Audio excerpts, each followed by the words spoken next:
There we go. All right, we got camera back. Alrighty, we are live. It would seem. All right. So, to catch up, if you're joining us for the first time, to catch up from last week, what we've been doing is we've been building a balancing robot with the Raspberry Pi Pico W. It's based on just a simple two-wheel balancer chassis that's 3D printed, a couple of voltage regulators, two 18650s to drive the motors, two 18650s to drive the logic. There's an MPU 6050. So up to this point, we've developed some software to run on board that keeps the robot balanced, and it then streams that data over the network to a visualization tool. Actually, let me grab the batteries real quick.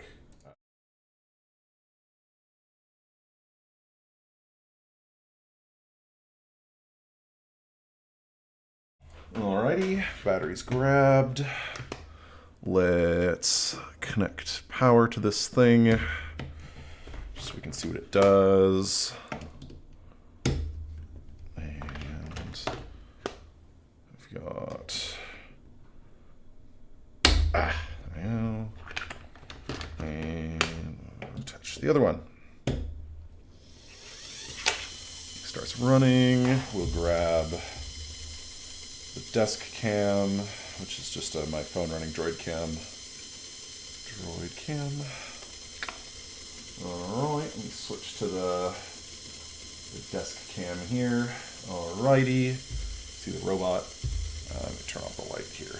Alright. So, just so you can see that this thing balances, we've got it. See, it just stands up on its own. And if we run it off that direction. But if we, while it's doing that, if we switch back to, actually, you know what? We'll just leave this looking over there. And if we switch back over to the desktop, if we go to our PID tuning on Jupyter Notebook and we just run everything and run that, we can actually see that we get all of the data coming in from the robot. We can see the this is the, all right, that's just tuning here.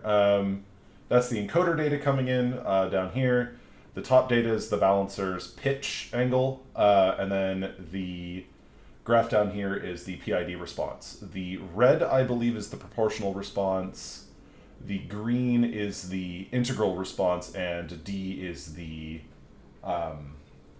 derivative response. Or sorry, wow, yeah, exactly. D is derivative response, sorry. Wow, yeah, red is proportional, blue is derivative, green is integral. So this is, again, live data coming off of the robot, which we can see balancing right there. And today, what we're going to do is we're going to add controller support to our Python scripting here to get data from a Gamepad. And, uh-oh. Come back. Hey. Hey. All right, let me put that back there. I'm going to turn off that camera just for the moment. Uh-oh, that's really wrong. Back here. All right. I'm going to put that away. Switch back to the desktop. All right. So, come over here, you little booger. All right. Take the battery out of the motor driver so it doesn't do anything. All right. I'll do that. Put the camera over here. Sorry. Doing this live. Yeah. But, yeah, we can actually see the encoders. Turn that up back up there. All right. So, yeah, we can, again, yeah, so we can see if we wiggle one, if I manually wiggle one of the wheels, we can see the encoder values changing. We wiggle the other wheel. All right. So, we're going to stop this by just restarting the notebook. And we'll just run all this stuff again, and then we'll just leave it running. Why not? All right. So as soon as that scrolls off to the side.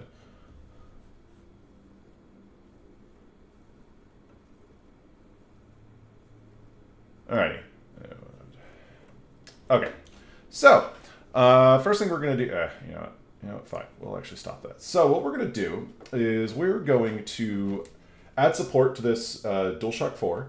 Let me just quickly pair this to my desktop. All right, we go to pairing mode. We'll go to Bluetooth, add a Bluetooth device. It's called wireless controller. Yep. Next. Go to connecting wireless controller. Uh-oh. Hopefully the battery's charged in this thing. Uh-oh. Uh-oh, is that? Oh yes, cool. It is in fact connected because I can move my mouse with a touchpad. All right. So if we go to EV test and select the wireless controller, the base event, which is at 26, we can see that data is coming in. Ev absolute RX RY. Right. So basically, what is this? So yeah, 128 is effectively centered on on the sticks, and the left stick is, I believe, abs X for absolute X for left and right, absolute Y for up and down, and then on the other stick it's same thing, X axis, but it's RX and RY. So let's go in and we'll start adding evdev code to this Python. Well, actually, just to demonstrate real quick, how this works. What we'll do is we'll come in here and we'll add a, okay, this is actually running it is in my Python virtual environment. So we'll come in here, set pig constants. Right, we did also add support for setting the PID tuning constants over the wireless as well. So we'll just start off by, so we make sure that we understand how these controllers work, we'll just create ourselves a new little Python script, gamepad.py, and we'll import, I believe, in my other window here, I've got, I believe, Python evdev.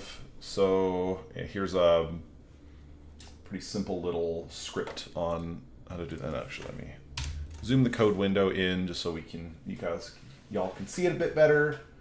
And then, so we're gonna do import async IO, and then sorry about that. Then we'll do from evdev import input device, categorize, and ecodes. I don't know if any of that's necessary, but that doesn't look like we have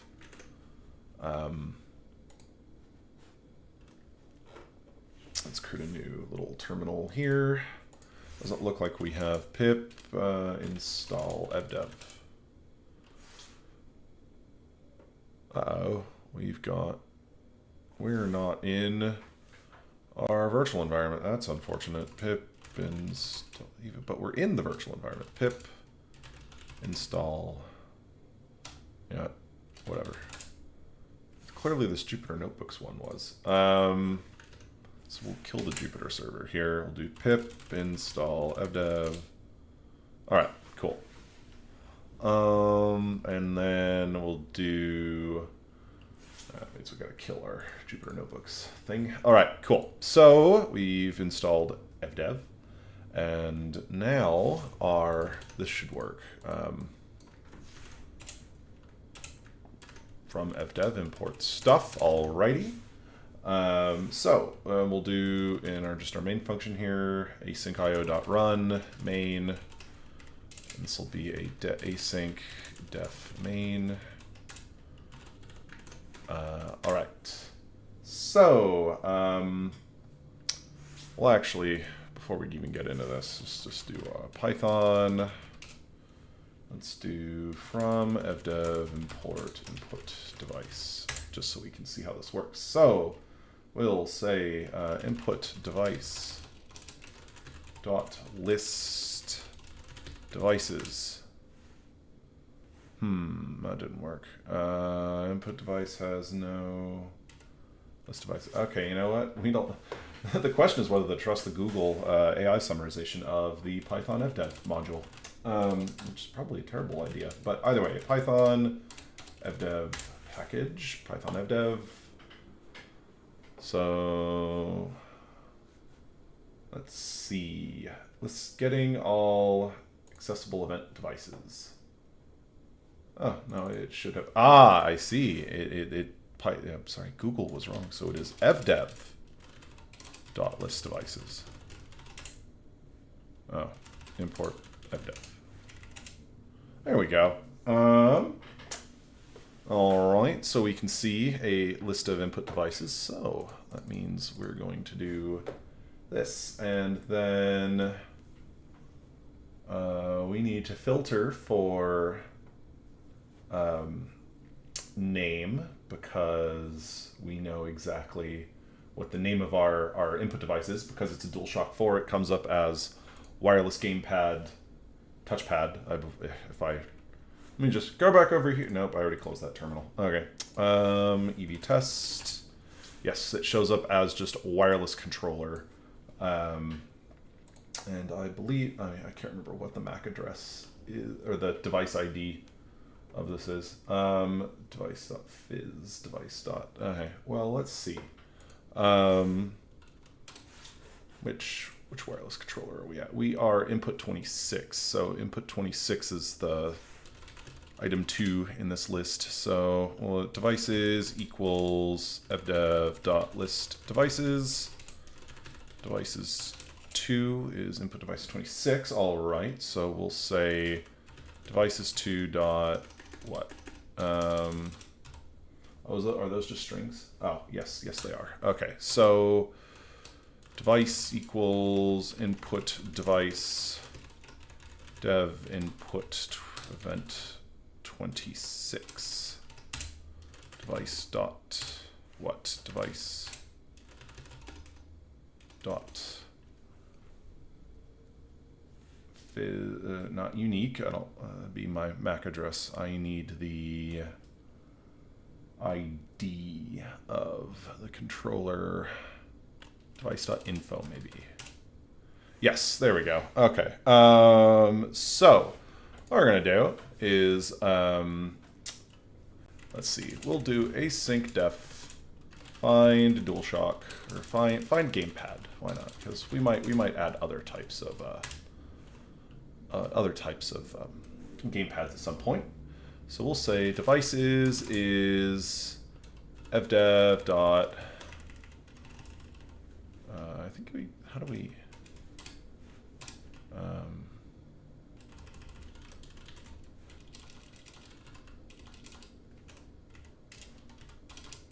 I can't remember how you actually, if you're doing a from statement. Let's just, you know what? I don't care. Import evdev.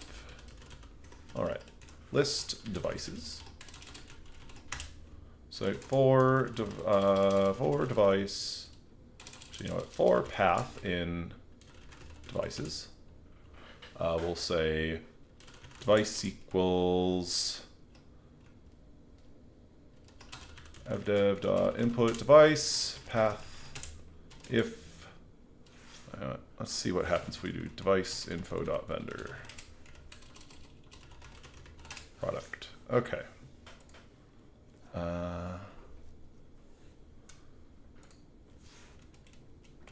So we're actually going to say we're going to have a supported devices equals. We'll do a 1356, comma 2508. All right. That should, if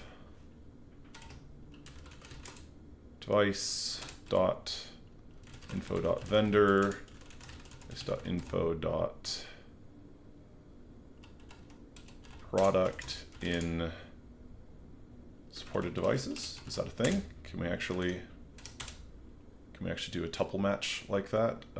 Print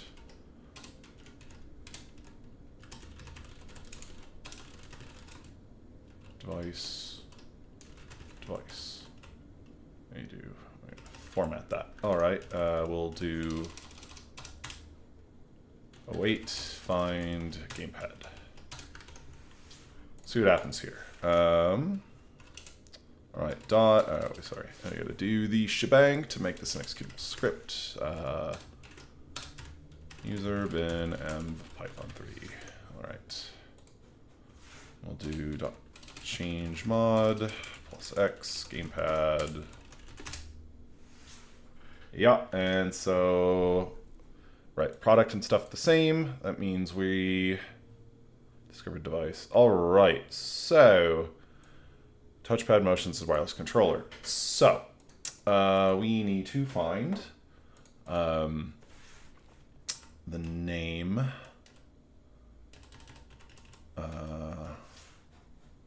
Let's see. Python.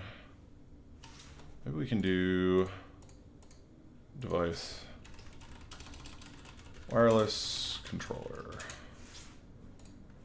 I think that's what it's called. This is a DualShock.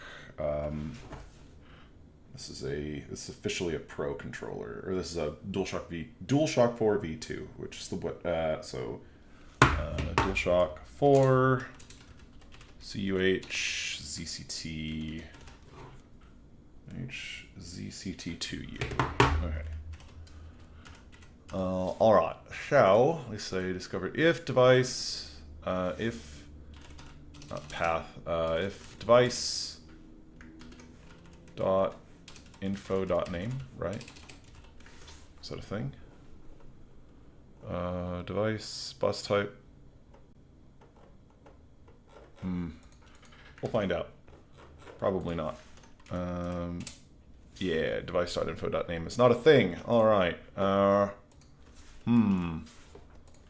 Let's go back to Python, import evdev. I could probably just, if we look at it over here, it's going to tell me.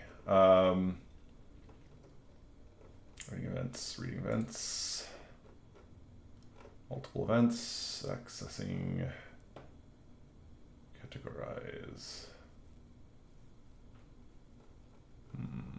New input. Capability, we need, okay. So it'll tell us what the capabilities are, and then it will, we're just being silly. Okay, this equals evdev.list devices. Device equals evdev input device dev input event 26 device dot what device dot info. Can I get a name? Is that well? All right, that definitely wasn't a thing. Device dot name fizz name device dot name. There we go. If device dot name discovered match compatible device. All right, and we'll do gamepad. Discovered compatible device, wireless controller. There we go. Awesome. All right, so now we would say return device. Perfect. Otherwise, return none. This doesn't actually have to be an async function, I guess. Right, that's not actually an async function. Perfect. Okay. So we will then say our gamepad equals find gamepad, and then now we need to start printing events. So we will say async for event in device.async read loop. And then we'll say that's, all right, let's scroll back up here. Reading events using async IO. Print repr event. And that's gamepad, not device. All right, cool. So if we run gamepad now, we should see all sorts of input events. You can see on the left, this is actually the device timestamp. And then I believe, actually,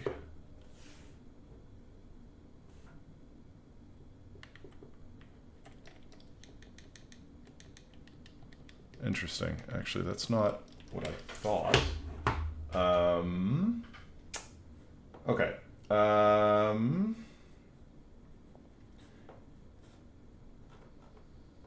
If EV select devices, evfd read multiple. Huh. Okay, that's not quite doing what I hoped it would, but that's fine. We don't care. If event.type. What is event.type?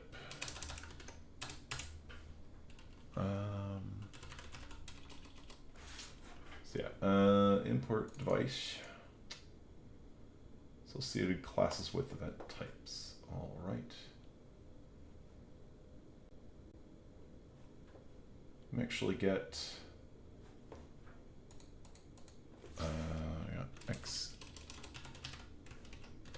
Let's see, X.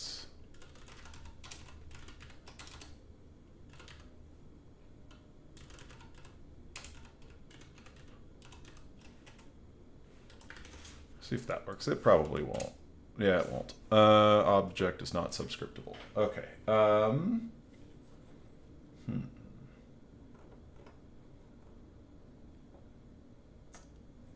factory. Really bad. Print event event.categorize.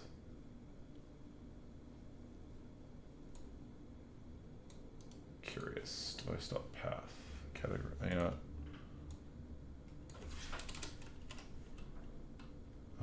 Evdev.categorize event curious. Let's see what that does.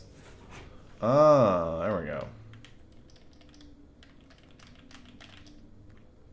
So absolute access event. So how do we tutorial API reference? Let's just go to that. Event IO E code events. Absolute event. All right. If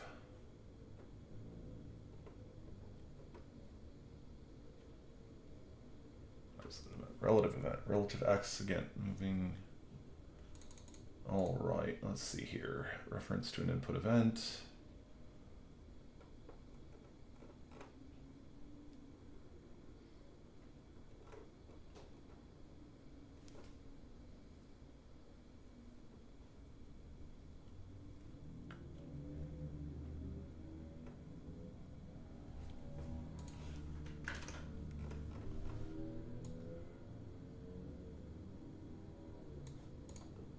So what we really want is to get the X and Y value from the controller. So input event dot code dot type.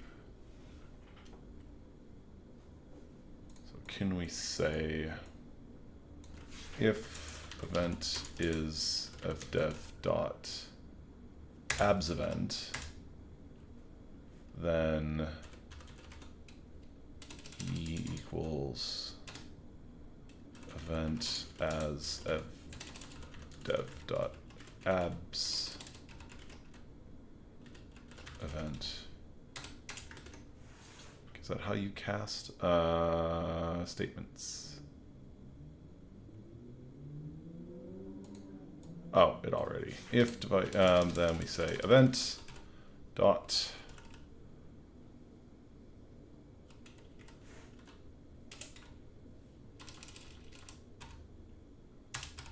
okay. Dot code, say code value dot value. All right, is that a thing? Can we do that?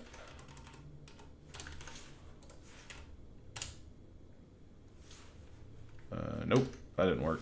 All right, if event dot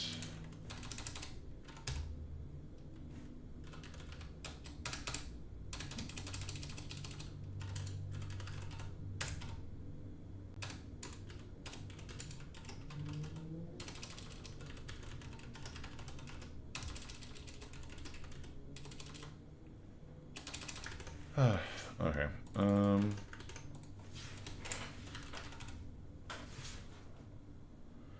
Device abs info.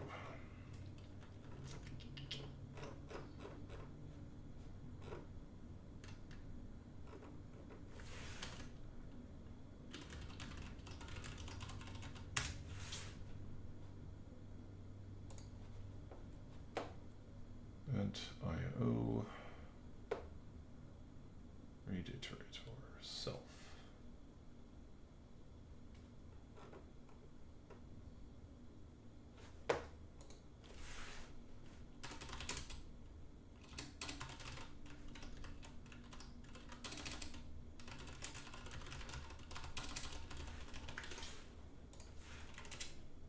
Ah, all right.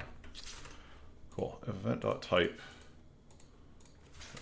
If event.type evdev dot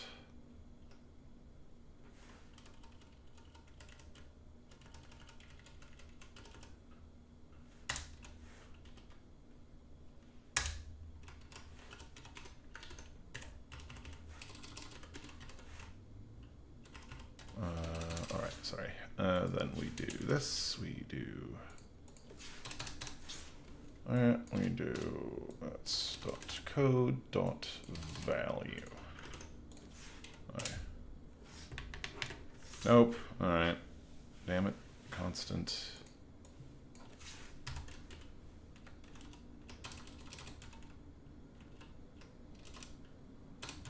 E-codes.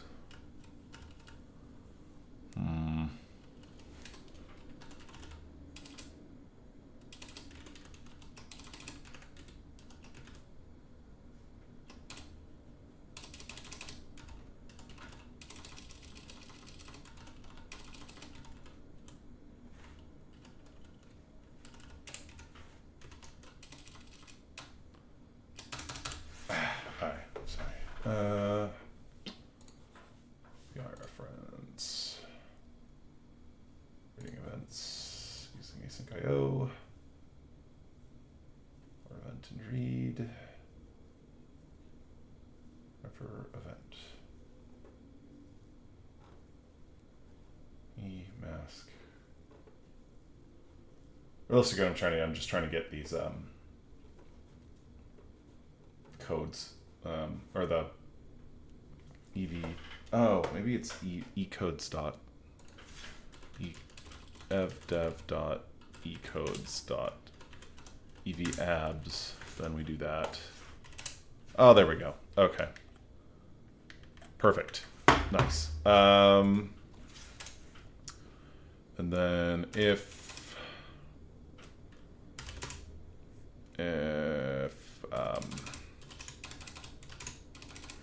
right, then we're going to say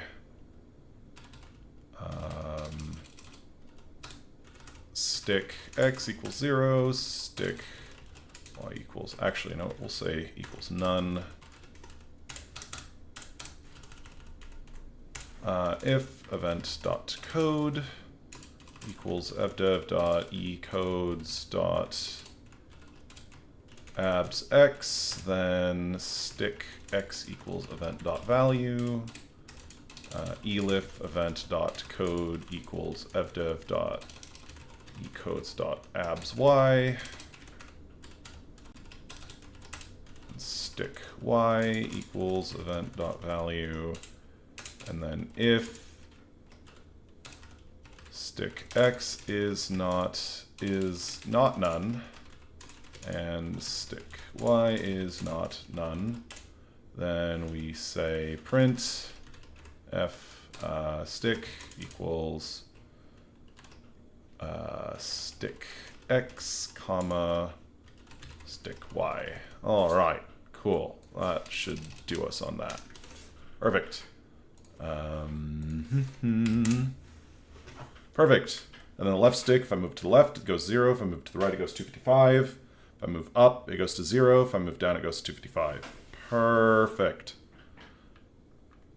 Nice. So now we're getting our gamepad stick, and without any of the other inputs affecting it. Although, for instance, if we wanted to say use the right stick, we could say RX, RY, and now the left stick doesn't do anything, but the right stick moves things around. And if we wanted to use the D-pad, we could say, I believe, it's hat 0x, hat 0y. If I recall, this might be wrong. Oh, nope, it works. See, up on the D-pad, down on the D-pad, left on the D-pad, right on the D-pad, if you wanted to. But it's a binary state, so, or I mean, it's a Boolean state, so I wouldn't recommend that. So we'll do the right hand stick because that's kind of a little more natural. I don't know. Actually, right stick's the look. So on most games, so we'll stick with X and Y, which is the left stick. And so yeah, our left stick's working. Although let's perfect. So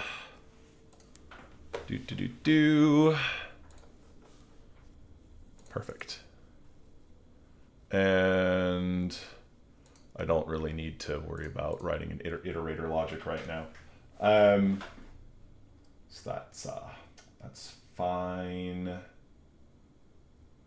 All right, so now that we have a loose way of getting some input data, let's send that. Okay, hold on. Let me think for a second. Now that we have this, let's start converting this over to go into our Jupyter notebooks. So we're going to rerun Jupyter. Let's look at our Jupyter notebooks just to Jupyter notebook. Oops.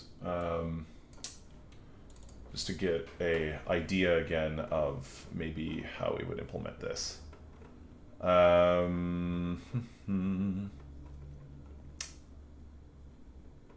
right. And response, add all of this stuff. So, all right. So let's see. So what we're gonna do, actually, Pico balancer. Right, maybe how we implement this for now is, since we did do this external way of sending data, because we added this configuration task, which basically just sits here in a loop listening for an input packet of PID configuration and then stores its internal constants.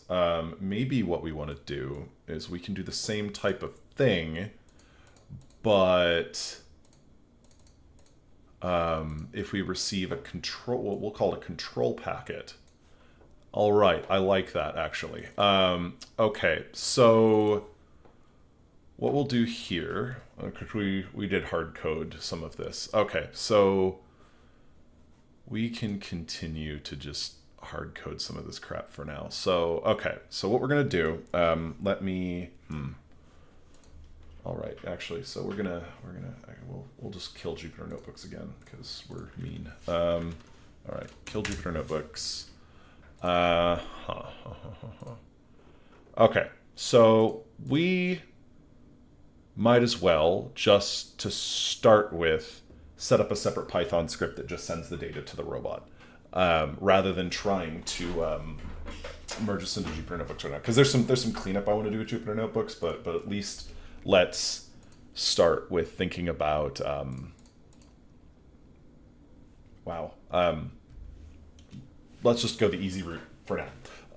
All right. So what we shall do is, all right. So we're gonna copy this. So we're actually gonna rename this gamepad to remote control. Or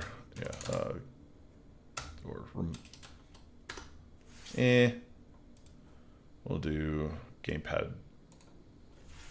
I'll just leave it as gamepad. All right.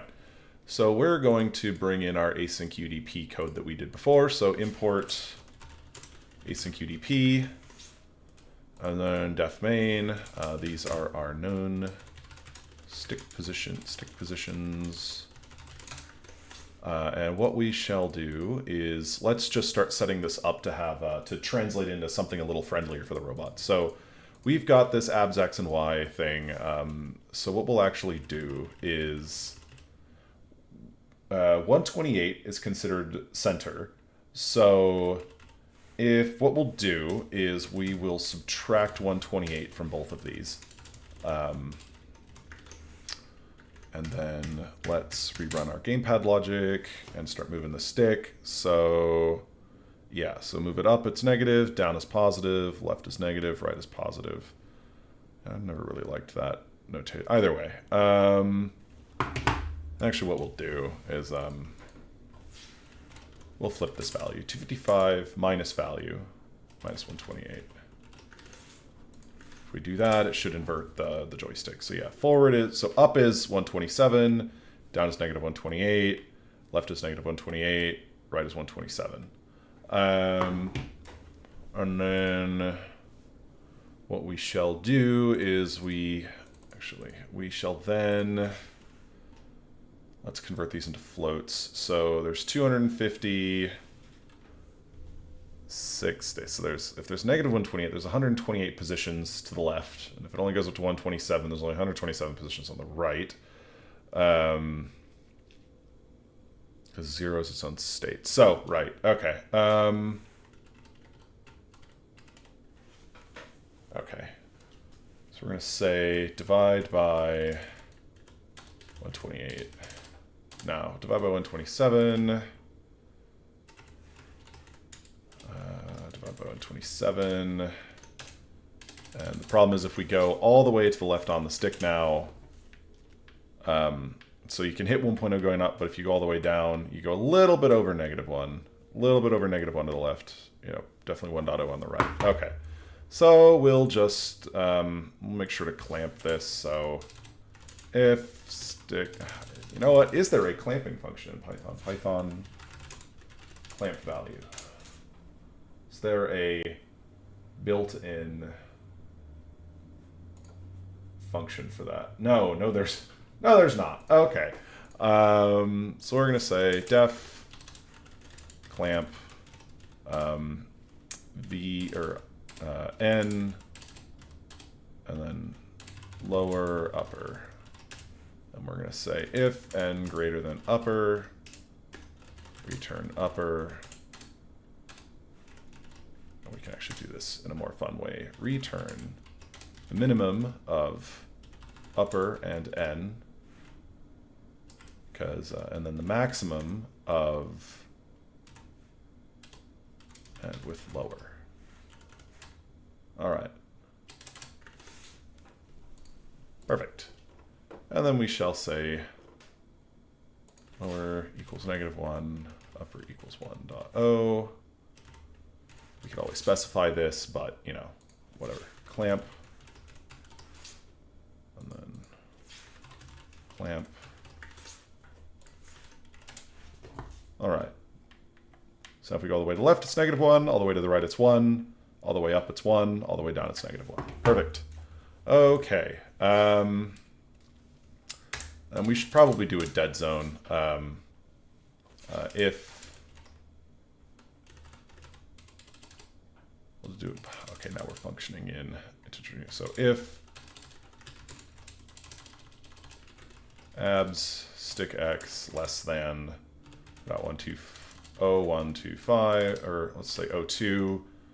Then stick x equals 0, if abs stick y less than 0.2, 0.02, then stick y equals 0. All right.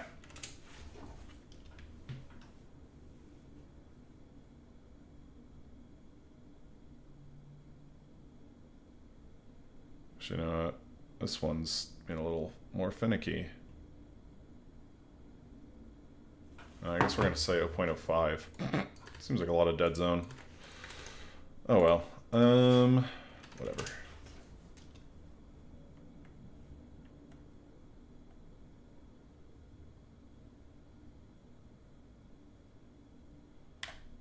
Seems pretty reliably hit the stick. It always goes to 0.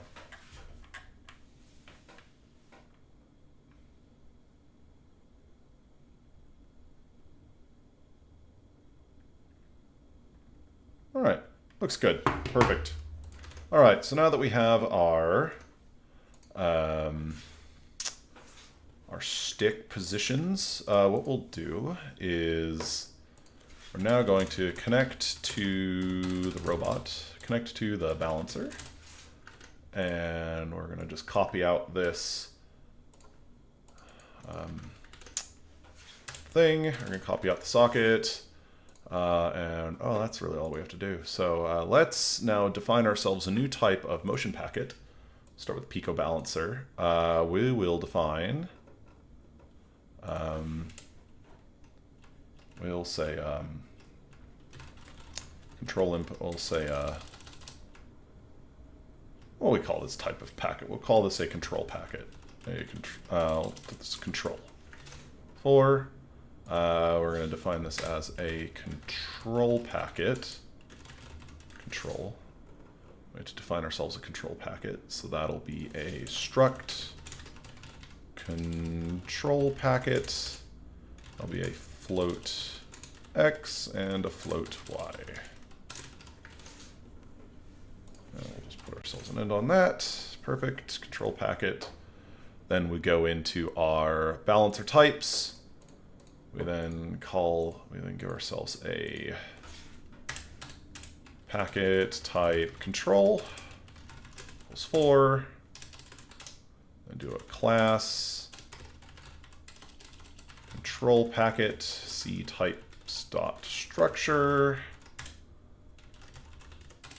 fields equals x as a c type c float, and a y as a c types c float.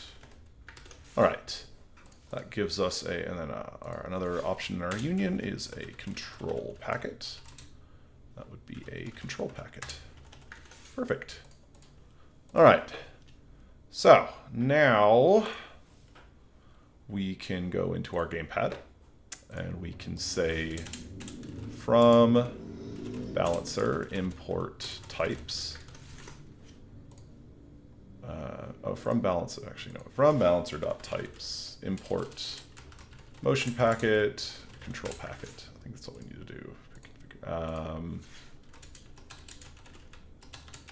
Packet type control. All right, so now that we have this, async for event. So outside 0, sorry. Send control event to the robot. All right, so I will say control. So just do debug control input equals that, and then we'll say actually just here print connected to balancer. And we don't need the formatting. Connected to balancer, stick x, stick y. We'll then give ourselves a control packet. I should say packet equals motion packet, packet dot control dot x equals stick x, packet dot control dot y equals stick y, and then equals motion packet packet dot type equals packet type control And then we will say, I believe we just have to say send, yeah, send to packet. Perfect.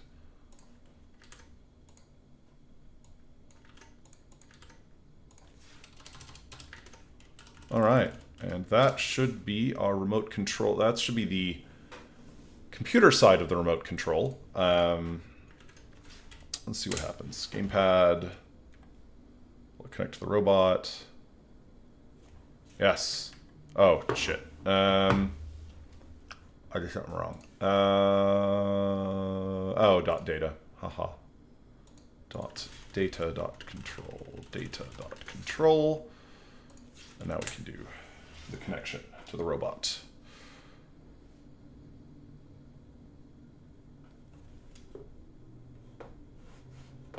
Hopefully, yeah, cool. Yeah, we can still hear me. Nice. All right. So we can stick right, stick left, do all that stuff, send it to the robot, although the robot doesn't know what to do with that yet because we haven't programmed it to do anything. All right. So, all right. So we'll kill that. We'll then, on our Pico balancer, we will then, so let's give ourselves, plug our debugger back in.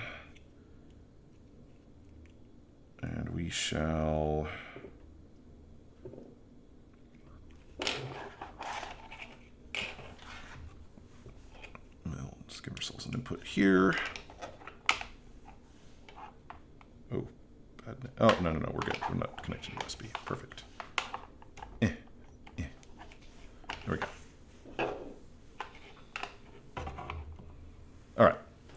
So, debugger's attached. We will now give ourselves a global, oh dear, control targets, because we're being lazy. Volatile, float, control x equals 0.0f, volatile, float, control y, 0.0f. This is not how you should do this in reality. I'm just being lazy.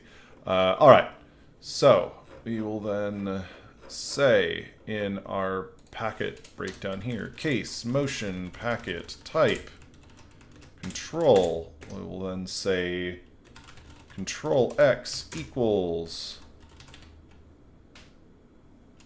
wow, packet dot control dot x, control y equals packet dot control dot y. All right, then break. All right. We have absolutely no protection on the configuration task. You know what? Let's not be completely, totally horrible. Let's give ourselves a mutex. We're gonna say constants mutex. All right, that'll be a semaphore handle T. Actually, you know what? Is there a faster way of doing free RTOS mutex? Mutexes are binary semaphores, so I thought I knew that.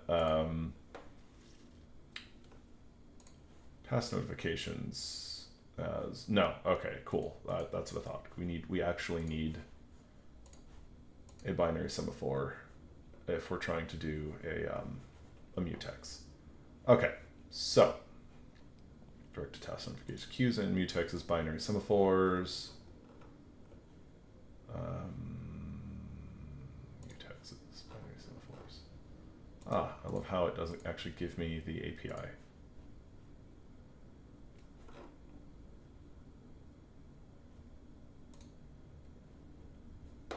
Anyway, so semaphore handle T, input mutex, sorry, input mutex equals null putter. We'll come down here in our main task. Mutexes, we'll say our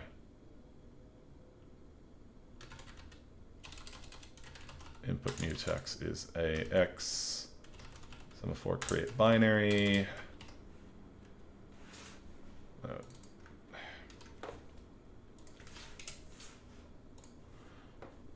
Semaphore create binary. Oh, cool. Create binary void. Perfect. All right. So that means that in our configuration task, we would then say E or X semaphore take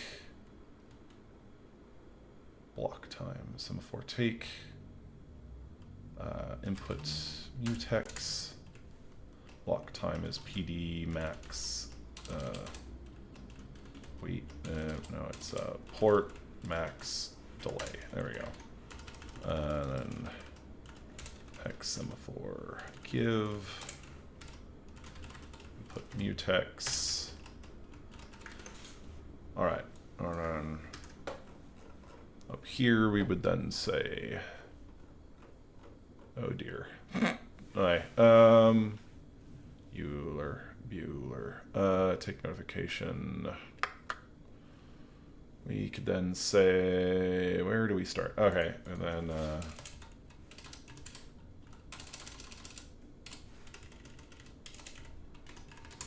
take constant lock. And then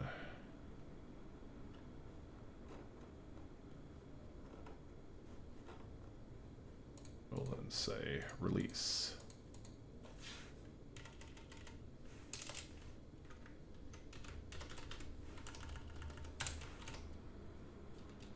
Give input mutex. Does it start with a count of 1 is the take? No.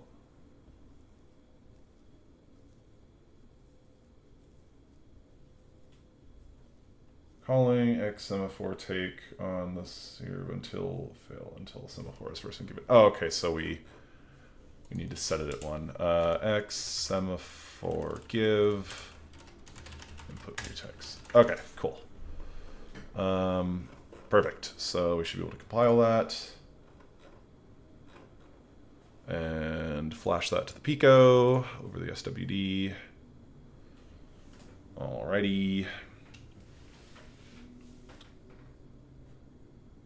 Verify command. Okay, cool. So if we connect our motors, theoretically they should be spinning and alright, nice. Yeah, because if they weren't spinning, we would have not got past this semaphore. So, alright. So now if we start sending things to the terminal, nothing's going to happen, obviously, but although just to verify that this is working, what we can do is rather than our response being this, we could do something really silly. We could say set motor left speed as control X times motor PWM wrap. Set motor right speed as control Y times motor PWM wrap. Alright, and that'll just, I mean, obviously that's short-circuiting all of our balancing logic. This is just so we can test that we actually are indeed getting input from the controller. Let me flash the project. Let me point the camera at this. Yep, and the motor's all shut down. Wake my phone up here. All right. So let me switch over to the desk cam. Let me start our Gamepad script. Over here, we're going to do our control input. So we can forward is one motor, backward is the other way, and then we can say left is, we're trying here, but moving the stick. Left powers up one motor, powers up the other motor. If we move them all, if we move it into a corner, they're spinning both. But if we hold it to the side, we can see that one motor spins, the other one's not. well, I'm trying not to move the other one. Spins the other way.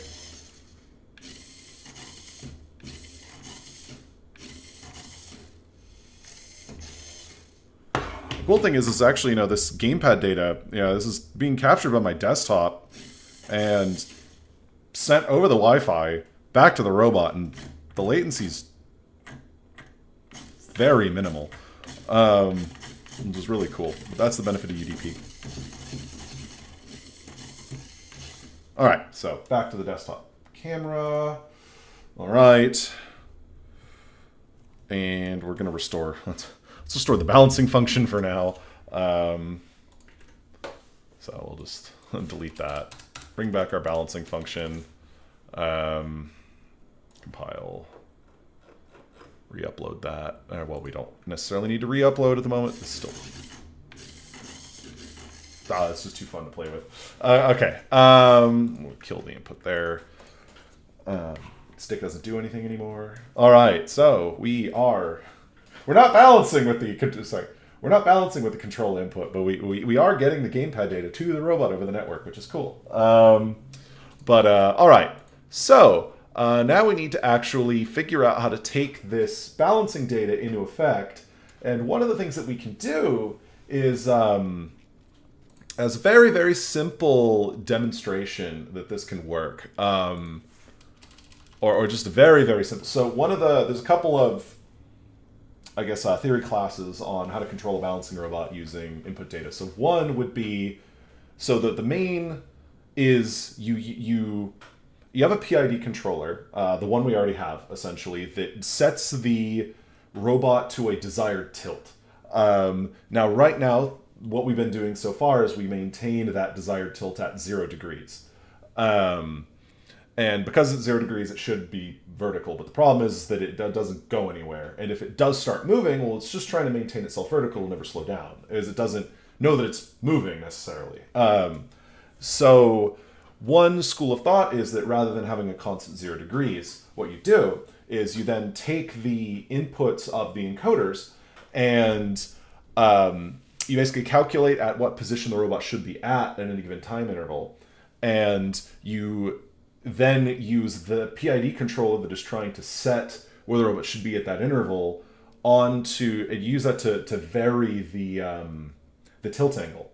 So obviously if the robot is exactly where it's supposed to be, it should set the tilt angle at 0. But if the robot has moved past the desired spot, it should tilt back towards it. If the robot is in front of it, it should tilt forward and try to come back. So what we will try to do, just as very simple thing right now, we'll just set the tilt angle to a multiple of the control input. So it won't intentionally stay in one place, but we'll have control of it. So I'm going to take the control Y value, or the Y input off the gamepad, and I'm going to use that to vary the target tilt angle. So the pitch. So right now our error is just our pitch. So if we're at basically 5 degrees, the error is 5 degrees. So what we're going to do is we're actually going to, since the pitch is in degrees and our control input is in 1 to 0, we'll say our error is we'll just say up. We can set a angle of up to 2 degrees because we notice that our low level jitter is on about a half a degree. But we'll just do 2 times. So forward is so pitch minus, we'll say 2 times the control Y input, and we'll just set that as our robot, or we'll set that as our control value just for now. We'll flash the project.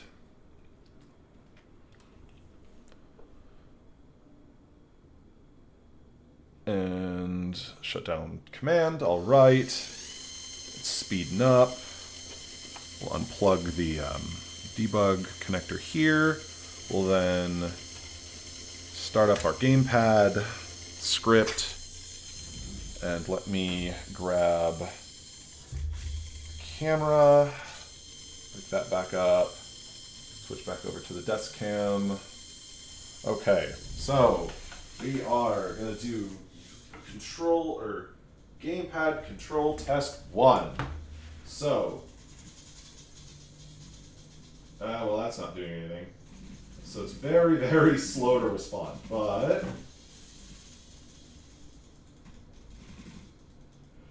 I can actually control the position very, very minimally. So even though I'm pushing it all the way, 2 degrees, not a lot. I can't steer either. Oops.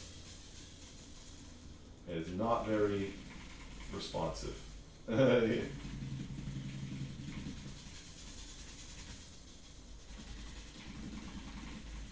What we're going to do is we are going to massively increase that value on how much we can actually affect the control input. Control line. It's kind of funny, yeah. So we'll have our control authority up to 5 degrees. We'll try that instead. So we'll plug back in our debug cable, and am I doing that right? Hold on. Up, down, up. I had it upside down. All right, that's always fun. All right, do that. Compile the program, or compile the script. Kill that. We'll then. I did that right. Yep. We'll flash the project.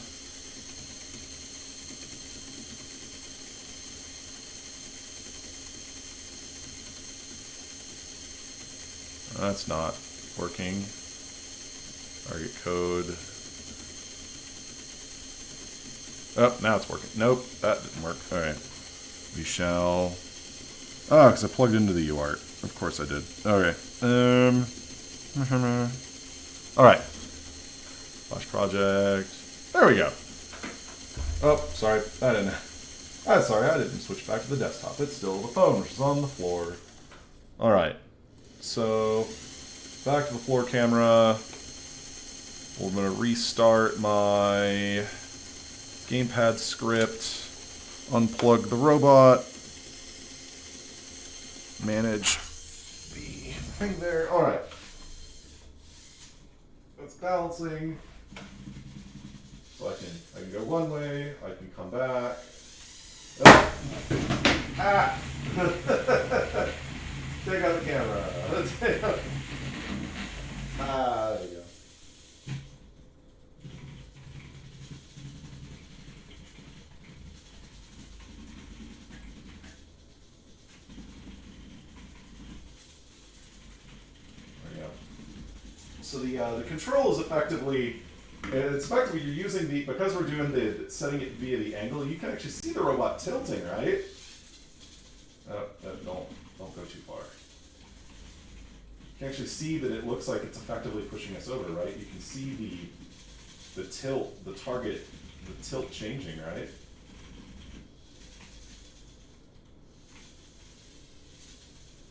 It'd be really nice to be able to turn, But you can see this target tilt angle, right? Or I keep saying that, but yeah, if we come by, it's more pronounced looking up from the side, right? But if I push the stick forward, you can see that the robot is actually holding an angle, right?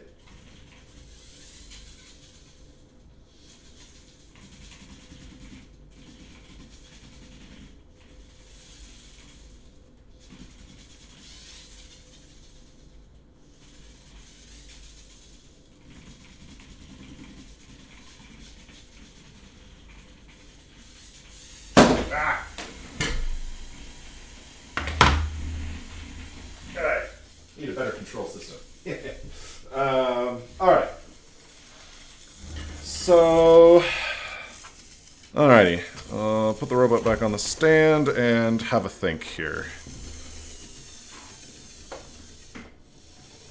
Desktop. All right. My camera away. Pull the motor battery here. All right. So. That was neat. You could see the the control by noticing the change in tilt. But wow, there's so much cat hair on the wheels now. God, I swear I vacuum every couple of days, and my cat just sheds and sheds and sheds. So these somewhat sticky rubberized tires, Oh. Clean them off. It always drives me insane how much hair she puts out. Either way, I love my cat. She's so snuggly. She's so furry and so fluffy, but cleaning up after her is a mess. And then plug the debugger back in. Do that. All right. Got that. Oh, I disconnected the logic. Oops. I wanted to disconnect the motors. All right. I'll pull that too. Power the logic back up. All right. Kill that script. Alrighty. So, I'm gonna take a sip of my beverage here.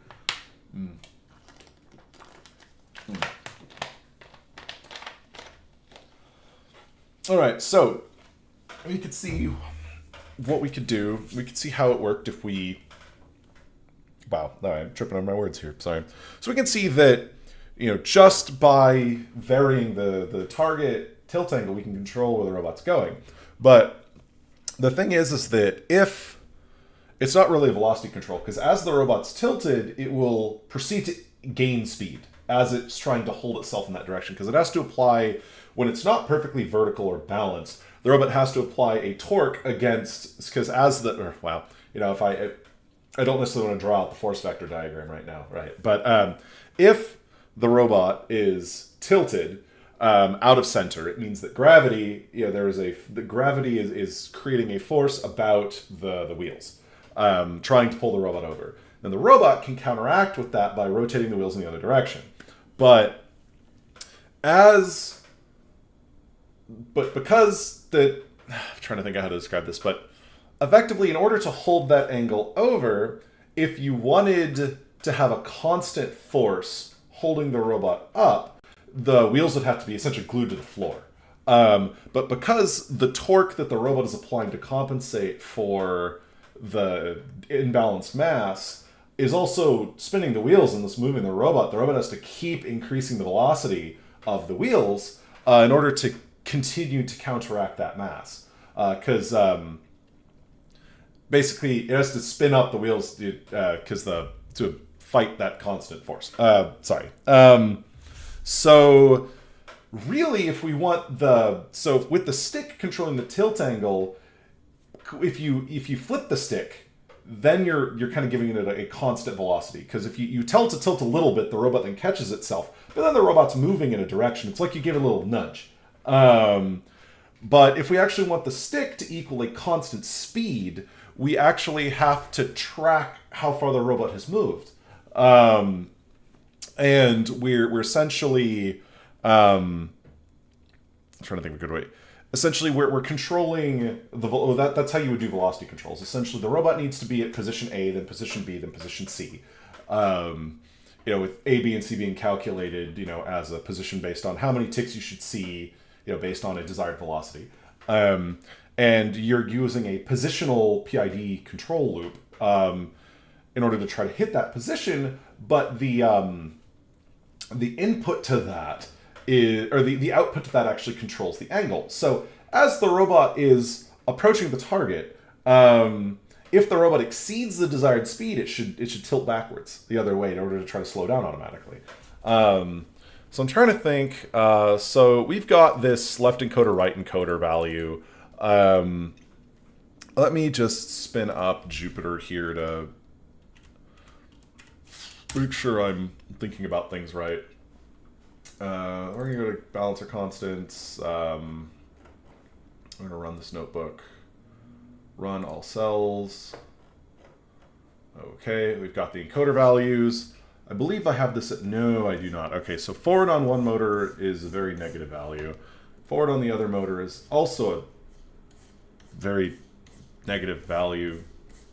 Okay, interesting.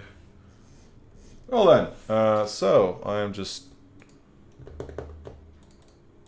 We're just gonna... We'd always just... We'd always just be a little silly and just flip the... I'm just gonna flip the phase inputs on these encoders. That'll make them rotate the other way. All right, I'll do that.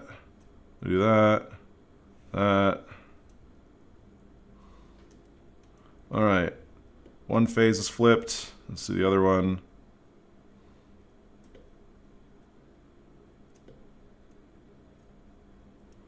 All right, we have flipped the phase inputs. Encoders. All right, now forward goes forward. It makes the encoders tick up. And the other one should be the same, right? Yes. Okay, so now forward is forward. Forward makes the encoder value go up. Or makes the encoder value go up.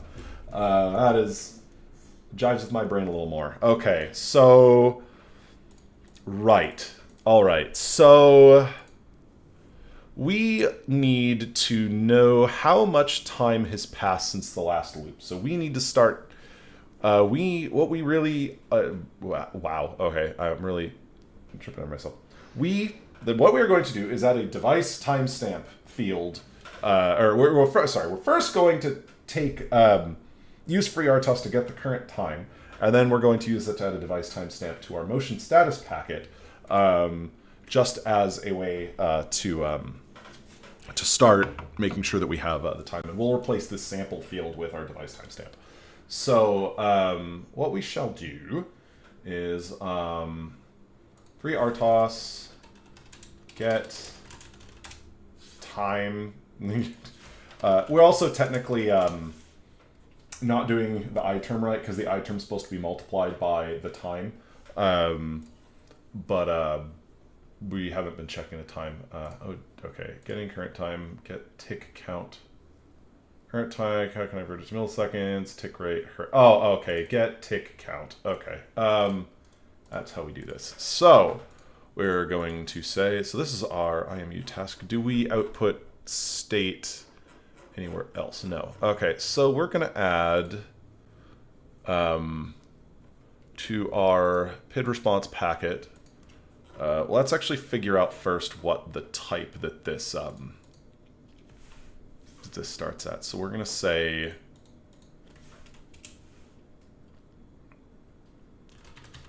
auto timestamp equals x task get tick count. Since vscheduler was called, and that is the tick type. And what is tick type? uint32. It is a 32. It's in billions. Or so it's a 32-bit number. If the tech. So okay. So we will.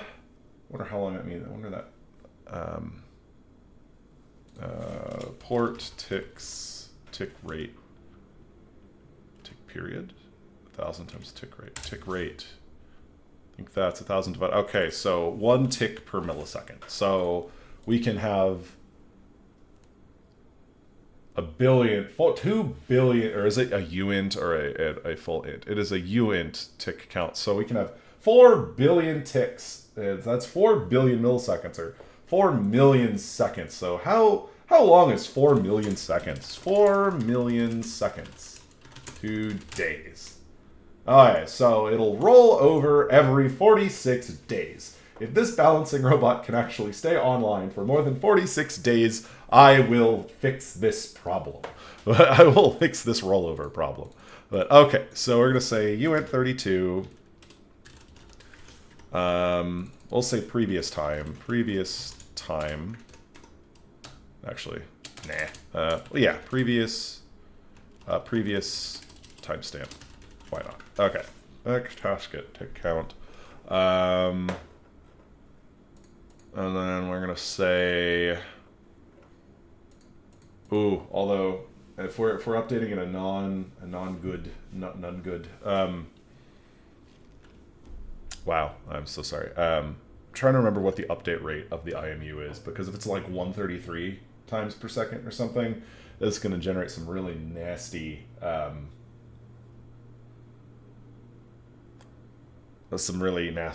jitters at some point, because basically there'll be 1 tick between everything. Oops, there's 2. A bunch of single ticks. Oops, there's 2. Because if we can only count in milliseconds, but we have an event that happens in a non maybe call it a non-integral number of milliseconds. Yeah, like I think, what is it? The I2C devlib MPU 6050 DMP default samples per second, because it ain't 100. Oh, is the default rate 100 hertz? Oh, that'd be cool.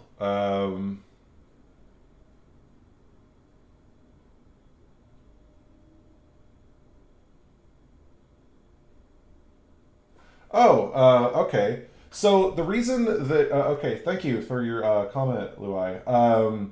So coding live, I've just been trying to I get concept or sorry, I don't like coding live. I'm trying out streaming essentially, so it's helps. I mean, think out loud, not necessarily. I think actually that exercise more of is talk through what I'm doing so that other people understand. Because no, you normally, programming is such a very like quiet thing that you do by yourself, or you do it with your team, if you're working professionally. But you have very you're not constantly working together, right? So you don't necessarily have to like talk about what you're doing as you're doing it. It's like people are sending messages to each other, like collaborating on something. But I've been trying to actually. Danish there kind of inspired me a little bit, because it was I was like, okay, well, let me I wanted to show people like kind of the whole process end to end of developing something. So the this balancer, for instance, I think I've done 4 streams at this point. They've all been between like 2 and 4 hours, but the idea here was just if you just downloaded the code off the internet, you don't necessarily know how long something took, right? You don't know how long mystery person on the other end of the internet actually took to like build something, or if you're trying to figure out how long it's going to take you to make something. So I think what I wanted to do, for the stream, obviously I have like tons of projects over there that I haven't like talked about online, or like coded live or anything like that. But it was more of, at least for this one project, I wanted to kind of like, if you wanted to do this, how long would it take? If you watch the stream, I've literally done nothing off stream for this balancer project. So if you watch, I don't expect you to, obviously, but if you watch all of the streams, you will know exactly how long it took me to write the code, because I haven't written anything off stream. So it is kind of a, it is literally a tutorial from beginning to end of this project, because I had a camera pointed at me the entire time I worked on it. And thank you for the subscription.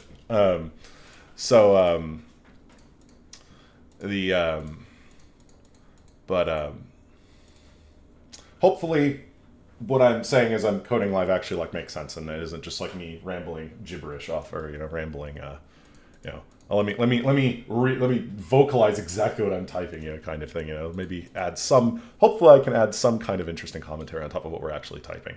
But all right, so right, where were we? We were at ticks, or trying to figure out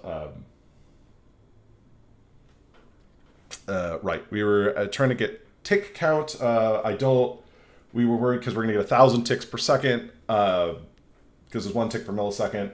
I don't know how fast the DMP, which is the digital motion processor in our IMU, I don't know how fast the default polling rate is. Well, either way, you know what? Let's just do what we're gonna do for now, and we will add to our response packet. We're gonna put at the very end. We're going to put a uint32 device. Actually, we'll just call it timestamp. We'll just assume it's device timestamp. So we'll put a uint32 timestamp at the end. We don't need the orientation packet. We should also include a struct orientation packet. Let's call this a vec3 Euler, and then uint32 timestamp. All right, and then like the using statement. So timestamp So when we do our motion packet, orientation dot, or orientation equals Euler equals Euler, timestamp equals timestamp. We'll have to define that timestamp thing. Dot timestamp equals timestamp. And we need to define a timestamp value. So we're going to call this previous timestamp, right? And then after we get the data from the controller, so we get FIFO bytes. This is us being done. After this, I think, is effectively a good time. We can say uint32 timestamp x task get tick count. And then uint32 delta, let's see, timestamp delta, delta equals timestamp minus previous timestamp. So just joining in, what is he programming exactly? I am writing, so we are developing a balancing robot. And up to this point, we've had it balancing, or we've got it balancing. But right now, what we're doing is we're adding remote control support to the balancing robot. So I have a DualShock 4, attached to my desktop, and there is a Python script that's reading the controller input, and it's sending the data over the network to the balancing robot, which, let me unplug it, looks like this. I just got done demoing, basically, if we use the stick to control the tilt angle of the robot, if the stick essentially equals the balancing state, it will always gain speed as it tries to catch itself. So what we're doing now is we're converting the code to, rather than having the stick directly set the tilt angle, we're having the stick set a desired velocity, and the robot will then adjust its tilt as needed to match the desired velocity. And so specifically right now, we're trying to get the time. we're just trying to figure out how much time is passing, and we're adding that to a previous bit of code we wrote that sends data just so we can validate that the timestamp's working. All right, so timestamp. We've added our timestamp to this. All right. We will then compile the code just to make sure that it's working, which it did, and then we'll flash the project. And then what we will do is in our code, our balancer types, we will then add that timestamp that we just added to the structures. So timestamp ctypes.c uint32. And we will add that to our over here as well. Ctypes.c uint32. All right. Control. All right. So now over here in our visualization, what we can do is this might start freaking out because terminal will close. We're going to stop all of this code. We're going to restart the thing. We're going to say import motion packet, PID response packet.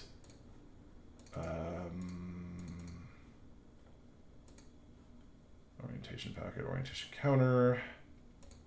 We're going to say the X value is, rather than using this orientation counter, we're going to say the X is our orientation.timestamp.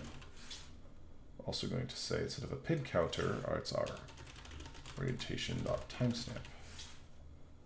We can get rid of this PID counter and this orientation counter.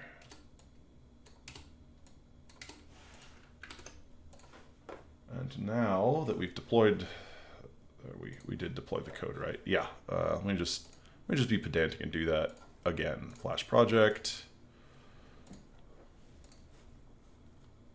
I'll just restart Jupyter Notebooks for good measure. You shouldn't need to do this, but you never know. Tuning notebook. All right, so then we're going to run all of these cells. Run all cells.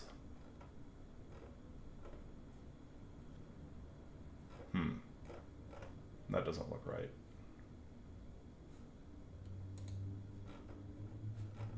That looks like I had exactly one. Oh, that is because I had PID packet data orientation because I did wrong. Okay, PID dot timestamp. So we'll just restart our thing here, and then we will run all the cells again. Hey, there we go.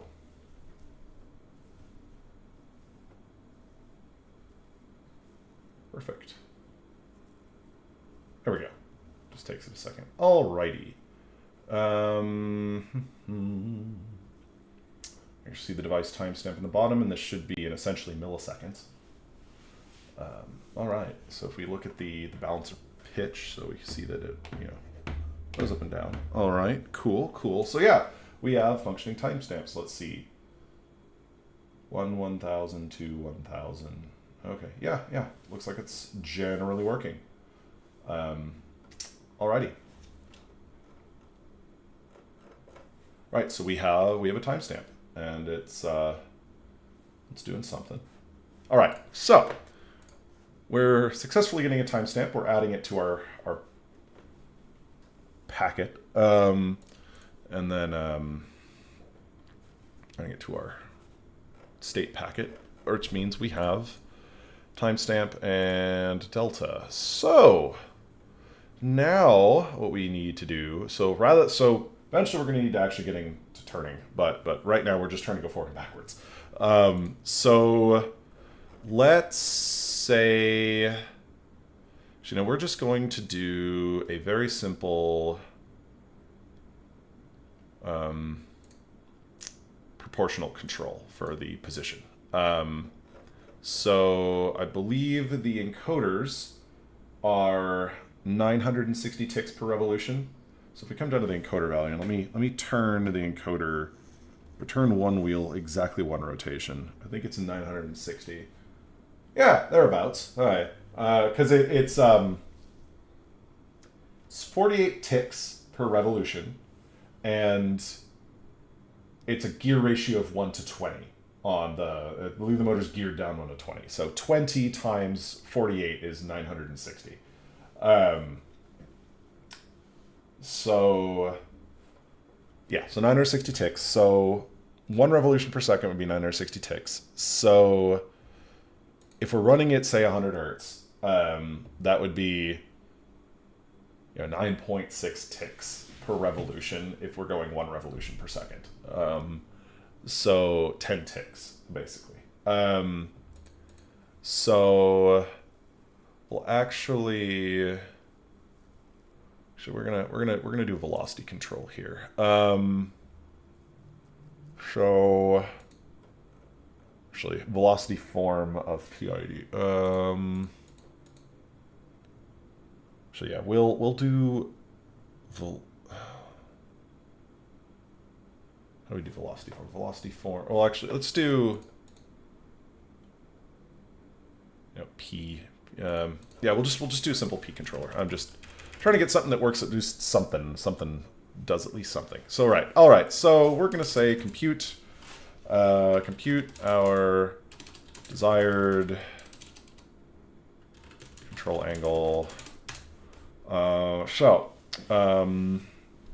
We're going to, let's say we want to do,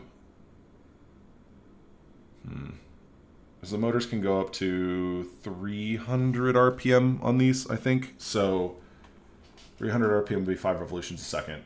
So at 300 RPM, but the problem is if we hit the maximum at 300 RPM, which is 6 revolutions, 5 revolutions per second, we would expect basically 48 ticks. Because 5 revolutions, or sorry, 48 per revolution on the motor times gear ratio of 20, 960 ticks per revolution, times 5 or divided by 100 because we're running at 100 hertz on the control loop. So that's 9.6 revolutions per 9.6 revolution or ticks per sample per revolution per second. Jeez, what a unit. So if we're trying to go 5 revolutions per second, we're talking about 50. We're talking basically 48. Do 9.6 times 5, which is 48, which is 48. I think I'm doing my math right.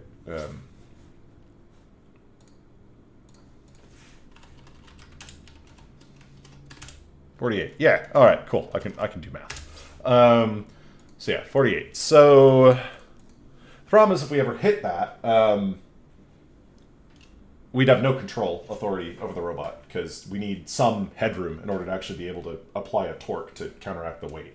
So what we will do is we're going to decide that I'll just say we're going to start out saying 12. So 48 divided by 12, or 48 divided by 4, 12.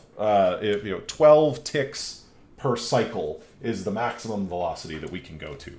So we will we'll compute our encoder delta. I'm going to just call the timestamp delta. Encoder delta is, we're just going to measure the, because we don't have turning yet, so the encoder should theoretically be in the same place. So minus previous left encoder. Uh-oh, hold on. Right.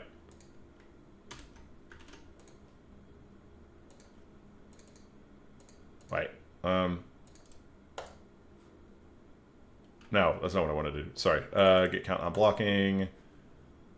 Oh, right. Don't return a new value. Okay, sorry. 32 left encoder and 32 encoder.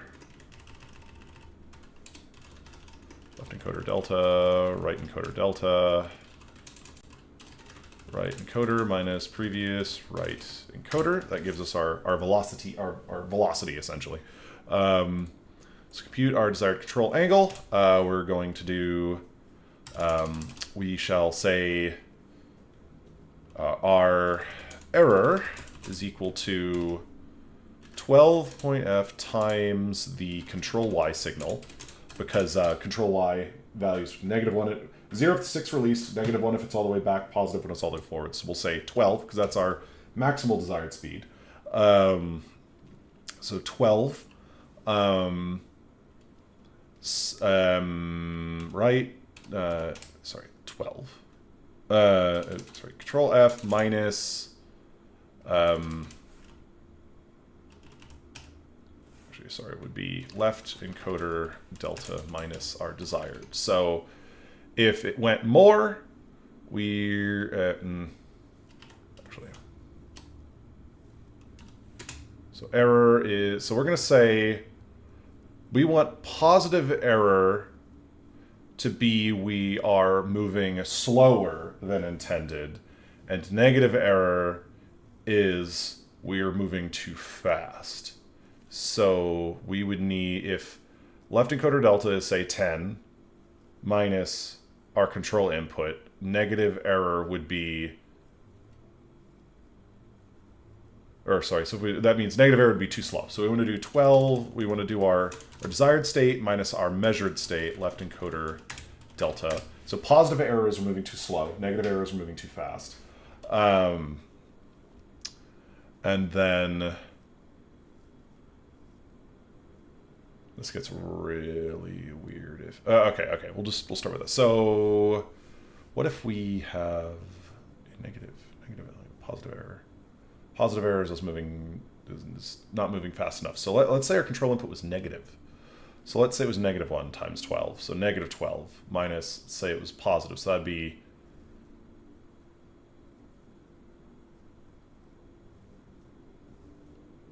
-24. Which, if we're saying negative is too fast, then we would slow down because we need to push the stick back. Okay, cool. We got it. So this is a different error. We'll say velocity error.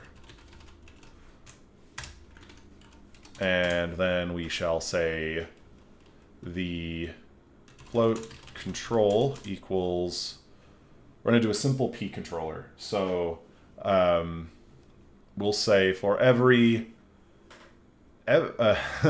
for every so for every tick of velocity that we have as an error, we will set our angle to actually to point to half of the ticks. We'll set our angle to half. Wow. Okay. Sorry. If we have an error of 12, we will set our control angle to 6. So half of our velocity error is our control angle. So control is that. So if we are moving too slow, which means a positive angle.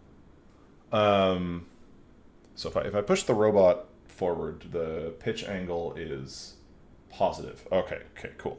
So if we have positive error, we want the robot to tilt forward.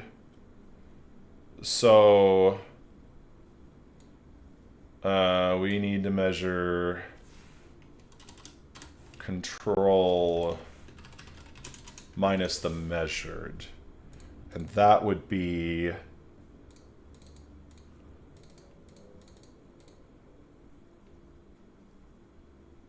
control minus the sorry. So let's say we weren't moving. 0. We're at 0. The velocity, we want to go full power forward. So 12.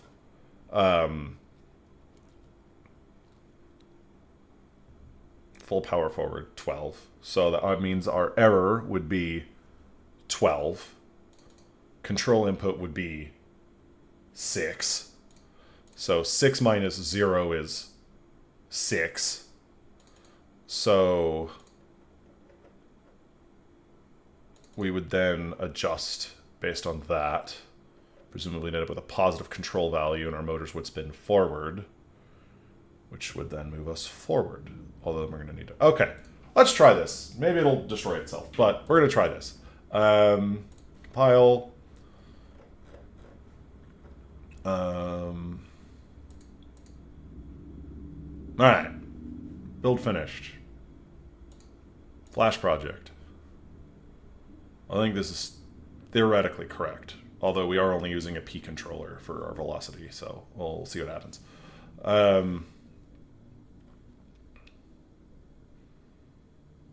All right, so see what happens. Let's power up our motors. Let's go to our Python terminal. We will then Control Z. And do. Oh, that was very mad at me. Gamepad.py. Start sending control inputs. Connected to balancer. All right, control input 0. Oh, baby, it's mad at me. All right.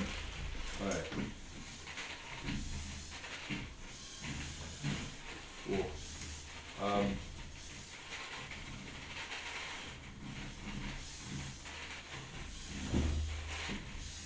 Oop.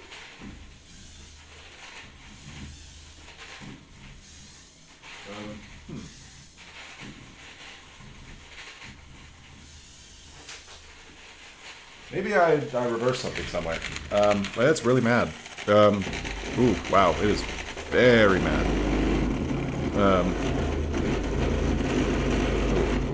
Okay. Alright, well, it's not balancing. Alright.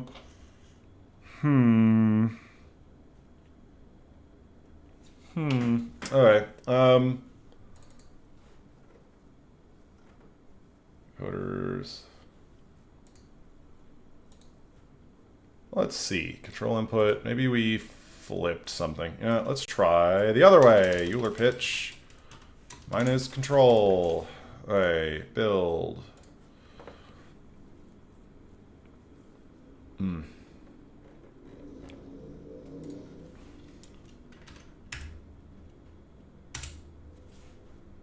Gamepad up high.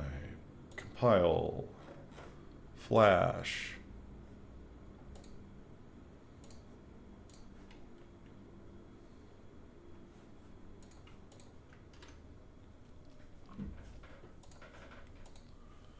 Hey.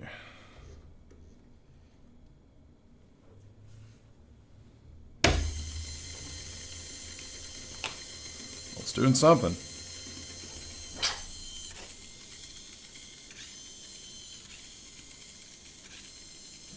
It's taking it a bit to... Well, it's doing horrible, horrible things. Not actually staying in one spot. How about we very much reduce the error control input?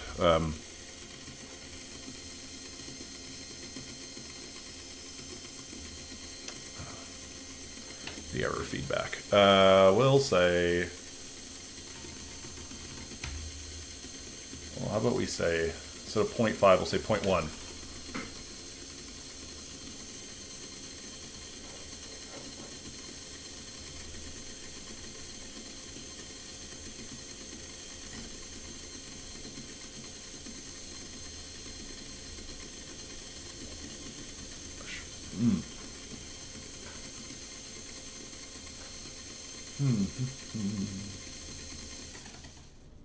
All right.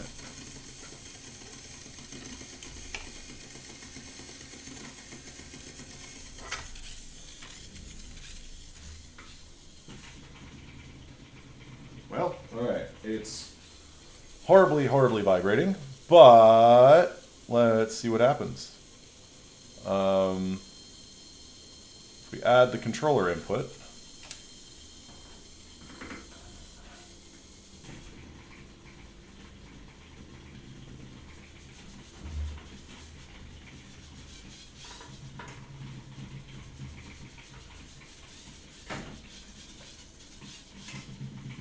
oh, that's not going well.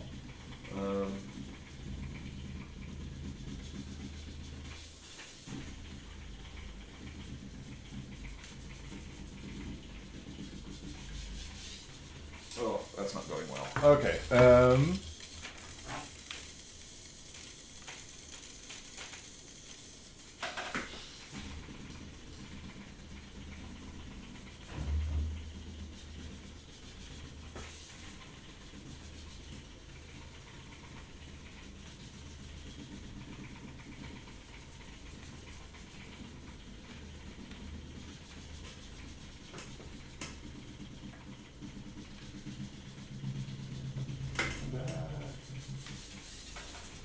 Okay, that's not working.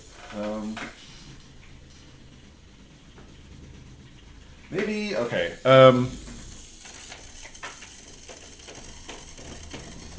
maybe what we actually have to really do is based on the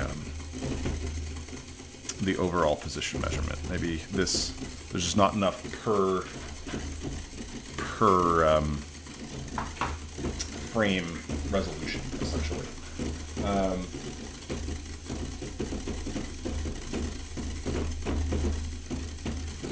Thank you, Yusuf. Final year computer science student. I remember when I was first a final year computer science student. Oh, good times. But honestly, I just feel like doing these projects is what keeps you kind of on top of your game, right? Is yeah, it's always, you know, it's just, you know, something to think about other than work. You know, it's, I want to build something fun because I just want to build something fun. Like, I'm not trying to make money, not trying. It doesn't have to be something practical. It's just I had an itch, I wanted to scratch it. You know, I wanted to learn something, and even if it doesn't help me in my day job, it's just fun, right? You know, doing things for the joy of, you know, just, you know, enjoying playing around with technology, you know, rather than necessarily trying to make money off of it, just because, you know,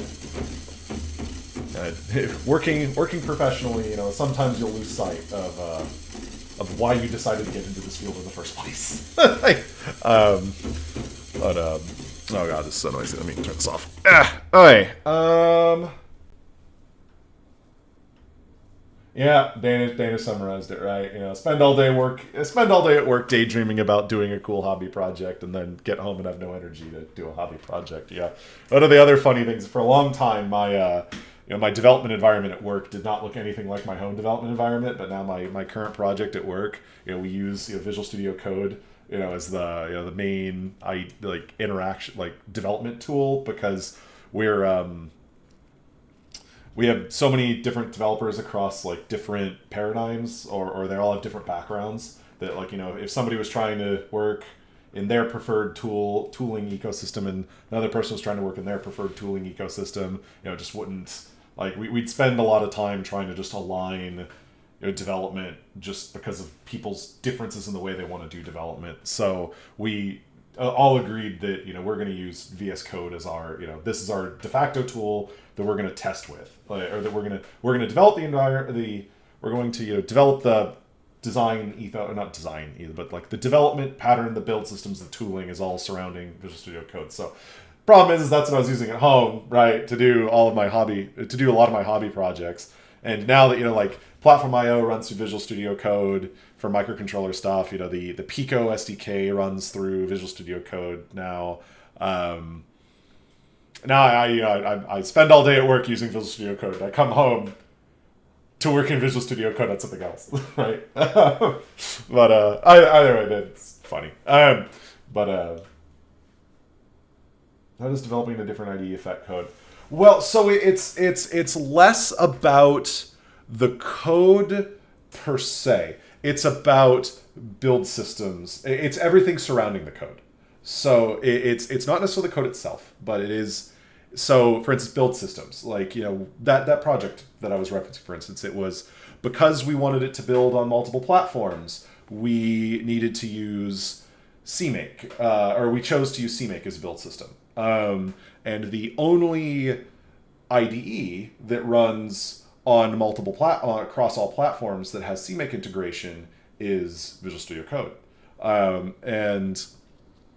or that has, I personally, we chose to believe that, or we arrived at the decision that we thought Visual Studio Code CMake integration was the best, or was the best of it. See, I know Eclipse CDT has some CMake integration. I know NetBeans C++ has some C++ some CMake integration, but I think it's just in terms of experience, build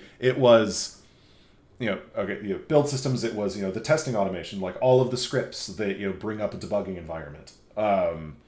We wrote them to users, we wrote them for Visual Studio Code because that, it's sure, yes, you could spin up GDB, you could spin up MSDebug, you could spin up, but it was, it's all of the developer experience, not the code for the project specifically. All right. So let's see. What am I going to do about this? Because it's not very controllable and it's very jittery. So we probably ought to do a cumulative set point or set position. So we'll say... All right.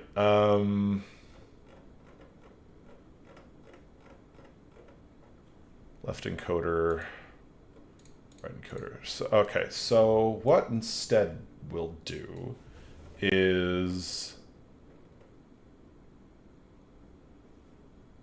we'll say we'll keep a target. All right, so we'll keep... We'll say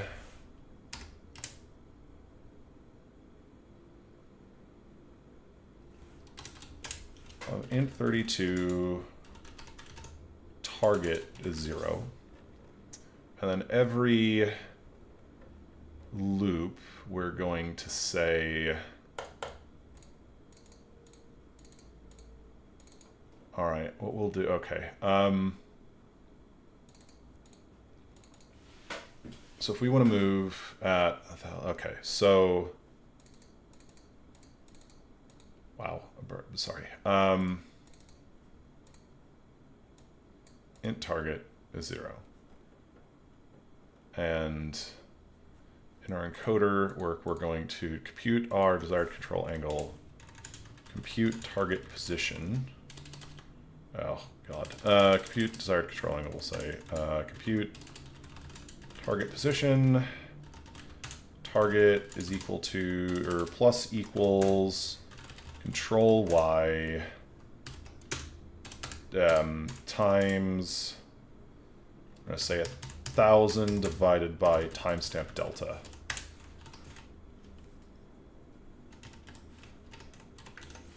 So that means that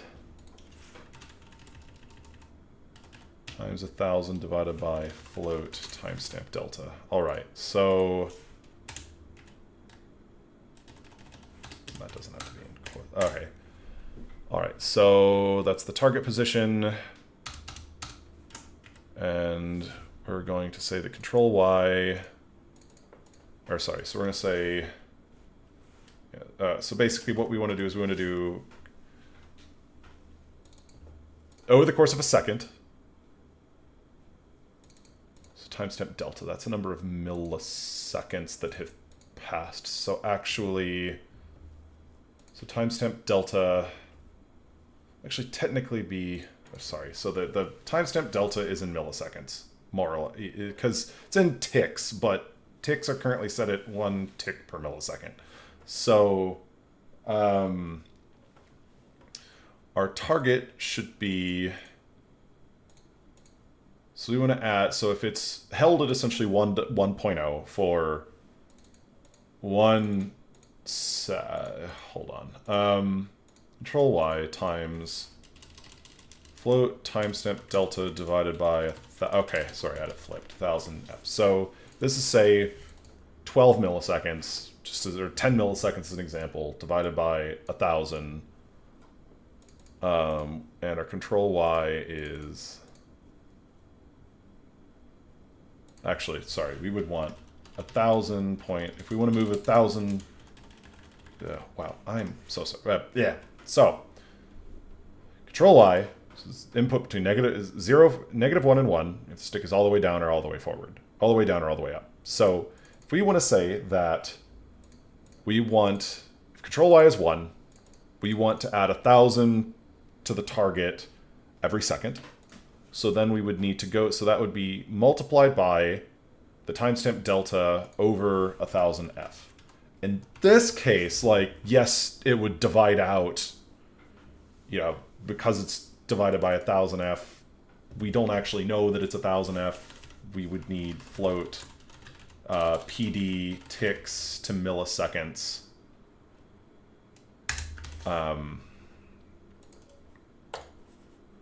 Or actually, sorry, that's a function. PD ticks to milliseconds. Timestamp delta. Times. Actually, sorry.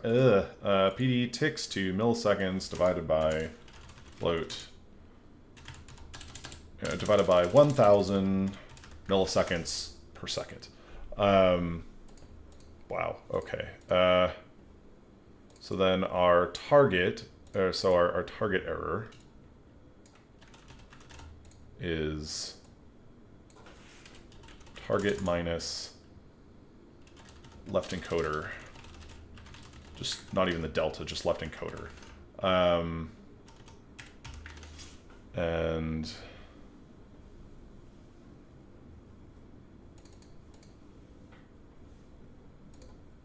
all right, we'll just leave target as a float. That's just easier.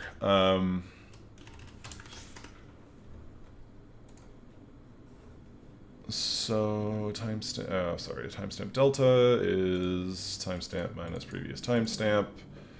We're converting that to PD ticks to, I mean, is there a PD ticks? No. No ticks to seconds, just ticks to milliseconds.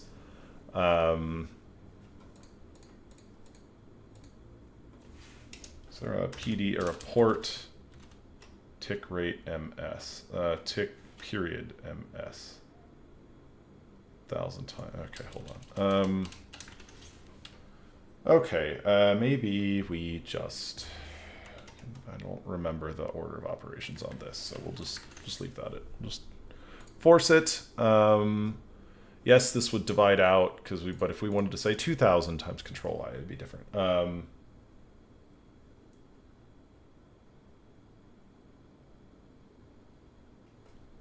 So we're going to say target error for every... Oh, that's going to be a big value. Okay, so target error. So for every 1,000... So this target error is in ticks, by the way. So the target error is target minus left encoder. So we need to set a control tilt angle. So we're going to say for every 1,000 points, 1 point f divided by 1,000 point f. So for every tick, we want 1 degree for every essentially wheel rotation of error. So that should really slow down how angry this is. And so if the left, so target error will be a positive value if we're short of target. So we would want... Okay, maybe this is right. Maybe I have to flip control. I can't remember. I think this is right. Okay, we'll try that.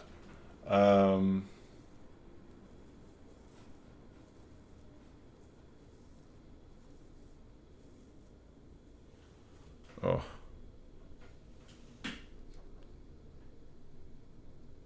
I hate these battery holders. There we go.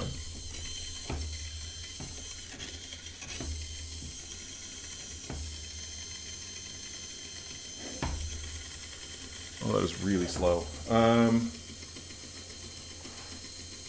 Oh, I forgot to bound the control error. Okay.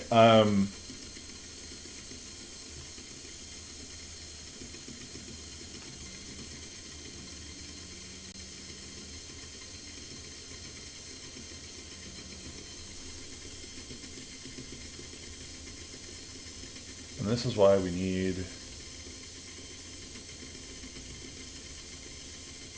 integral, or as we're going to end up with the integral.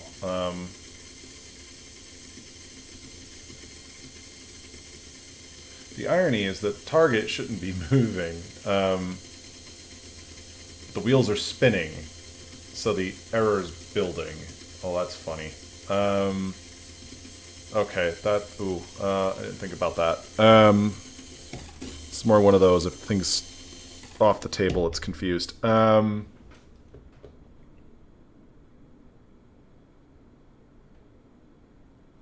Yeah, you NeoVim. I like NeoVim. But,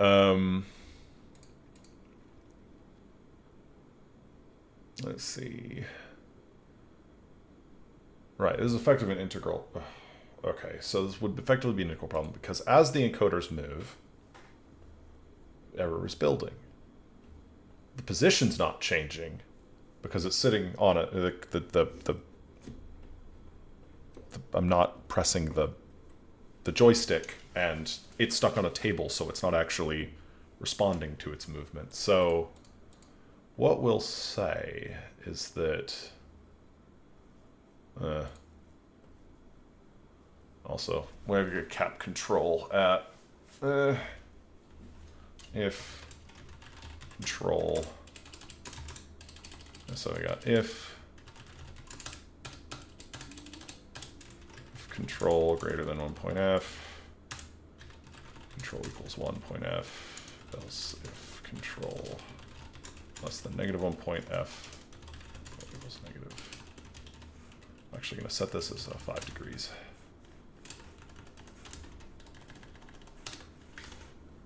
We'll just limit it so the robot can't completely tilt itself over. Terminal will be reused, close to slice it. Alright. Well, this is going to be interesting. We're going to start up our gamepad logic. We're then going to put the robot on the ground. The funny thing is it would have 0... the funny thing is the PID response is basically 0, because think. So it's...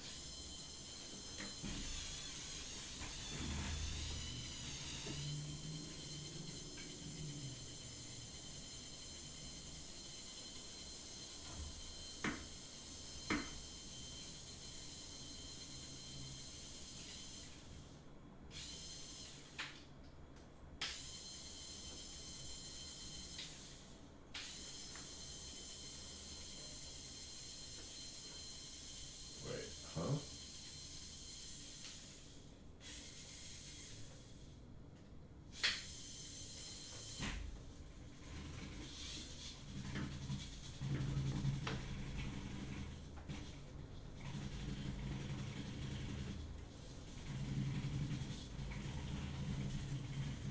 Oh, wait, what?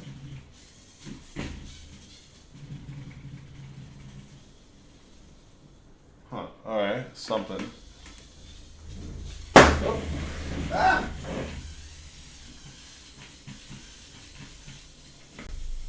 Alright, sorry, it's something.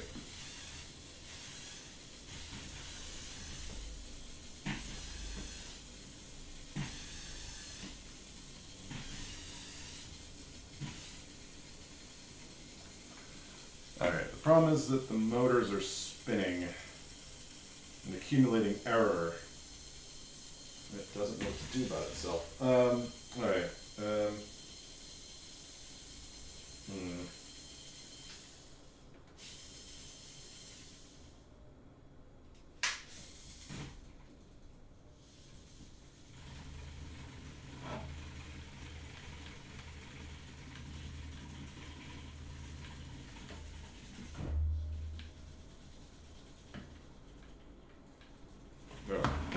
connection refused.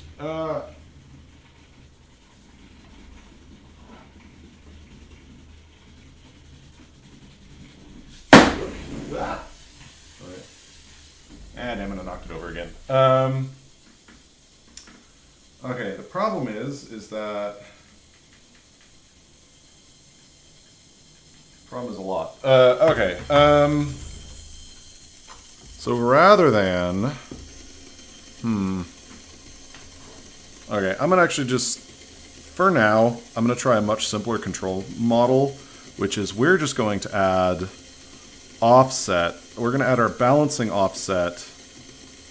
It won't quite necessarily hold position, but we're going to add our balance offset to the what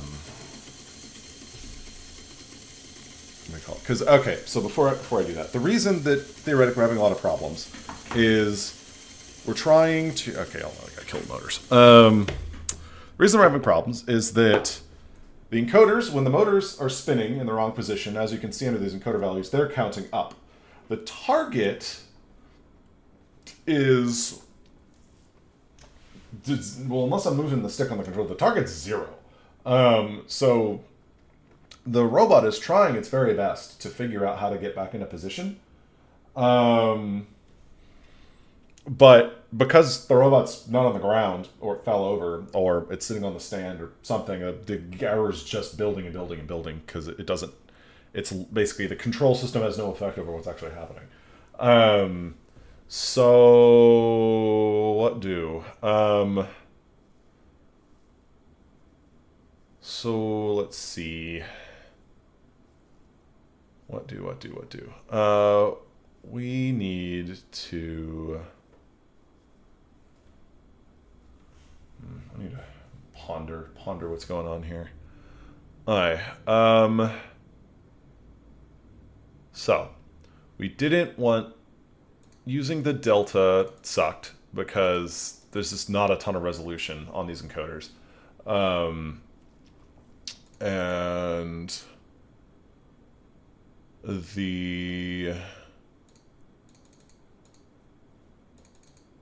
this is not working because the target keeps building. Building. Why does it keep falling over, though? That's the funny one. Maybe we just need to, I'm just going to reduce the control input angle here.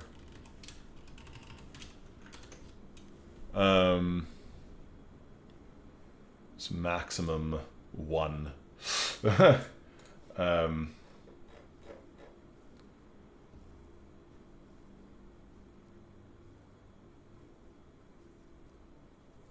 should probably also limit the windup of the encoders. So what we'll do is we'll actually, so this is, okay, limit encoder error windup. So if the control value is greater than 1, we're going to set the target error at, basically, sorry, not the target error. We're going to set the previous left encoder equals 1000. Because, again, we're copying some constants around it. A previous left encoder equals negative 1000. We're going to do that to the right encoders as well. Previous right encoder is negative 1000. Actually, sorry, it's going to be equal to target. Previous left encoder is equal to target minus 1000. Previous right encoder. Well, target minus 1000. Because we're saying we're limiting us to ourselves to a 1.0 response. We're dividing the target error by 1000. So we really need to fix, I really need to fix some of these constants here. But it's really, this is minus 1 over the p constant. And then so we're say previous left encoder equals target plus 1000. This is just limiting the windup on the encoders. Angry. Yeah. Because if control's negative, that means that the target is less than the left encoder. So then we're going to say previous left encoder is target plus, which will mean it's still negative, right? Right. Target, so let's say target was negative 1000. Left encoder was, say target was negative 10,000. I think previous encoder was something. So that means the left encoder would need to be negative 10,000 plus 1,000. So that'd be negative 9,000. Negative 10,000 plus 9,000 would be negative 1,000. Yeah. Okay. Compile.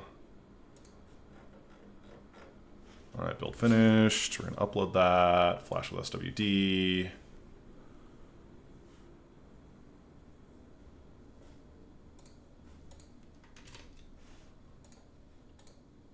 All right.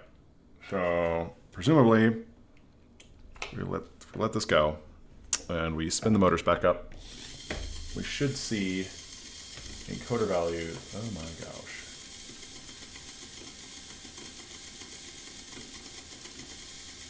Encoders should never. The encoders are zooming. Okay. That's not what I expected to happen.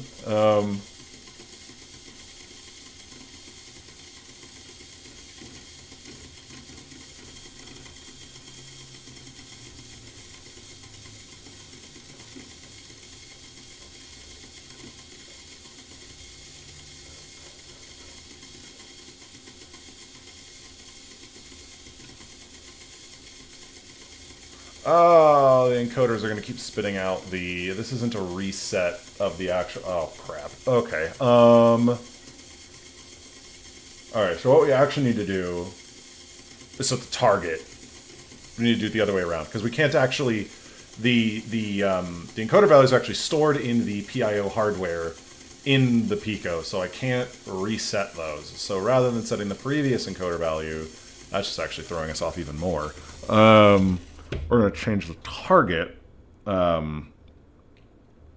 instead. All right, so we're going to say the target is equal to left encoder plus 1,000, right? Yeah, because the target is 1,000 beyond where we were. I say the target is left encoder minus 1,000, right, for going the other way. All right, while constraining the target. I might have done that backwards. I really might have. Let me talk through this again. All right, so if the control is greater than 1, it means that the target was significantly greater than the left encoder. So what we're going to do is we're going to constrain the target to only ever being able to be 1,000 more than the left encoder if it exceeded that. So, and then if the control is less, that means the target was less than the left encoder. And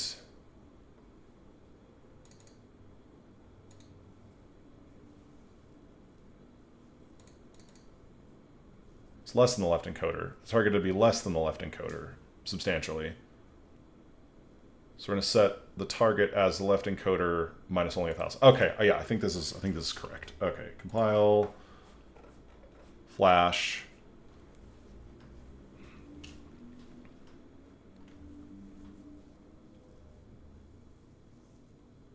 Sorry, terminal will be used to close it. Okay, so hopefully it will start holding position again. And we should see some constraints on that. Yes, okay. But it is not doing a very good job of holding its position. It should weeble wobble back and forth. Hey, it is generally. Sort of. Generally, no. Okay.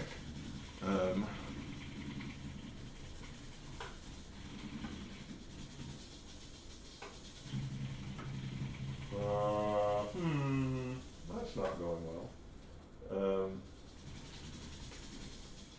We're going to actually increase the allowable angle control. I don't like this. It's too non-aggressive. So we're actually going to divide this by 200 instead. And then if it's greater than 5.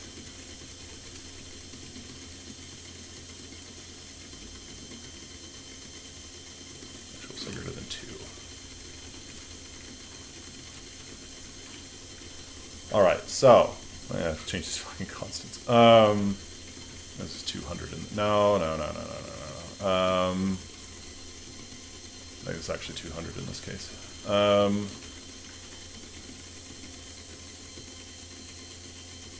Actually, greater than 2. That would be 400.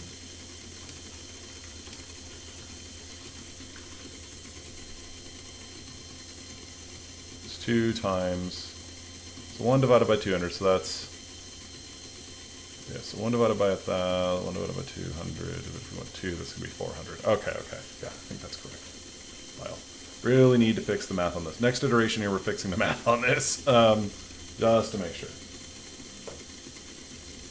No, we don't want to normalize the encoder magnitudes. Normalize being, make it all positive, or, well, actually, no, normalize would be changing it within 1 and 0.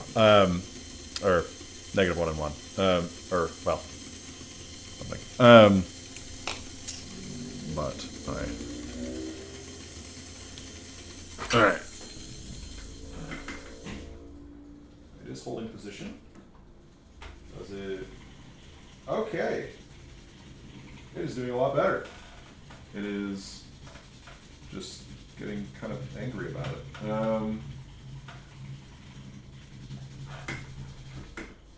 Okay, I dig it. Although it's going to get mad at me for pushing it around. All right, let me spin up the Gamepad.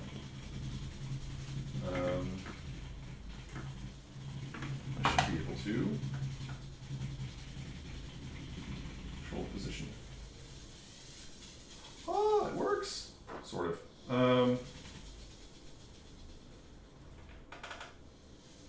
Very slow response to anything, but it is somewhat working. Okay, let me switch to my phone camera here.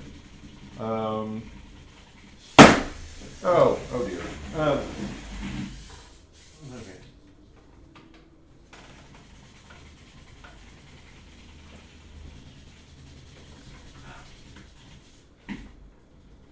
Desk cam.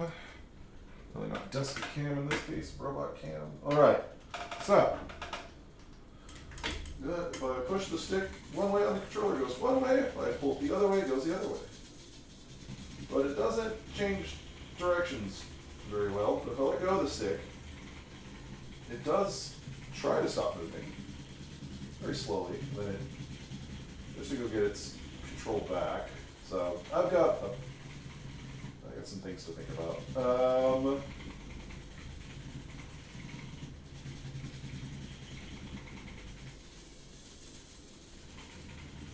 Does not do a very good job of slowing down. Yeah, I think what I need to do. Come back. Ah! Right. Come back. This thing should stop moving. Okay. Come back here. Alright.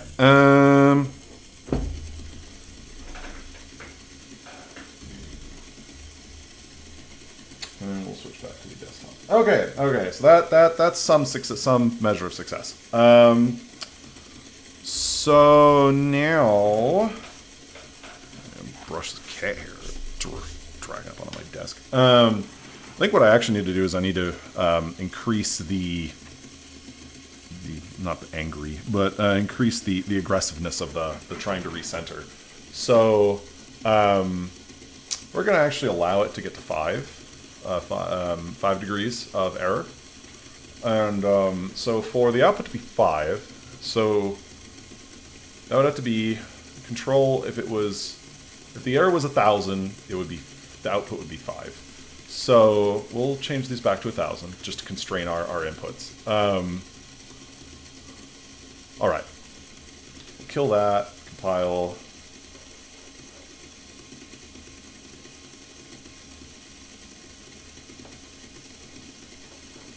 Flash that.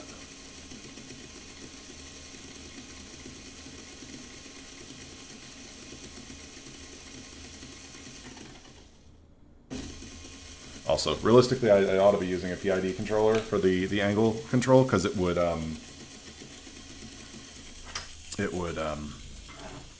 if the slower it responded, the more it would attempt to speed up its response.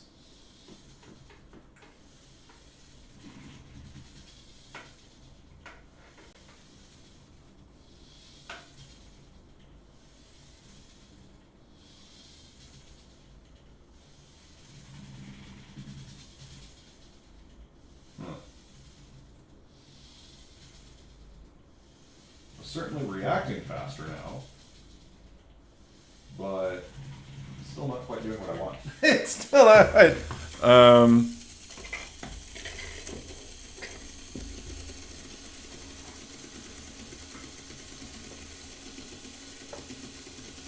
So it's doing this swishy swashy thing where you can actually see on the measurement here. If I put it down.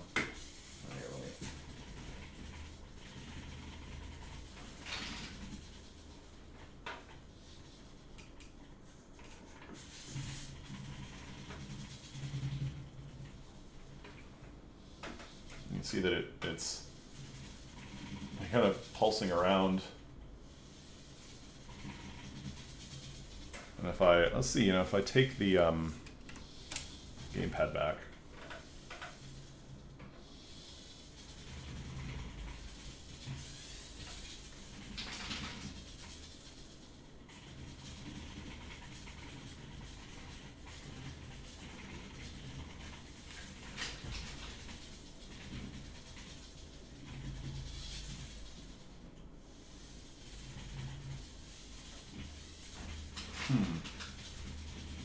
Might have got my control inputs bad here.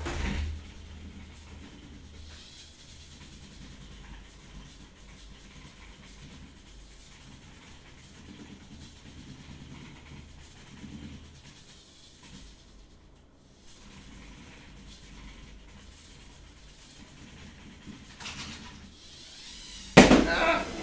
No! Come back!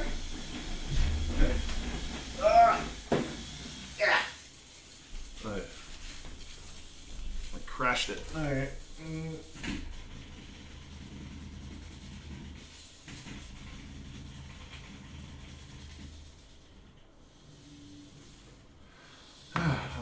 so what do? Okay. Roll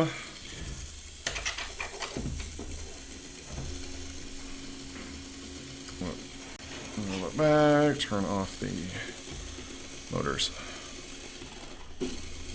Get out of there. Fuck. There we go. Okay, so it oscillates around the target, which it's wont to do with the P controller. Are we at 58?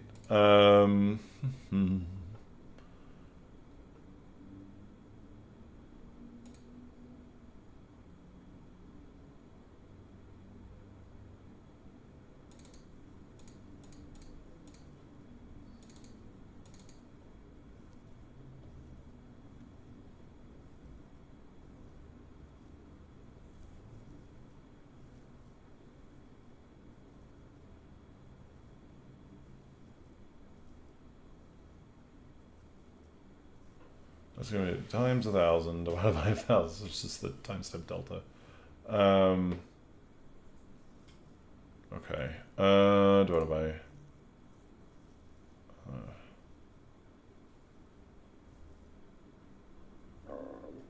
okay.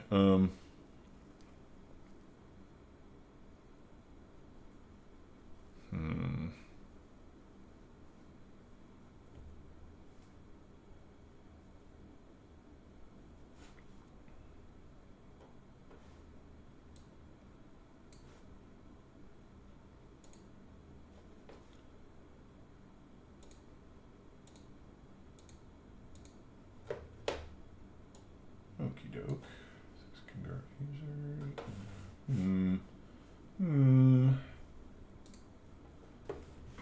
All right.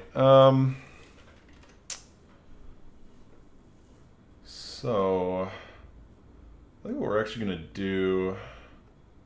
What's our pitch? Pid response. Interesting is that the proportional is measuring so high. If we like integrals really bouncing. Okay. Oh, because that's its attempt to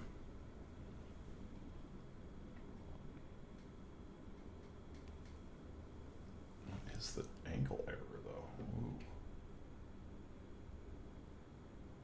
Oh, right. Because that's the angle error, and it's trying to tilt like 5 degrees the other way. So if I were to set it to, 5 degrees of tilt, the thing would set. Okay, cool. If we were to say the encoder values are doing something, that's the left encoder.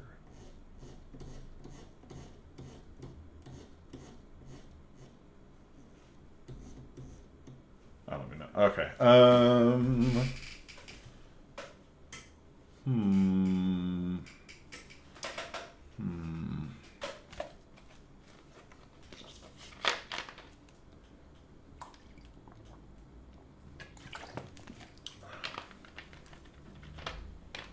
All right.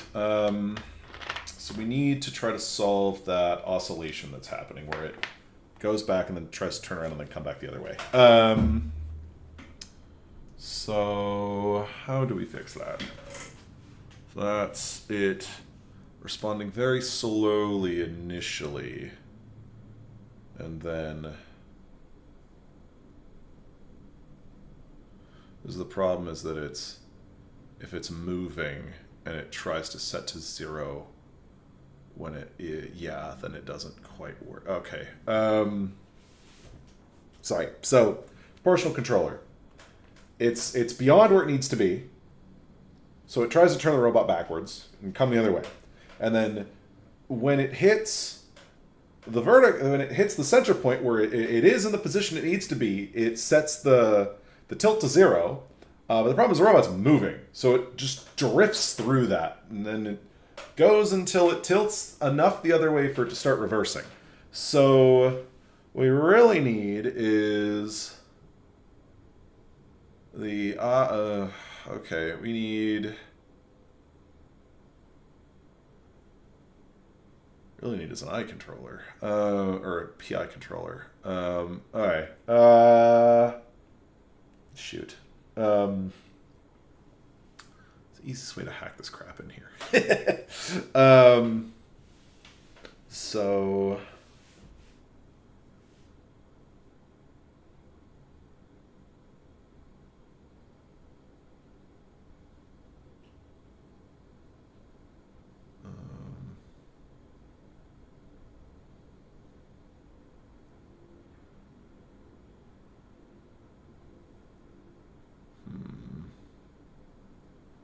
Oh, actually, let me repower the logic, and I see the encoders being 0. Target being 0.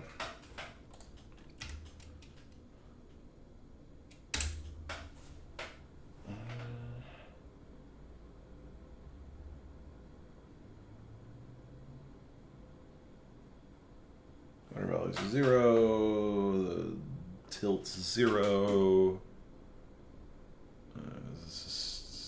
Slowly.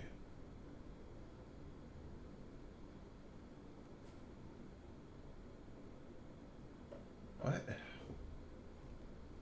Why is it already? Saying I need to be at 5 degrees. The target's supposed to be 0. Yeah.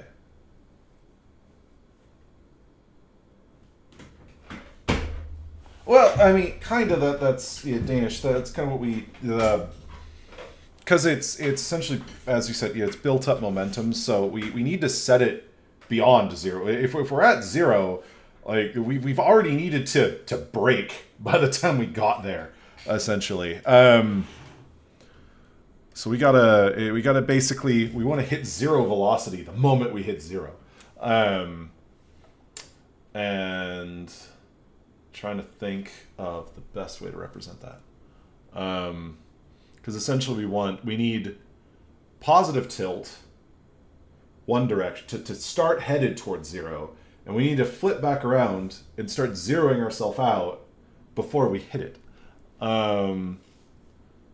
And that's really the S curve thing is really yeah, if I hit the stick it just jumps.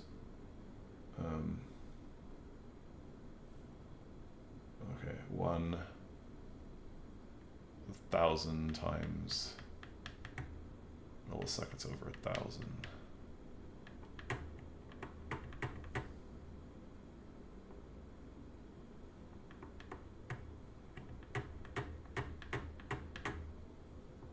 just think my control input's clearly broken.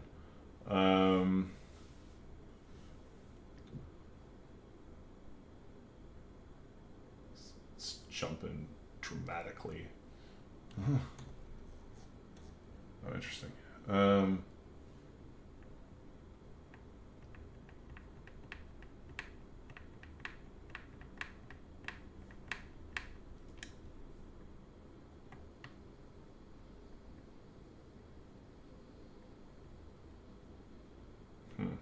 Weird.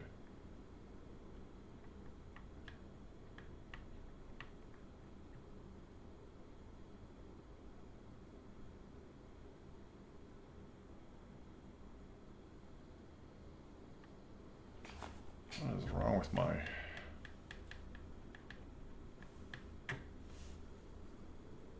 Oh, that's 1,000.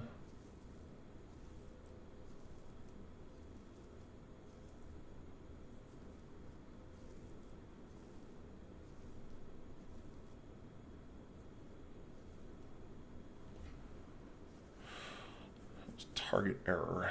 Target minus left encoder. Something's gone fucky with my control input.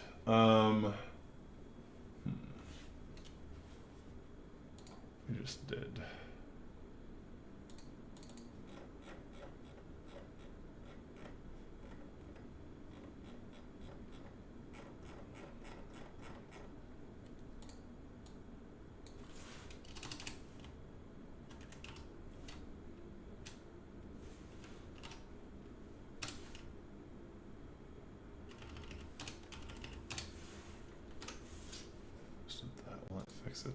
it's just a logic glitch. All right.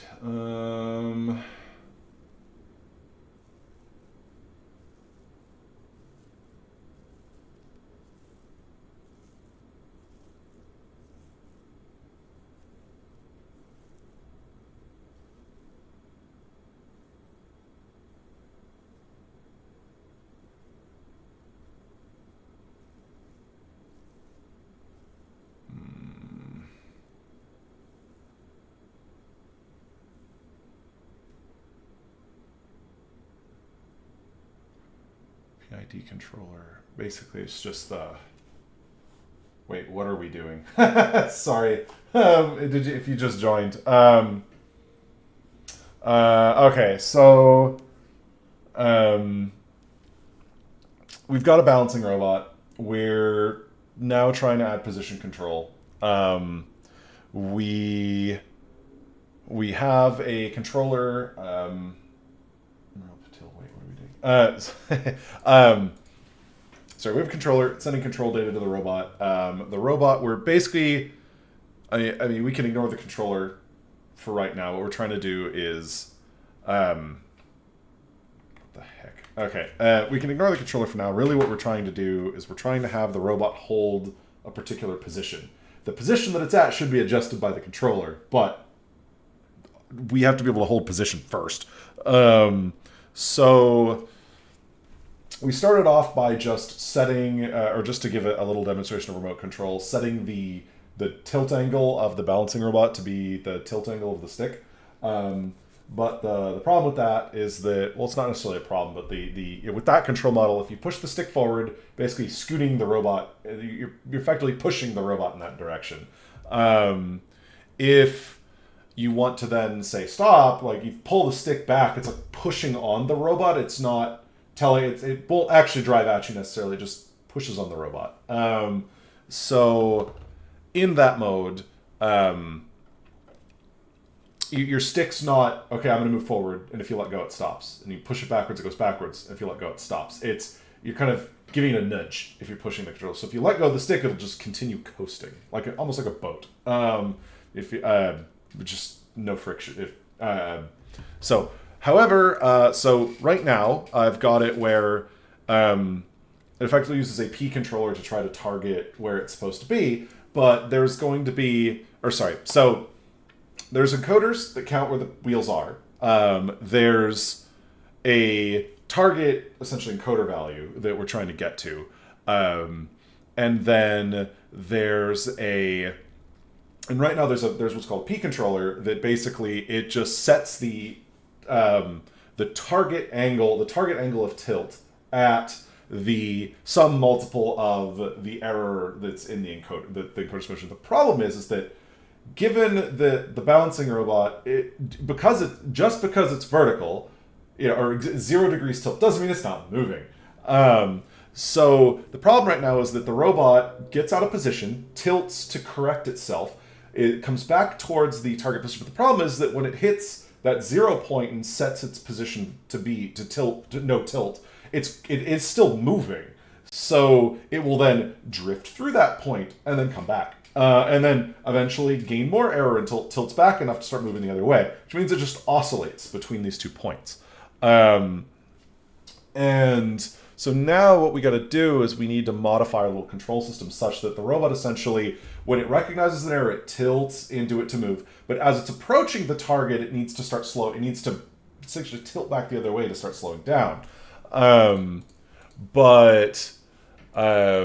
to think if a PID controller it will respond in the correct way. And I think it will, specifically because of the D term. The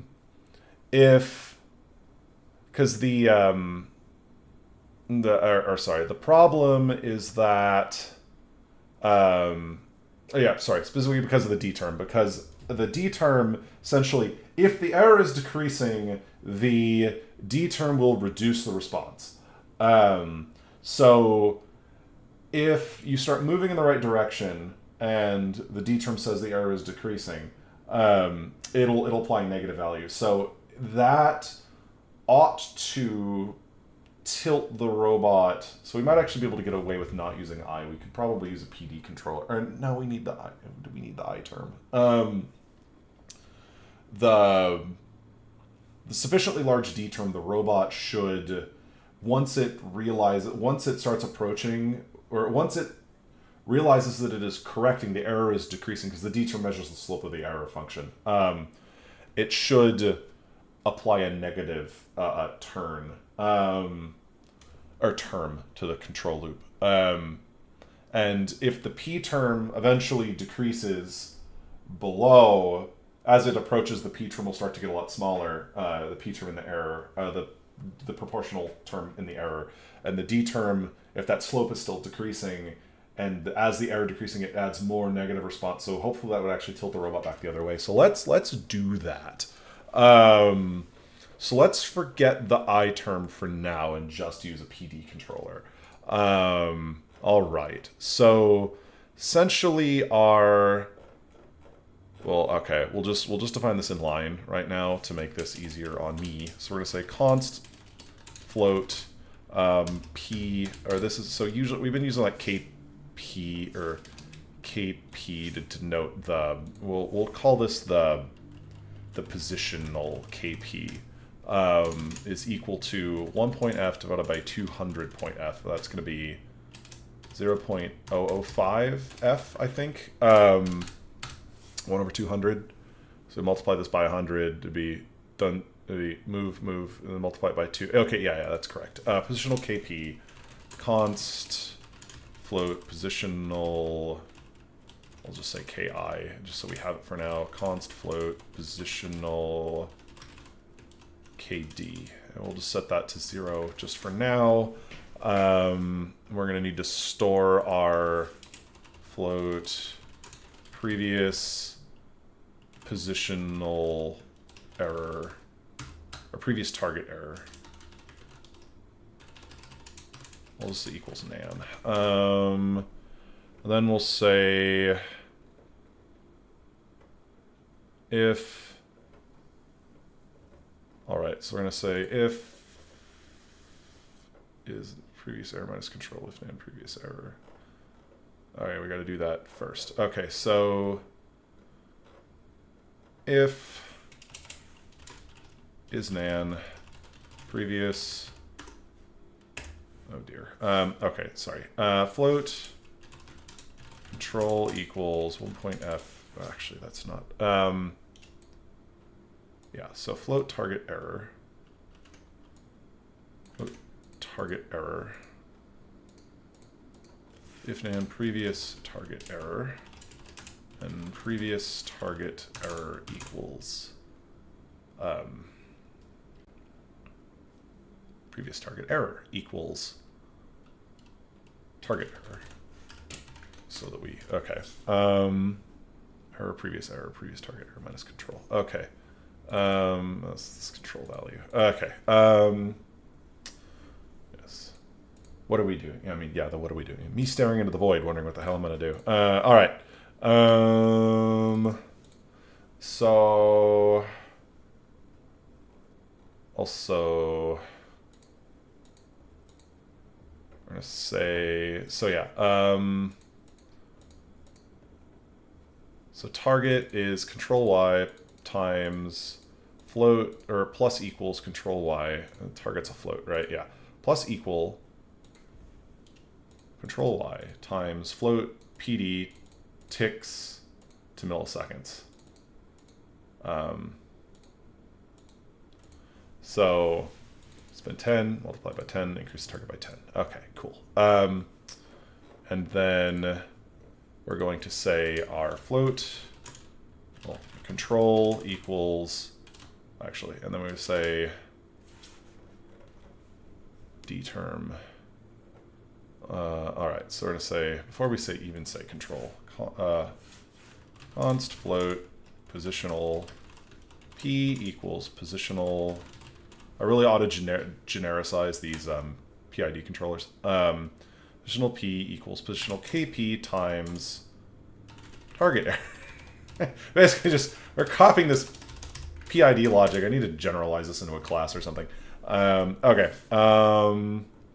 We don't have an I term right now, so we're going to say const float d positional d equals positional kd times previous target error minus target error.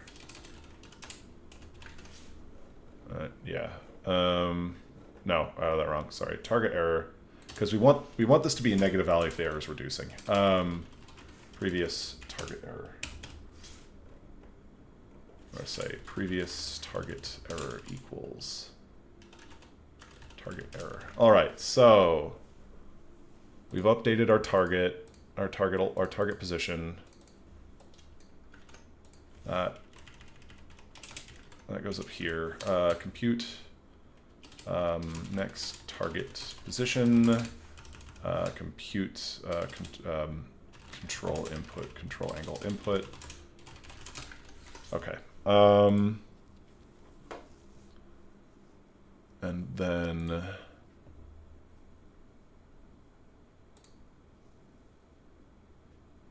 okay. All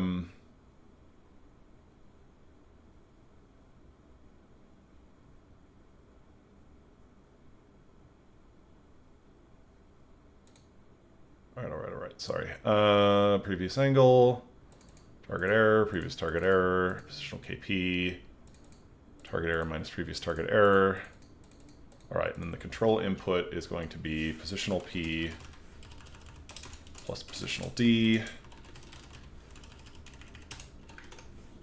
We're then going to okay, so all right, so that's our control input. So we're saying that if we're basically dividing the position error by 200 to denote our control input angle.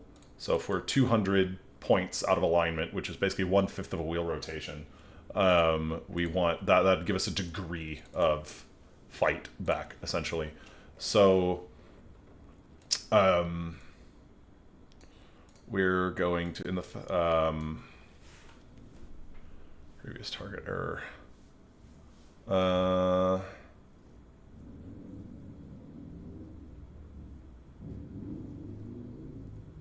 right, so now we've got to do our constraining, which is we need to limit the output of the control so the robot doesn't just like throw itself to the ground. So we'll actually say if the robot is tilted more than 10 degrees, actually, we're going to say 5 degrees, like we have before. If control is greater than 5, control equals 5.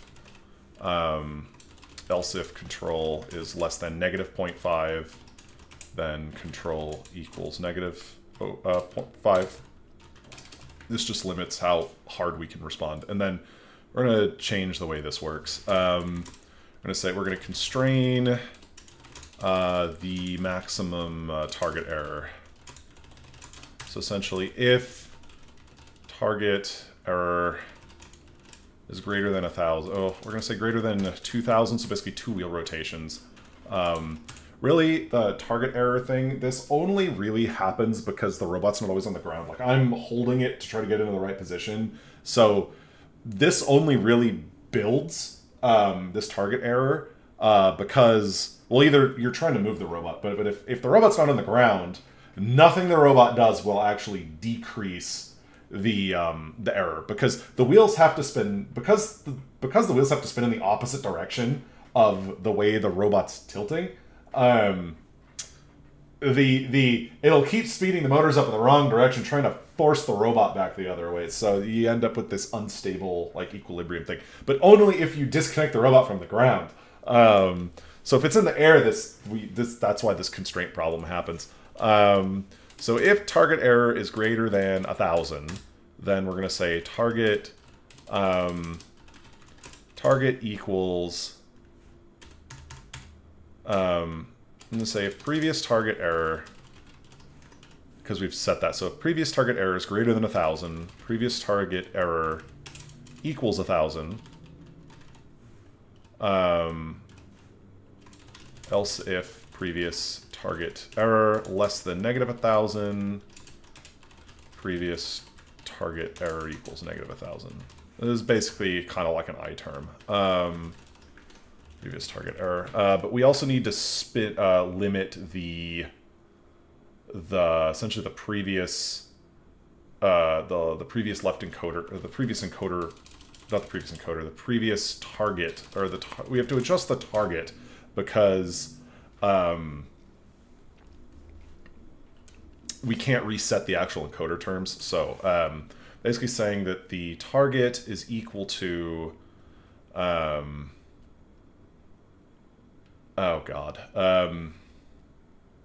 constraining the target so that we need to compute out what the target error would be given. Okay, hold on. Sorry. So we just got to reset the target. So target wow. Okay. Target is equal to left encoder plus 1,000. Target equals left encoder minus 1,000. Right. It's basically if the target error is 1,000, it's. No, I did this wrong. I need to flip these. I think it's because if the target error is more than 1,000, it means that the target must be more than 1,000 more than. Oh, no, I did have these right. Must be at least 1,000 more than the left encoder value. So we actually need to add that. I had it right the first time. And conversely, if the target error is less than 1,000, that means that the target must have been more than 1,000 less than the left encoder. So this is how we constrain that target. So we'll compile this. And hopefully have gotten it right. But we left this KD term at 0.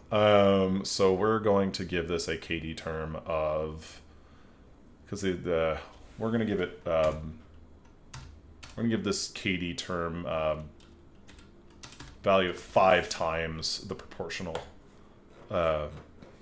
exit code 0 flash SWD. Hopefully this means it'll just mostly oscillate around the correct spot. Oh, it's not even attached to the programmer. Okay, that would help. All right. Am I connecting this right? No. Yay. Hold on. Oh my god. All right. Those pins are up. Those pins are up. Okay, got it. Cool. Flash the project. And verify started, command worked. Okay, cool. Take that back. All right, so we'll put the battery back in. Cool. And we'll see what happens now. And it's still oscillating around a point. Pretty bad. But maybe which degrees, encoder values. Maybe what we ought to do is when we're reporting the encoder values, just so we can see what's going on, maybe we ought to report the target just so everything's in phase here. Okay.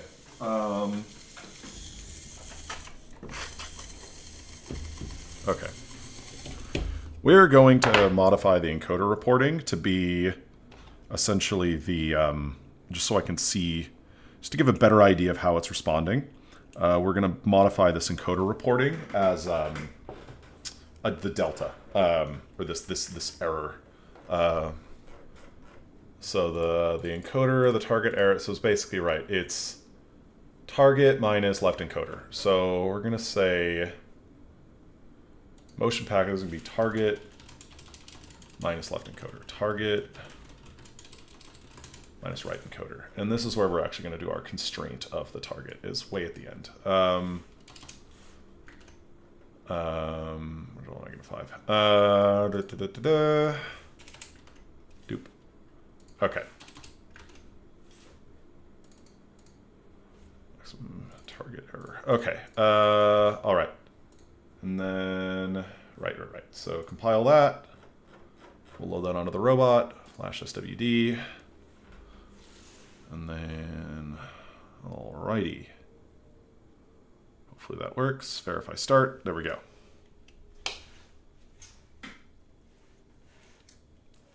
Okay. And once this starts reporting again, we'll put the motor back in. We'll put the battery back in. Okay. And we'll see once it picks back up here. Boop. All right. Cool.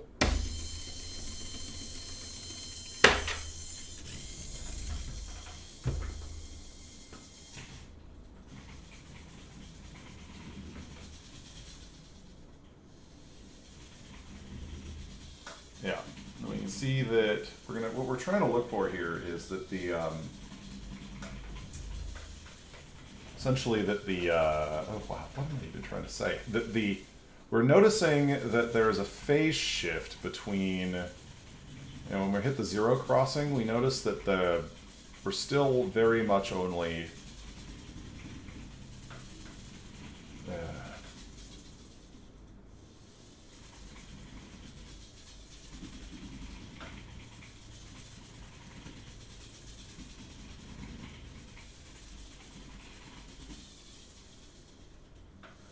let me try to bring it back over. Yeah, see what happens if I start up my Gamepad script now. I can bring it back over here because it's running away from me because the constraint of the.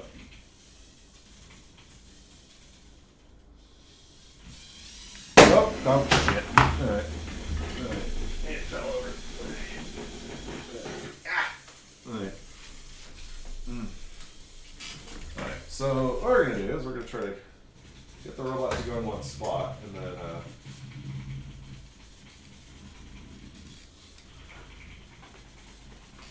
into this horrid oscillation. All right, so if I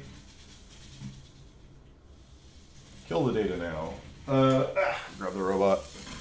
Let's look at this. Let's look at this data visualization here. Let's see what we can learn. Okay.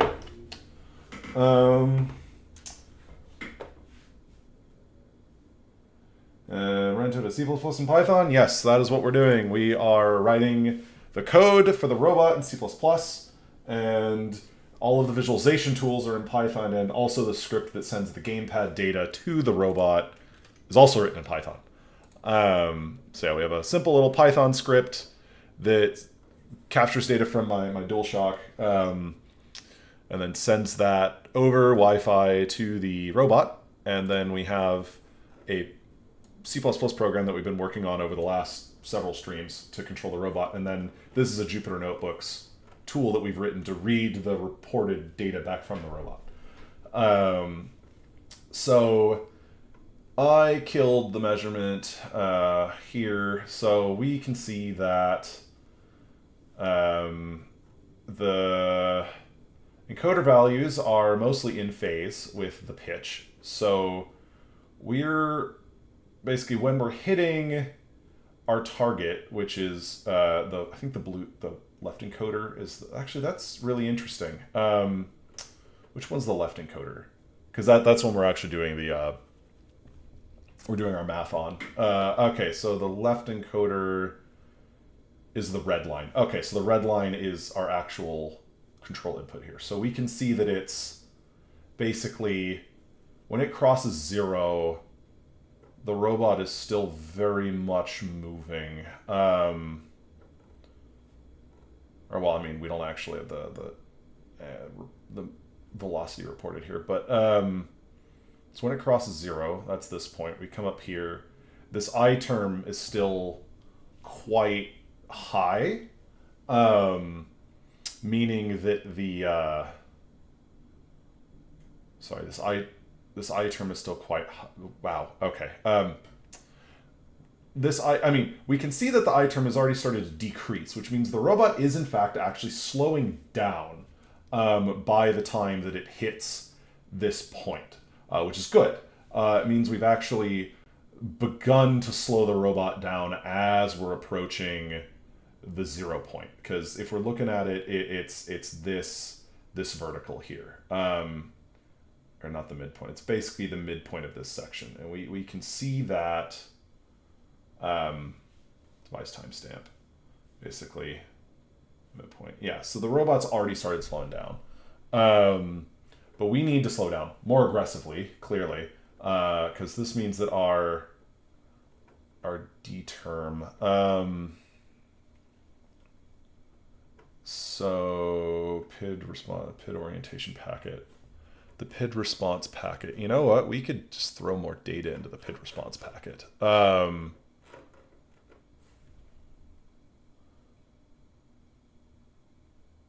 Let's see here. So what this could mean is that let's see one of these other zero crossing events. Also, the fact that it's shattering out up at these points, it's clamping that maximal error,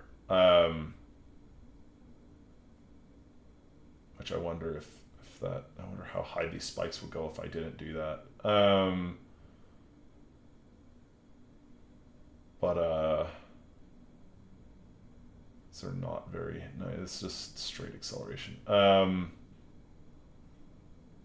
So yeah, so let's look at this zero cross point. All right, so if we go up here, and the robot's still pretty much moving. It's hit at its maximum speed at that point.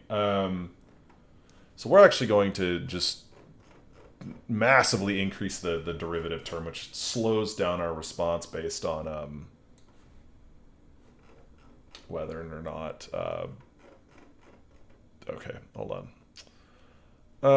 Back propagate, I term to solve wind up. Okay. How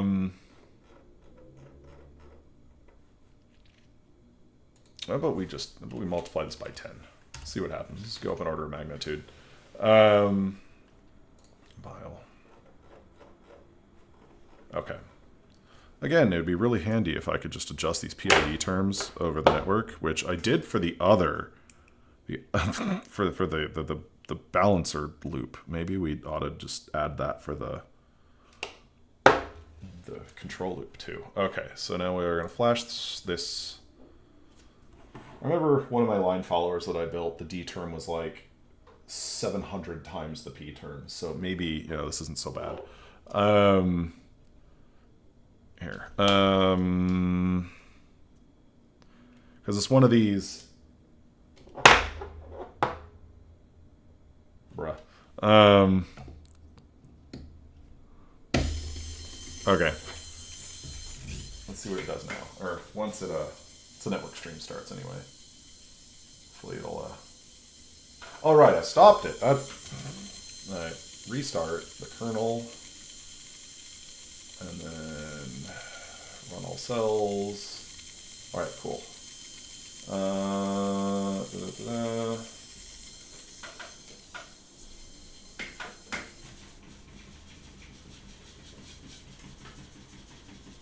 Well, it's definitely doing something. It's definitely being very jittery. Uh-oh. How long until it throws itself over?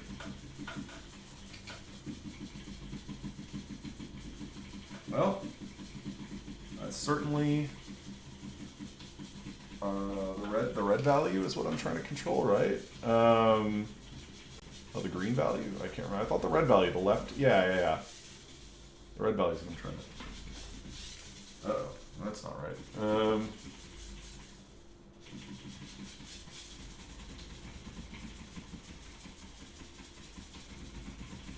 Huh. Well, that's something. Not really what I want. Maybe we set the D term too high.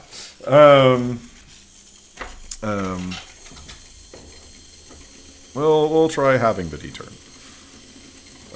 Because sometimes it reverses after it gets to the correct point.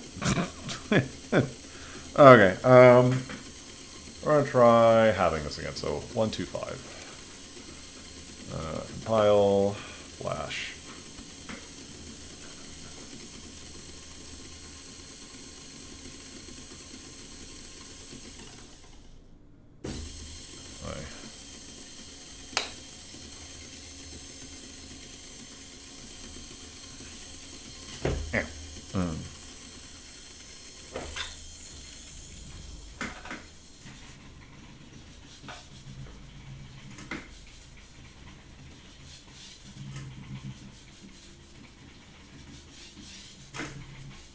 Huh. Don't quite look right.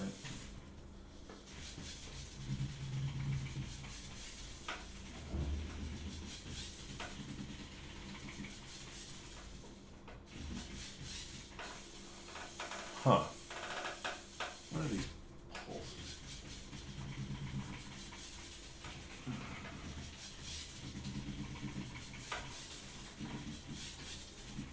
Okay, something's still very much not right. Okay,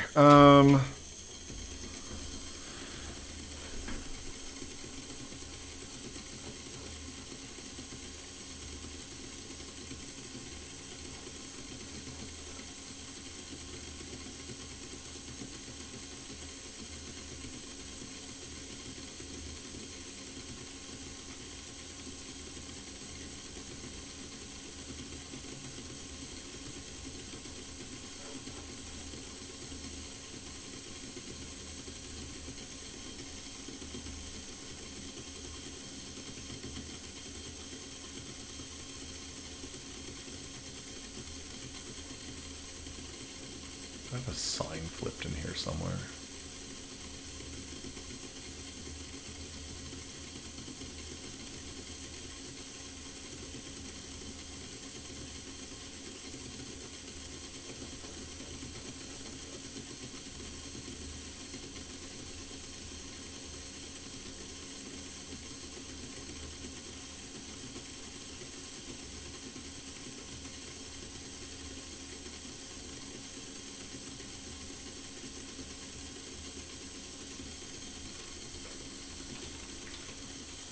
One of the tests I did before, but I just doubled it.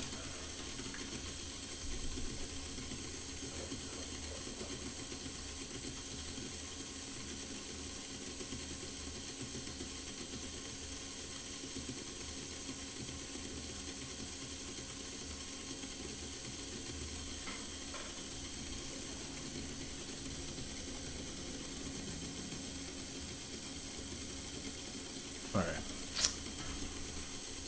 Compile, flash.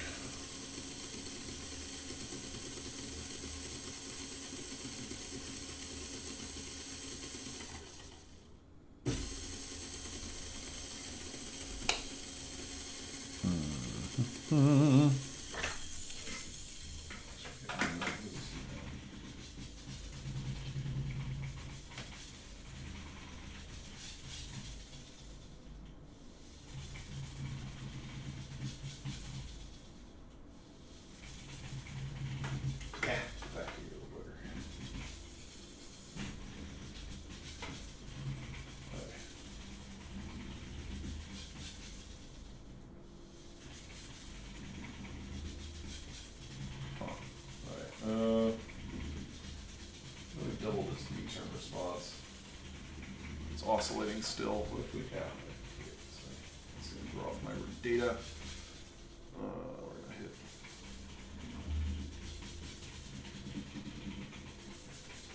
Stop. All right. What's happening? All right. What's happening? What's happening?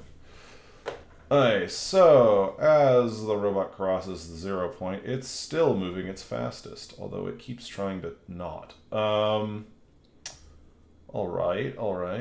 So clearly something is still coupled directly.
Okay.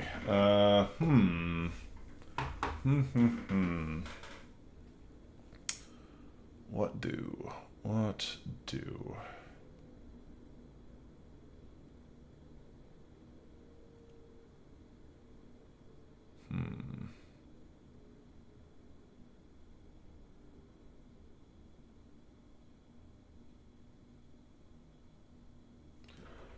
Yeah, we could, just to get this actually working per se, we could just, rather than actually taking this nice fancy control mechanism here, we could just float error,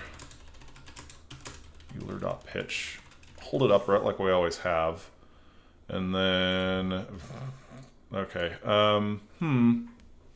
we could say, oh,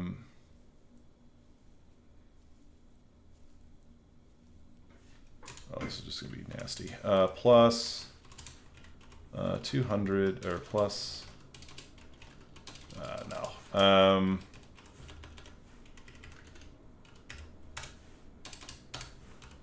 Response times equal float response lift.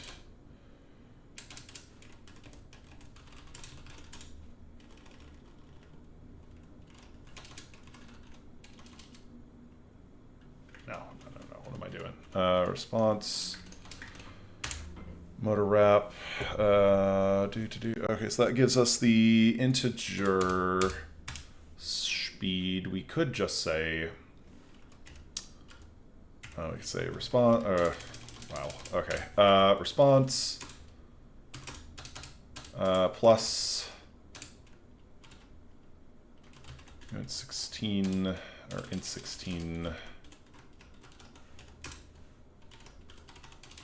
500 times or 1000 times control X.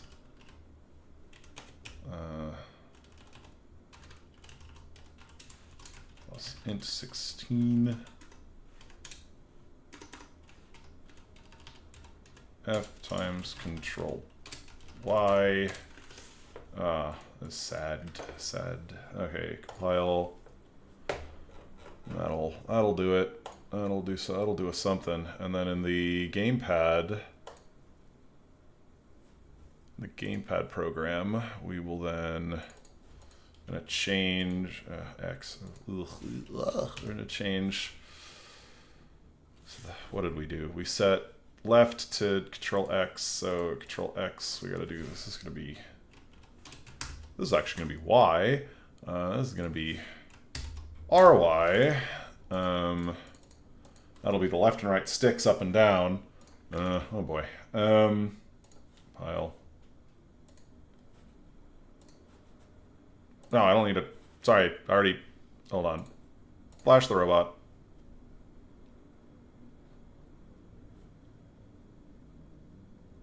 Which is not plugged into the programmer. Alright.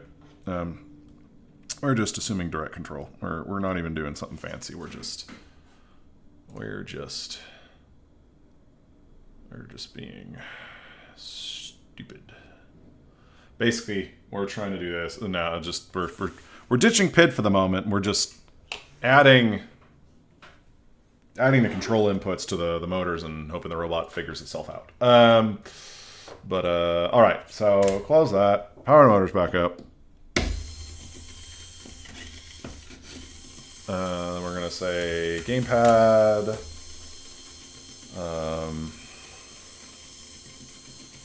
Odyssey data. That is doing stuff.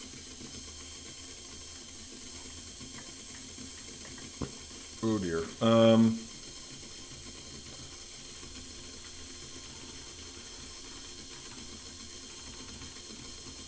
Fix that. Doop. Fix that real quick. Let's keep doing tank steering on the left and right joysticks of the controller. All right.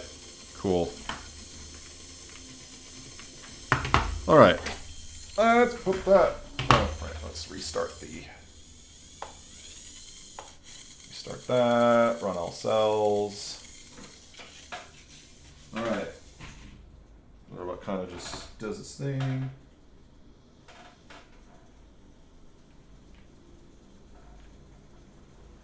Yeah, the robot's not doing anything. Come on, go that way. Come on. Go. Go that way. Get back here. Stop. All right. That's the problem with doing this open loop control, is that it's going to crash.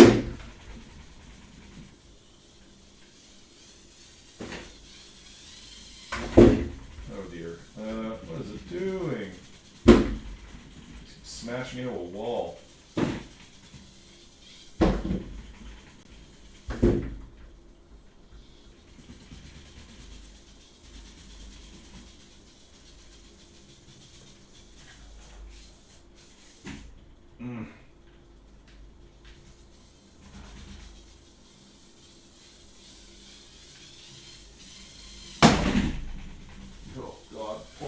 Well, it came back without me getting up, so that's a victory. Oh god. That didn't work very well though.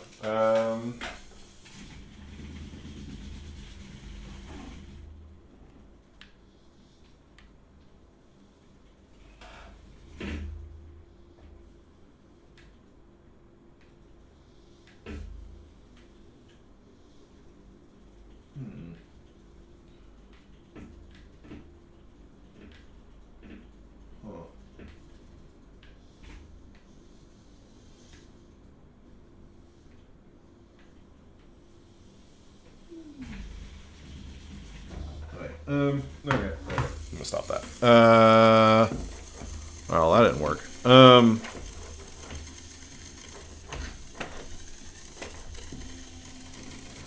if we did 1,000 times? Oh, we did 1,000 times the input. Okay.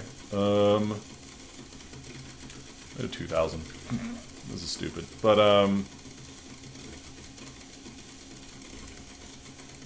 this is sending the things that I think, right? Clamp, clamp.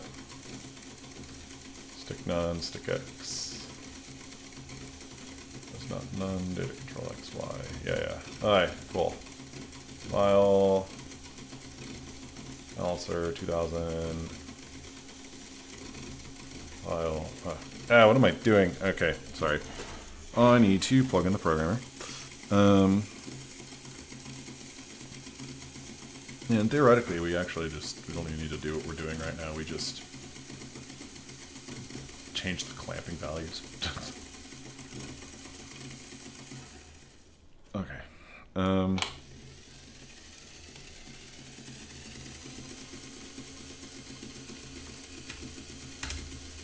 right.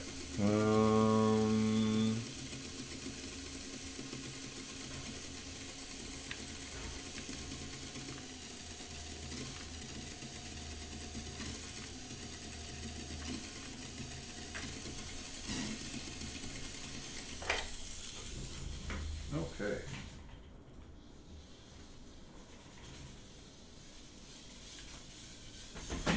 Oh dear.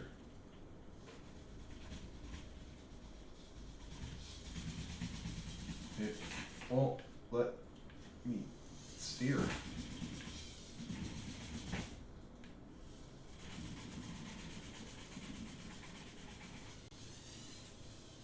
Oh god, it ran off into the other room. Alright.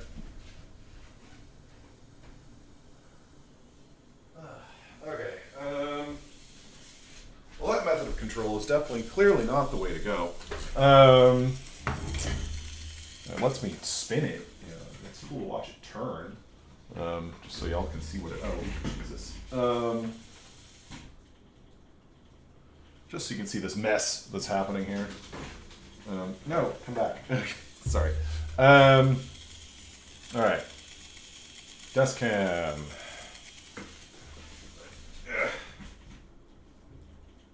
So, that sort of kind of stays in one spot, and if I change the joystick, it spins. But if I try to control the position, it kind of just does that. Okay. Alright, that's not working. That's not working. Okay, well, shoot. That's almost 10. Okay, well, let's see.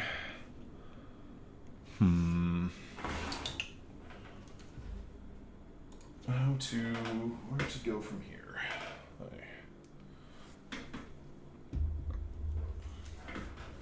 Much more complicated than I thought it would be.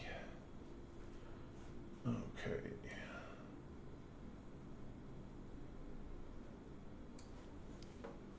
So, that did not work. Control X, Control Y. Yeah, that's a volatile. I mean, that's positive or negative. So the problem is that the PID controller will detect that there's the steady state error and the I term climbs out of, right? So, And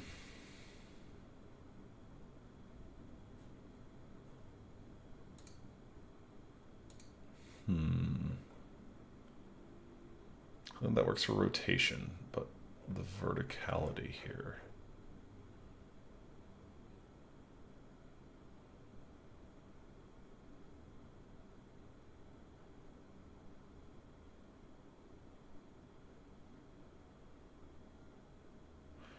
Okay.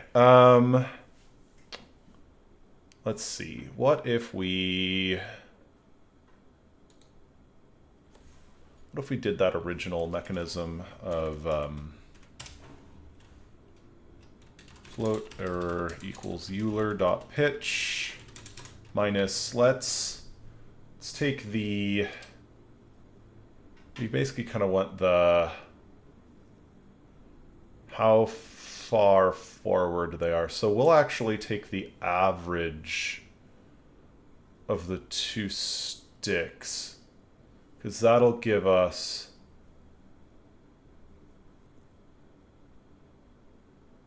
they're both forward. We'll take the average of the two sticks. So yeah. So control dot x plus control dot y divided by 2. Or control x, sorry. 2.f. So that will give us,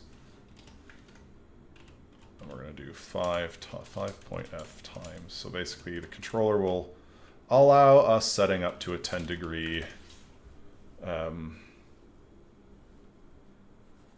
degree change, I guess. Actually, what if I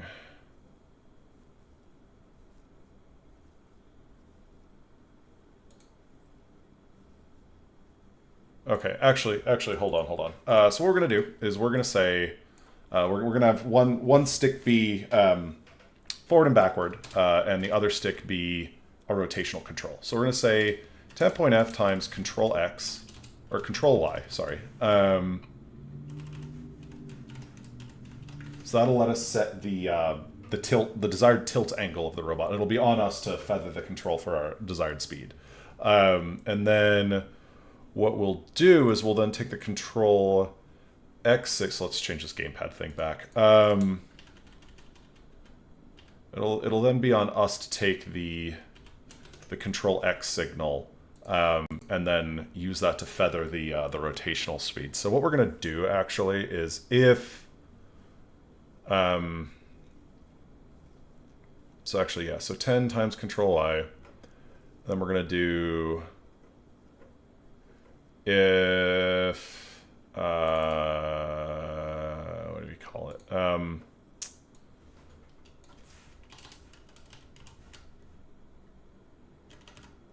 We're gonna say, actually what we're gonna do is response times equals motor wrap.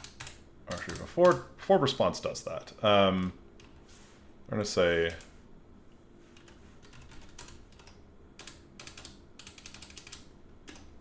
response, so I'm gonna say float const float response left equals response time. Okay. Const float response right equals response. Say response left. Oh, we just set these as constants. Right. Float response left response right equals response times oh god, response what the hell am I doing? Sorry. Response is that float left multiplier equals 1, float right multiplier equals 1 if control X greater than 0, then means the stick is pushed to the right, I think. Right? Hold on, let's find out. The stick is pushed to the right, means we want the robot to turn to the right. So it'll be, or sorry, it's positive if it's pushed to the right. So that means if we want the robot to turn right, we need to shut down the right motor. And then the left motor will kick us around. So then we're going to say right multiplier equals 1.f minus control X. All right. Then we're going to say else if control X less than 0. And we're going to say left multiplier equals 1.f plus control X because it's negative. Control X will be negative. All right. So we're going to say, yeah. All right. So response times right multiplier, and then response times left multiplier. All right, and this will give us some basic semblance of control until I can figure out how to get this PID loop thing working.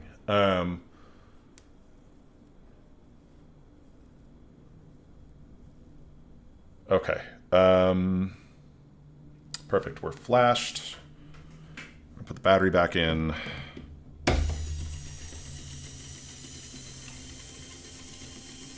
We're going to start the controller.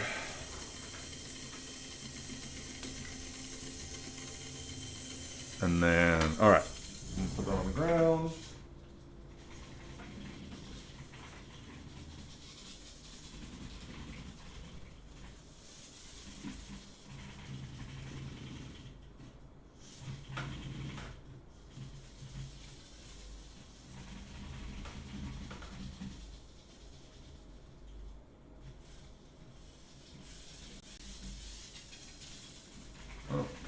Well, that is really hard to control, but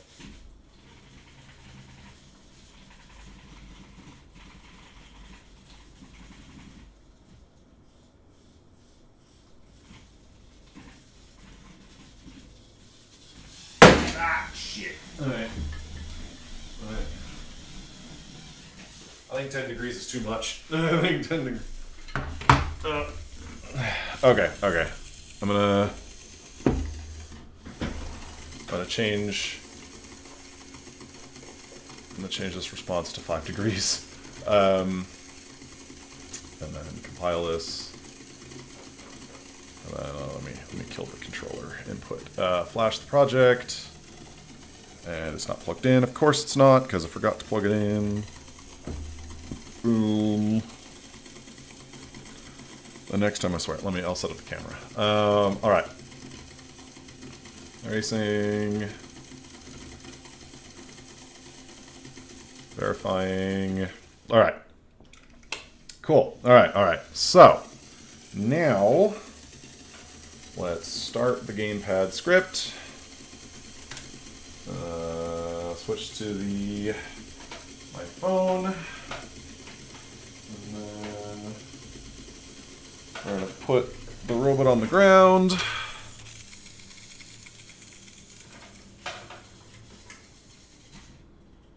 should stay generally in one spot, and then we're gonna use the controller stick to.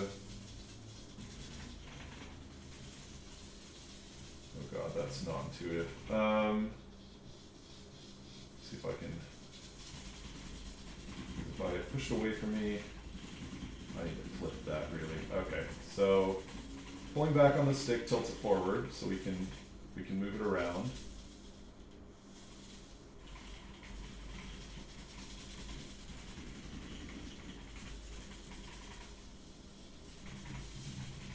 Okay. Ugh. Not intuitive. Oh, no, don't go that way too far. Alright, sorry. If we push the stick in one place, we can actually rotate, and then it freaks out. Alright,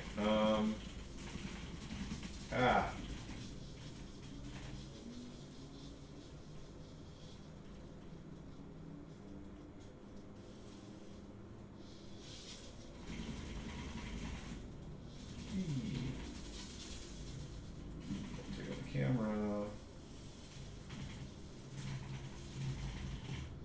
Oh, okay, alright. Let me try to get back in that field of view.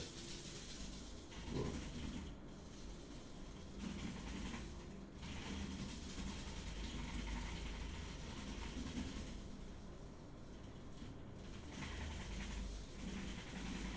What we probably need to do is, for the PID controller, probably just need to configure it as a velocity PID. That's probably our best bet.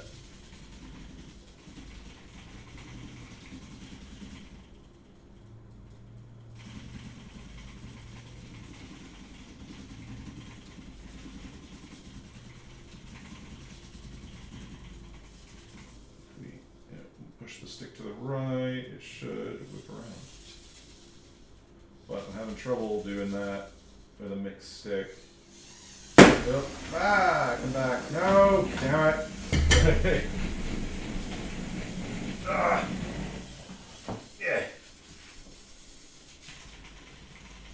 I can do that, I can bring it the other way.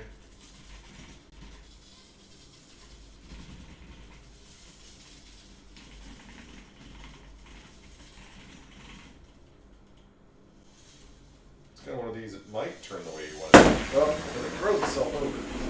There's no control authority on the other axis. Alright. Okay. Yeah. Let me just. Too many things in my hands. Alright. That one will run away, so let me put that down. Switch this to the desktop. Okay, so we do have a limited degree of control over it. We really do need to think better about how it should rotate. Because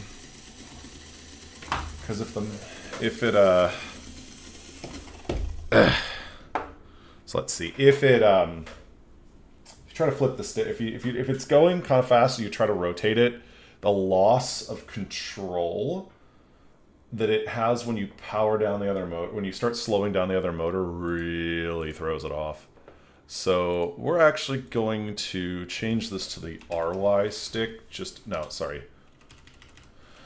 the RX stick, just so I can have the it's easier to control when it's not on a single stick. So we don't actually have to reflash it for this. Let's power cycle a controller, the microcontroller. Then we'll power the motors back up, start a Gamepad script. We're gonna go back on the ground, try to switch to the desk cam again, desk cam.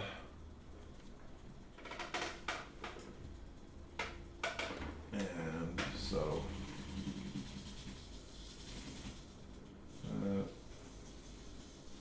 loosely rotated.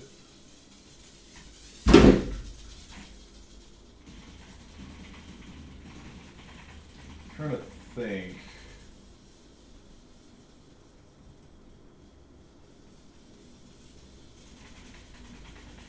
Yeah, if I'm I'm trying to tilt the stick forward, that's jittery. If I'm trying to tilt the stick, you can see that it lets me control the tilt using one of the sticks. So tilt back, tilt forward. If I rotate, or hold on, sorry, if I try to get back here, I rotate using, if I hold one stick, I'll only balance using that motor.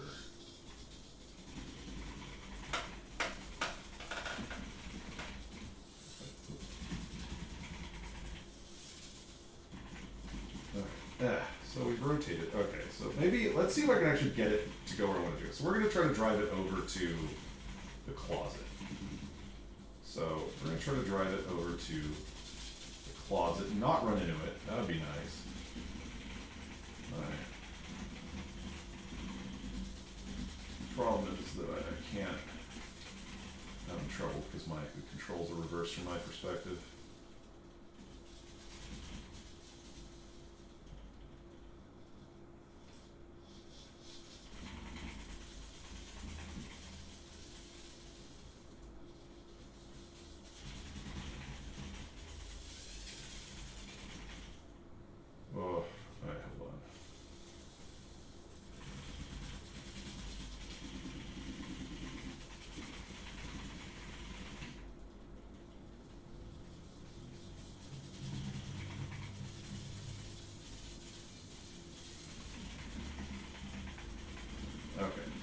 So it feels like driving feels like Kerbal Space where kind of the control inputs, change its velocity. You're basically adjusting velocity, not adjusting position. So if I flick the stick towards the camera, the robot starts coming over here, and I have to let go of the stick. Otherwise, it just keeps building speed.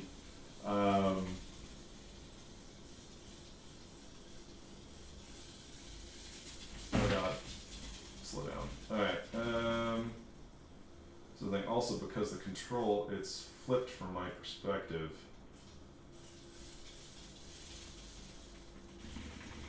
I guess back to the way it is in my perspective. Alright. Oh god.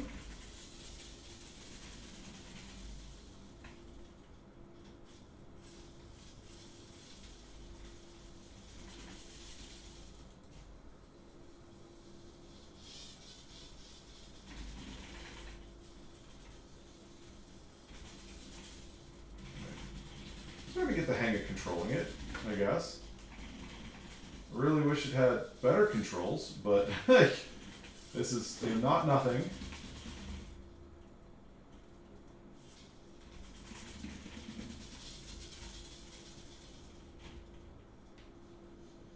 Not nothing. So essentially, the way that this is being controlled, for those that not necessarily been following, is that basically, I have the left stick of my gamepad. Moving the stick up and down sets the tilt angle of the robot. So it doesn't actually tell it to move forward per se. It tells it to tilt in that direction. So if I flick the stick and it starts moving in that direction, it keeps moving in that direction. So it's on me to basically tilt it to slow down. So you can see. And if you just look at the robot, anytime I flick the stick, you can see it changing its orientation whenever I flip the stick. So we're just trying to keep the battery, the weight still manageable, or in a manageable angle. And so, but if I'm on the right stick, basically, it selectively reduces power to the other motors. So, so I push the stick to the left, it cuts power to the left motor, or it reduces power to the left motor. I push the stick right, it reduces power to the right motor. Realistically, balancers mostly benefit by spinning. So what we could do, let's try to change the stick mixing. So, because right now it just, as we saw, it's a multiplier, so if I push the stick to the left, it just cuts, it basically just changes the ratio on how power is applied. So if the robot wouldn't otherwise move, turning the stick isn't going to cause it to move. So realistically what I should probably do is add some response based on the direction. Like decrease the left and increase the right, but by a linear amount, so that maybe I reverse directions and spin the robot in place. So yeah, I think we could do that. Actually, yeah. So let me bring it back over here, which I think I can do. Yeah, there we go. That was smooth. That looked smooth. It was very much totally intentional. I didn't totally just benefit off of that. Okay. Let me switch back to the desktop. All right. So let's add that modified control scheme. All right. So we're going to go back to the robot, and let me put this in a position where I can actually program it, get back to the programmer.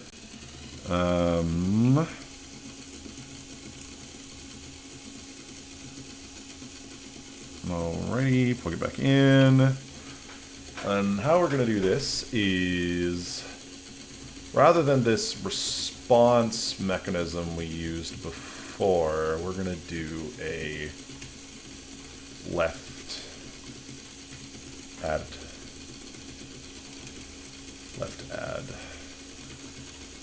right add, or right add.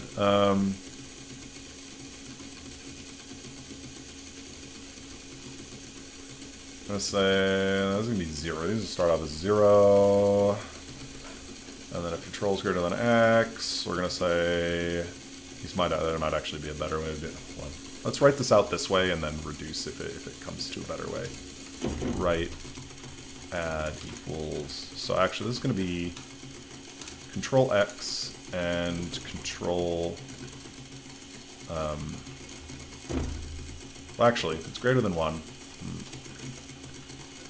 And then if equals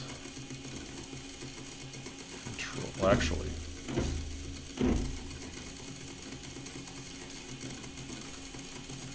negative control. Oh, maybe. Wait, that doesn't seem right. If it's less than 0, we always want to add the opposite. Okay, yeah, actually, let's do that. Control X, and then minus control X. Cool. That gets rid of all that crap. Cool. File. Program.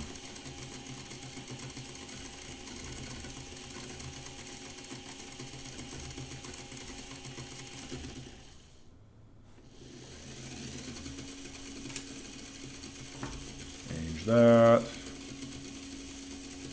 That'll cause it to spin in place, presumably. Oh, interesting. Connect to the robot. There we go.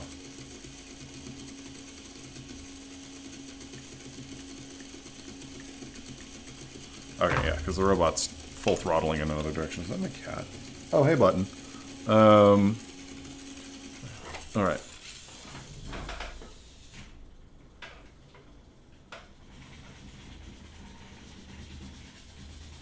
That's not doing anything. What the hell? Alright. Control. Oh, that's why it's not doing anything. Oh, Jesus. I added it after, so we're changing a value that's from 0 to 5,000 by 1. That's not going to do anything. Okay.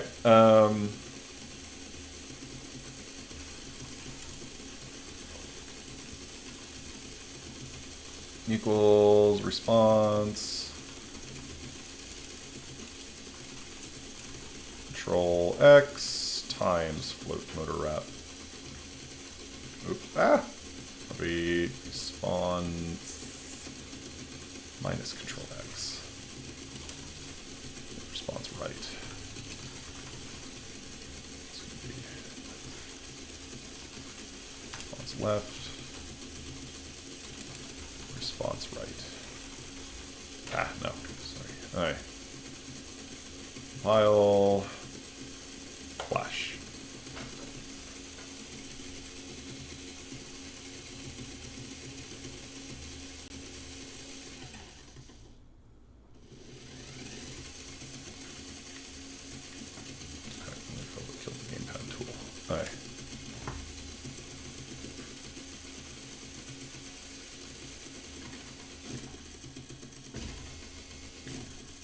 All right, that looks like it's working.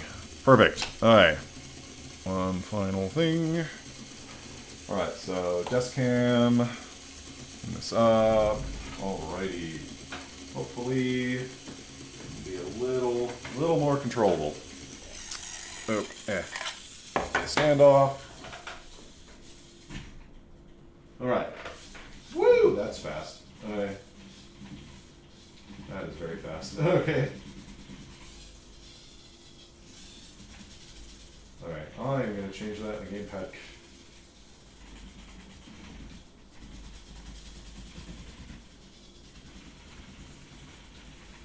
That is very fast. All right.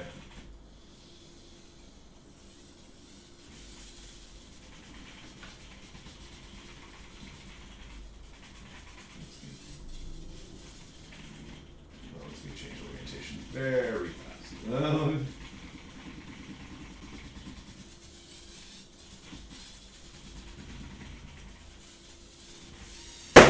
Shit.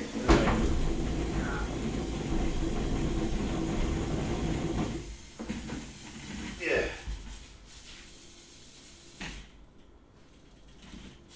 Yeah. All right.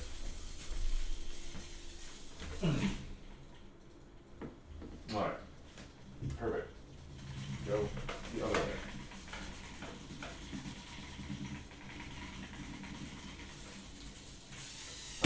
No. That was a rough hit. Oh crap. All right.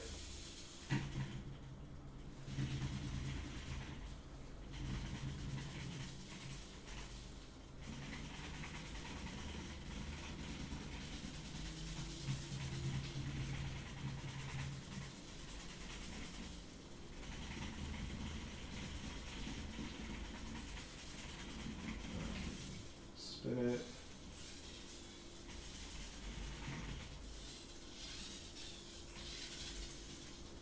I need to reduce the gain on that spin. Okay, we can actually do that in the Gamepad control script. So if I can bring this back over to me. Alright, yeah, gotcha. Alright, we're actually just going to change this into the Gamepad script real quick. We're going to say must stick X times like 0.25. Okay. Change that. Okay. So now it won't spin so dang fast. Okay. As soon as that comes up, cool. Okay, the balancer. There we go. Let it.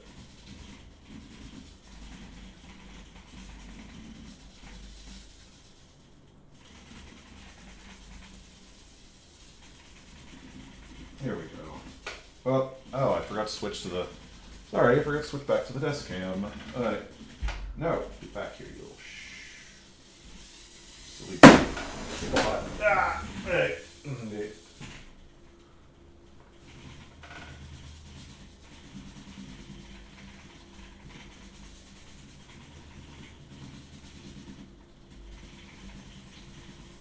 Hopefully falling it so many times doesn't give brain damage. Gotcha. Here we go.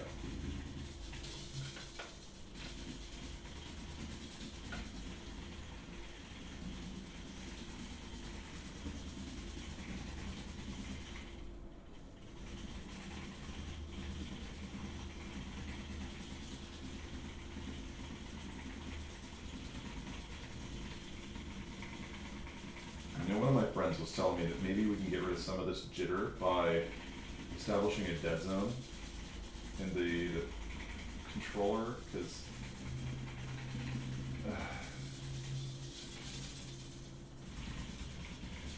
oh, what? It wasn't even.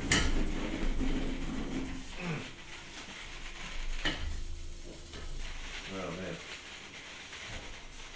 Grab it. Crunched my cables too badly. I was going to take damage. Alright. It doesn't want to stand up anymore. Okay. Time to reset the controller. I think the DNP failed. Not failed, but just glitched out. Alright.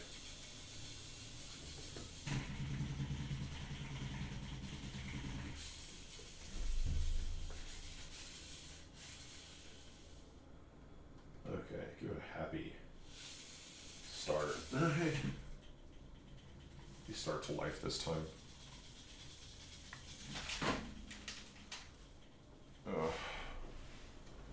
Well, it rejected the packet, so. Gamepad controller.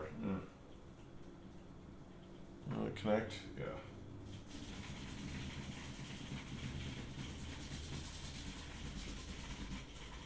Okay.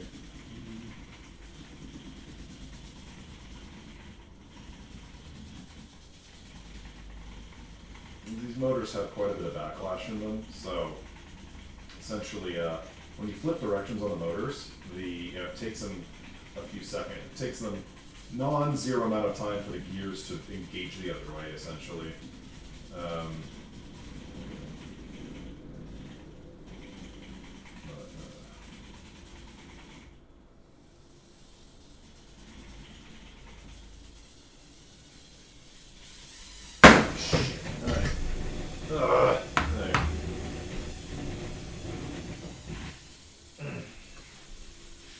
Wow, the floor gets really slippery after this thing runs around. I'm gonna kill myself at some point on accident. Oh my god. Alright.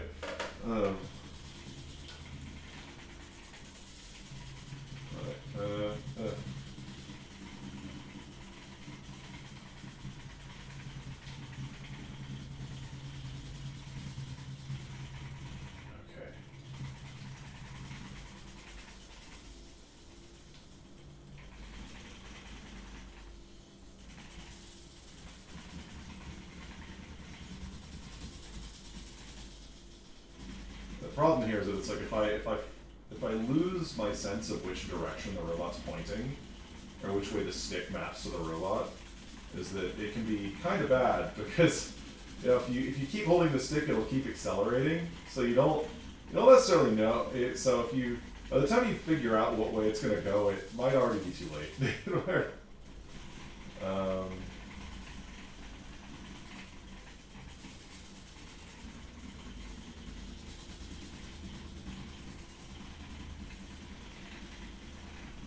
rotational control works really nicely now.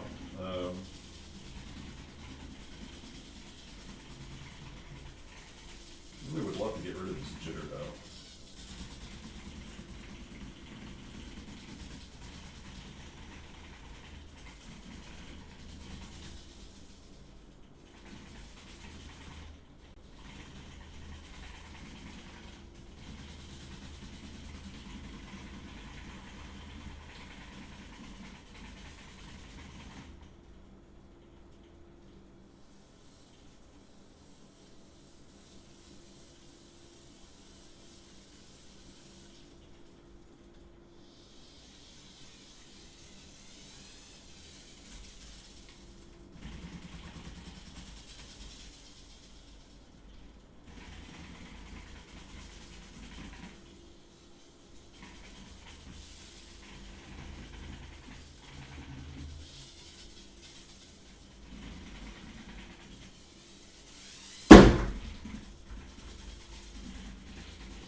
I think that's probably enough for tonight. Okay. Okay. Let's put this down and power it off. Okay. Let's see here. So, let's switch back to the desktop. All right. So, I guess we're, let's see, so where we're at. So, we've got this control input script. We've got a way to send data to the robot. Actually, wow, sorry, we've had that for a while. We're controlling the position by setting the pitch based on a joystick input, and we were controlling the spin by essentially adding, a value to the left and right motor responses so that it would spin in a circle whenever I'd push on that stick. Or I would say it would add to one and subtract from the other. So if the robot wasn't moving, it would spin in a circle. If it was moving in a direction, it should... oh, God. If it was moving in a particular... Sorry, if it was moving in a particular direction, this would... You could slowly, bank steer by doing this. So you could spin in place, or tank steering. You'd basically weave. But it would spin in place if it wasn't otherwise moving. But this is still a little bit rough around the edges because with this angle controller, as we said before, once you start moving, zero stick position is you just keep on going in that direction. So, oh my God, I picked up all the cat hair. Now it's on my desk. So, sorry. Oh, hi, button. Speaking of the devil, there's the cat. You know what? It's cat tax time.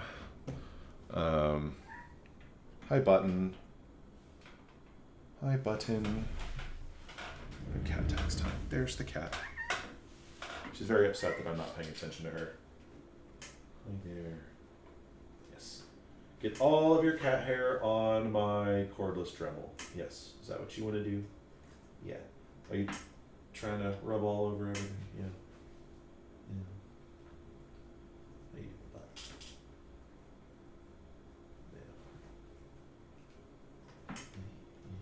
Hey, don't eat my cables. Don't do that. You don't usually do that. Alright. Okay. Oh, hello. Let's see here. So, all right. So, want me to chase you with the balancer again? Okay. All right.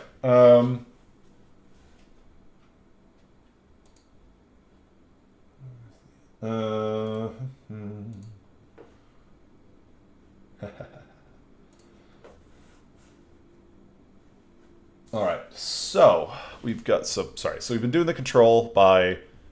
Yeah, we have the tilt. We have the adjustment based on the right stick. So now, realistically, what we do need to do is transition over to like a PID controller, or we need to figure out what was wrong with the PID controller for staying in one spot. So realistically, I think our best bet's probably just to use a velocity PID with a low gain.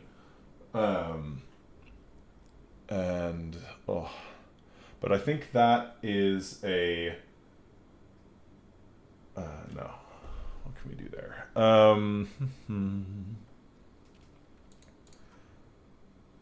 Let's see.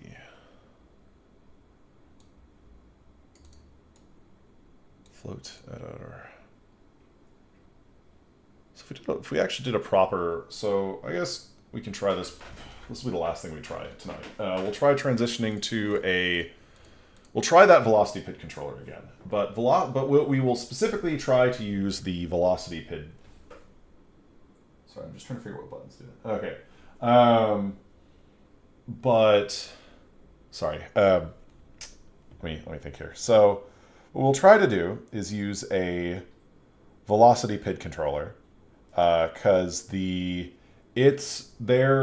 better suited at, in the name, they're better suited at holding velocity, and their form's slightly different. Like, we need, okay. All right, so let's just pull this up. So we got velocity PID controller, velocity PID controller formula, controller formula. All right, so it is a little different. It is a hi button. All right, so basically it's what happens if you. Sorry, button's taking a far greater interest in my room, in my office this time than she has at any of the previous streams. But so what are we doing? Oh my God, sorry. So basically the velocity PID controller is if rather than you take the positional PID controller and you basically replace all of the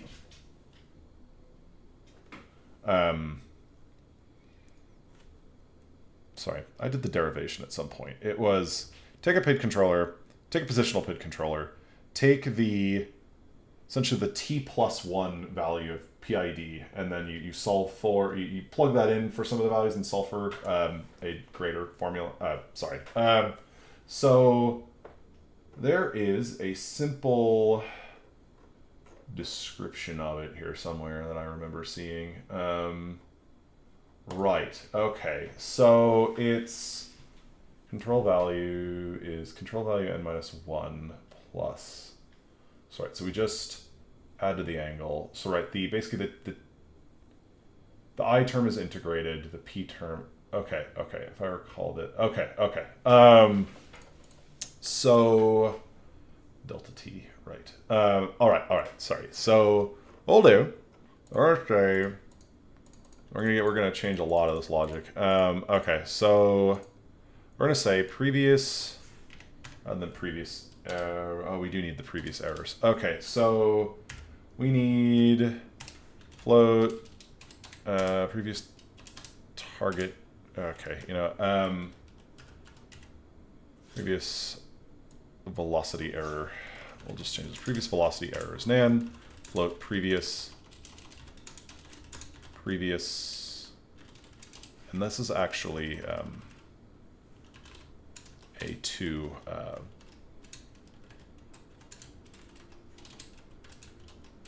Actually, you know what? Just to save ourselves from having to deal with this crap, we're just going to set this to 0. The two previous errors are 0. The previous control is also 0. And previous velocity error, previous error, KD, KI.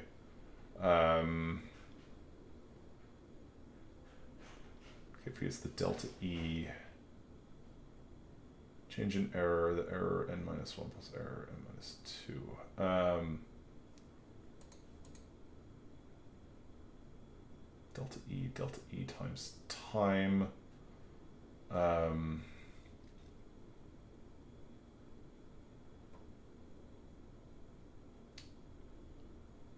Okay, E at n.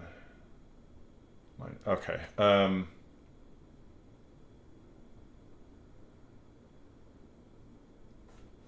gonna use this. Using this. Oh my gosh. All right. So we are using this positional form. So button is determined to keep your attention. Yes, she is. Okay, so previous control. All right. So we get the timestamp. We get the timestamp delta. We're gonna get the so convert all this crap. Do all this previous encoder stuff. We're gonna remove this target constrained stuff. We don't have to worry about it in this new variant. So we're gonna get the delta T step delta float. Okay, because we need timestamp delta, we're gonna do this automatically in seconds. So timestamps, we're gonna do. I really can't remember sometimes. Okay, float. I really ought to just get this order of operations by heart. Okay, so we are going to convert the PD ticks to milliseconds. We're going to then divide that by 1,000. And then, so that's and this is float timestamp delta. Okay. All right, so that gives us our timestamp delta. This gives us our encoder delta. All right, so encoder delta could be freaking dangerous to use if, oh dear, how are we going to do the encoder delta, velocity delta? with the robot not okay. Actually, okay. Sorry, we're going to use our velocity is going to be the difference between the two encoders. That's what we'll do. No. Will be the average of the two encoders. It'll be the midpoint between the two encoders. So if we were spinning in a circle, our velocity is still 0. All right. So what we're going to do is we're going to say we're going to compute our float control error or previous control. Okay. So we're going to say our actually that was previous velocity. So our velocity error. We'll just call this velocity error. Error equals left encoder equals float. Oh, Jesus Christ. Sorry. Left encoder plus right encoder divided by 2. Sorry. So velocity. So sorry. Float velocity is equal to left encoder. That's a constant float. All right, left encoder plus right encoder divided by 2 gives us our average. We're going to say const float velocity error is equal to velocity minus control y. No, sorry. Control y minus velocity. Control y minus velocity. And actually, control y, we're going to say, sorry, const float target, or velocity target. Velocity target is equal to control y times 1,000. So our 1 rotation per second of the wheels. Actually, let's do it properly. 960 times. Right, and then our velocity error is velocity target minus velocity. So that means a positive error means we're moving too slow. And a negative error is us moving too fast. Okay. All right. So previous error, previous left encoder, previous right encoder, previous error. This is the control PID state. All right. All right. The error. We're then going to take our positional, or sorry, our velocity KP, our velocity KI, and our velocity KD. All right. We're not going to deal with this isNaN stuff. All right. So this velocity form, we are going to take velocity target, velocity. Float. I think that automatically happens. Sorry. Sorry. Compute. Compute control input. Sorry. All right. And we're just gonna. I don't even know what to set these to right now. So we're just going to set them at 0, which means we have no control, no controller. So that means we're going to say control, or, wow, what am I doing? Our control, we don't actually have a previous control. So our control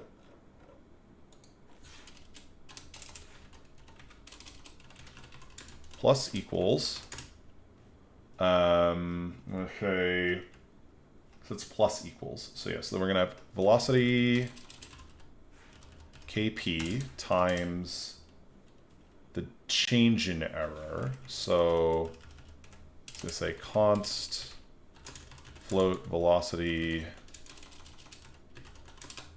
Actually, whatever. The change in error. So that's velocity error minus previous velocity error 0.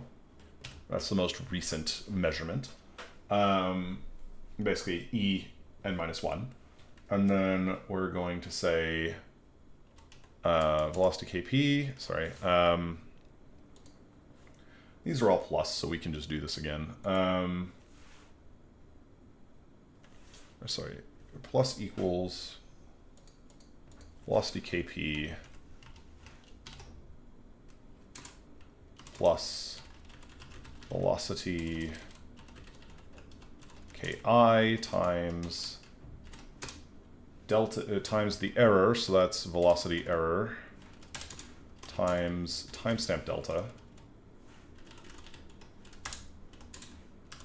plus velocity kd times the quantity error n, so velocity error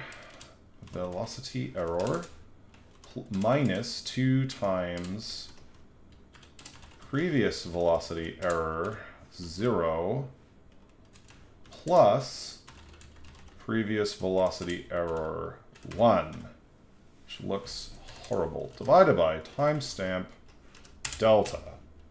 Alright, so let's try to reformat this a little bit just to make it more legible. Alright, plus, well, oh my, that's a large term. Velocity divided by timestamp delta. Alright. So we're just going to give ourselves a KP of 1. So actually, 0.00, what were they before? 0.005, 0025, or 025. We're gonna have to add this to like our debug statements. Okay, so this is good, this is good. We're going to limit the control value. If it's 5, it's less than 5, it's 5. Cool. Perfect. All right. So that is a velocity PID control. Oh, we're not done yet. Sorry. Previous velocity error 1 equals previous velocity error 0. Previous velocity error 0 is equal to velocity error. And now shift those in. And we do our control thing here. All right.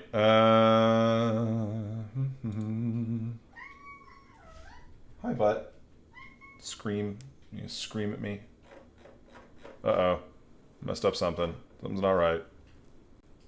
Target was not declared in this scope. Of course it wasn't, because I changed all this shit. Okay, left encoder, right encoder. And actually, we're going to say delta to show us our speed. All right, compile.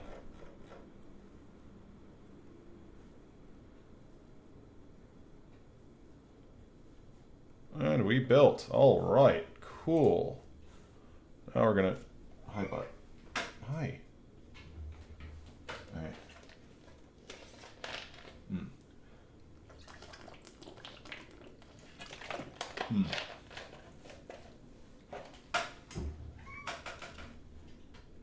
Button says it's time for bed. All right. I'm going to say we're going to build. We're going to totally upload code without the debugging cable attached.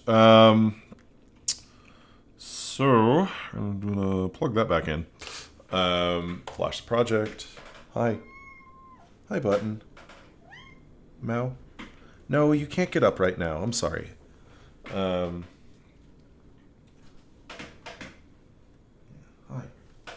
All right. So code is uploaded.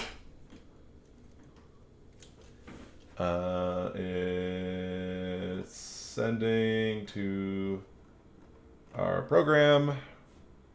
We're going to turn on the motors. Target velocity is, target velocity is 0. It doesn't react very fast, but it does do something. Okay. That's funny. Why is this rendering so trash? Okay.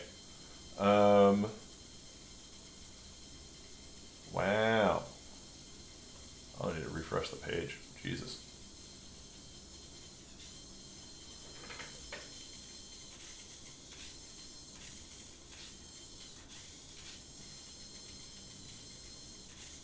Alright, let me start Gamepad input.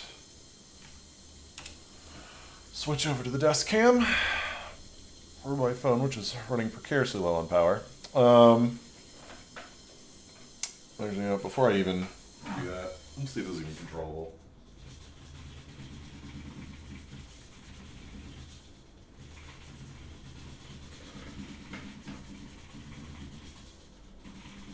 Oh! Shit. Ah! Ah.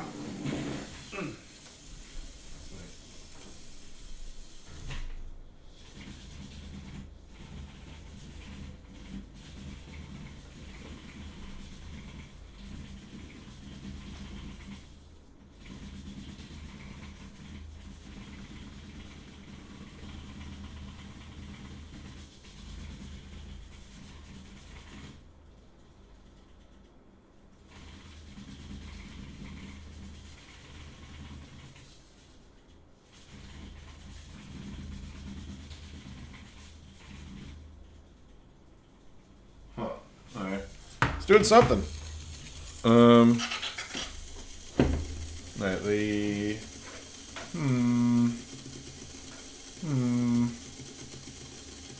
Not sure what we want to do here.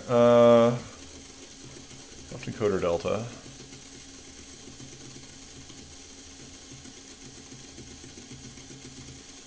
Minus velocity target.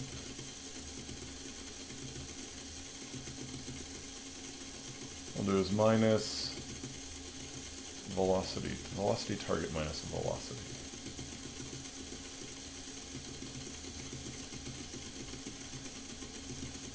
Alright, let's think about this. Are we doing this the right way? So let's make sure that the controller inputs are correct. So these are all positive numbers. So the control value grows as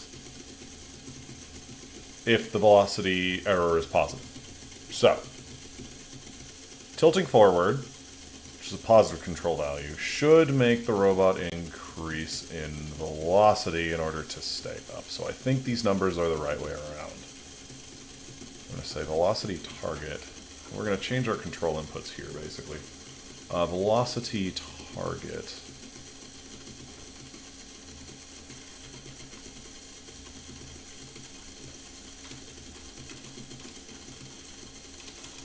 Actually, I may not have done that right. Hold on. Velocity... Oh, I didn't do that right, actually. I'm going to take maximum input if I change this, because it's... Velocity target is set at control Y times 960. That's the target for a whole frame, and not the motors will never reach that. So, so actually going to say times 12. We'll say times 24. Why not?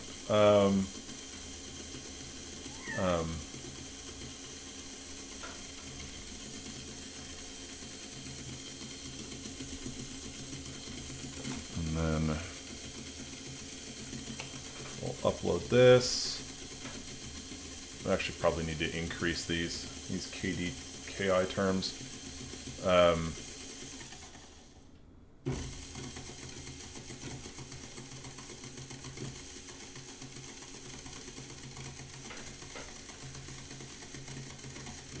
You know, we're going to multiply our controller here by 10, see what happens. Compile. Seems to be a massive amount to increase by, which probably is.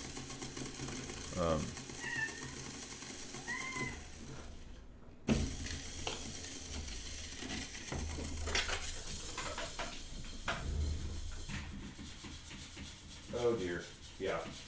That's quite a bit. That's quite a bit. It's jittering around like mad. But it is holding position, which is nice. But It is too extreme. These ratios might not even be good, you know. So we did 0.25 originally and 0.5. So we'll just multiply each of these by 2. So this is times 5, times 50. And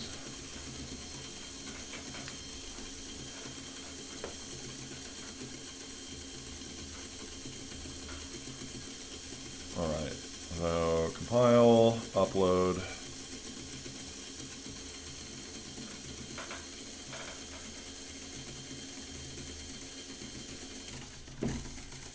Oh shit, I unplugged it too soon. Wow, I'm an idiot. Alright. Flash.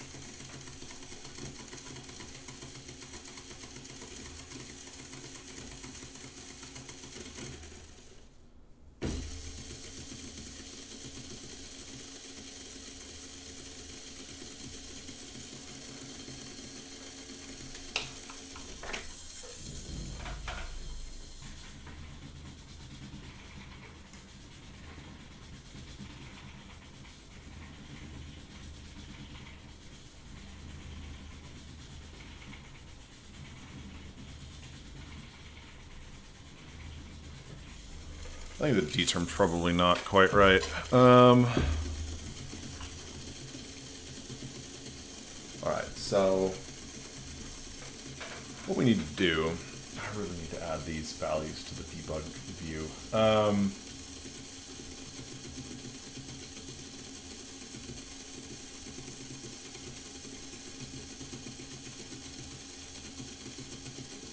Or not, you know, we can just empirically increase this. So 100 compile.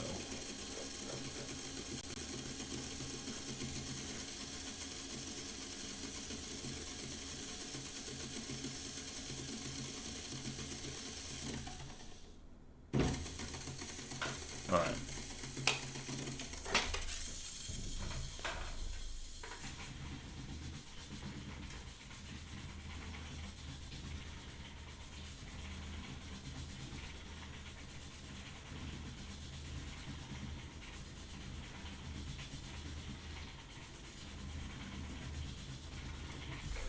What if we added some dead zone to the controller? Basically what that means is that if oh dear.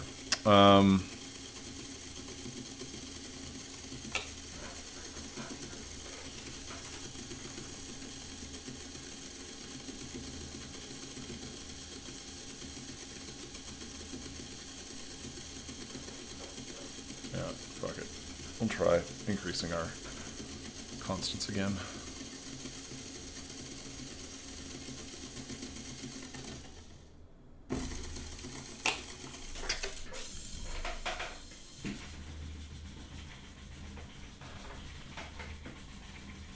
Well, that's something. Alright,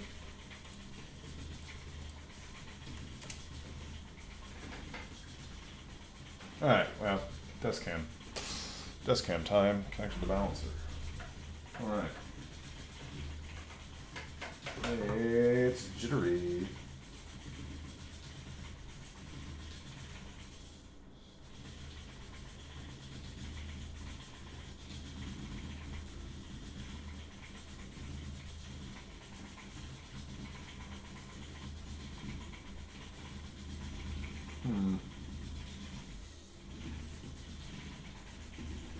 Why can I not set a control input?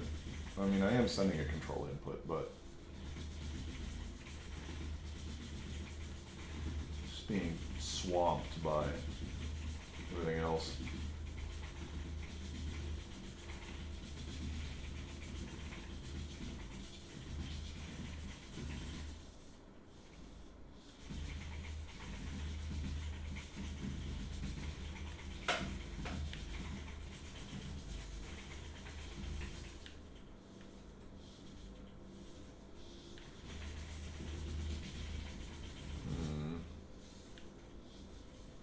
Okay, like, do stuff in front of the camera, you know?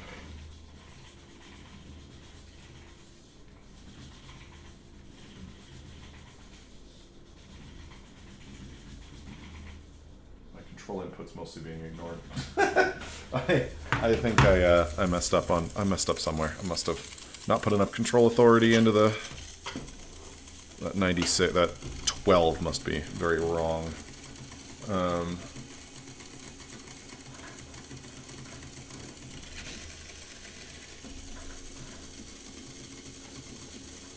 yeah, we're gonna change it to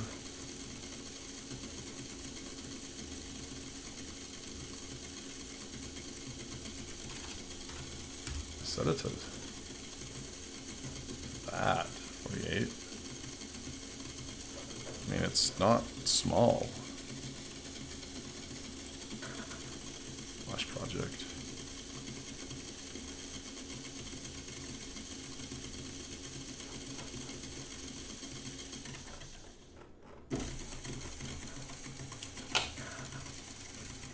Gamepad.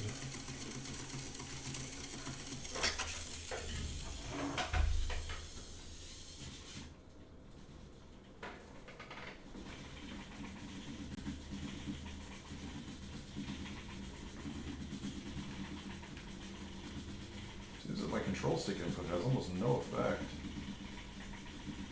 Huh. I mean, that works. That works just fine.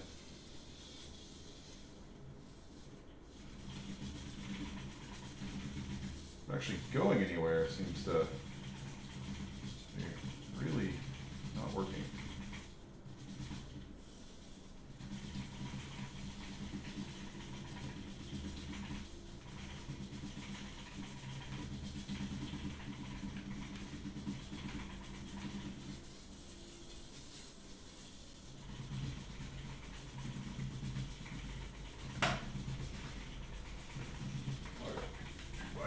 Control. I mean, like speed control. I don't get it.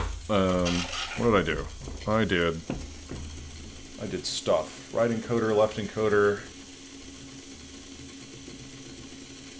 That's right. Control Y, target, velocity error.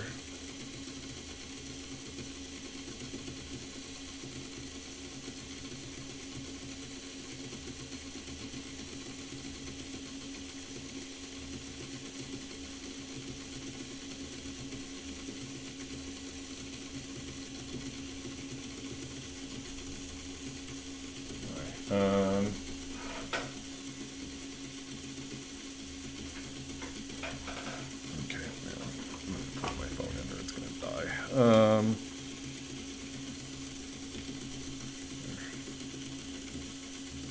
There we go. Cool. We'll start charging that while we're sitting here. Alright, crisis averted. So, why did I lose my control input? That's weird.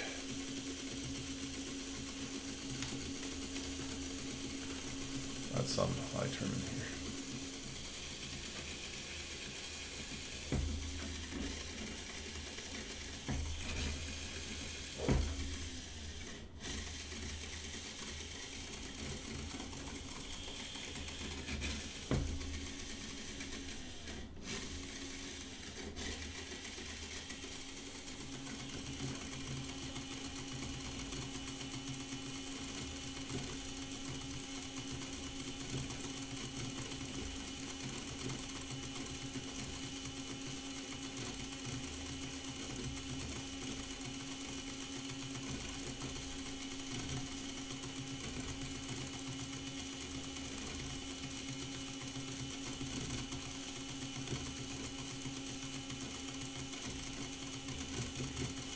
Basically fighting the non-linear nature of a PID controller,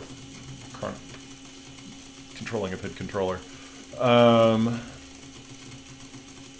But all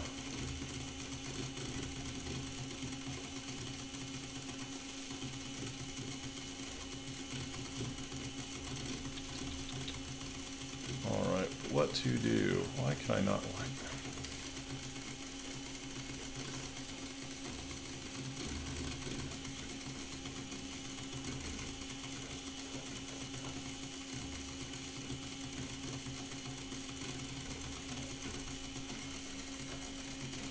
Why did that work, but this other one didn't?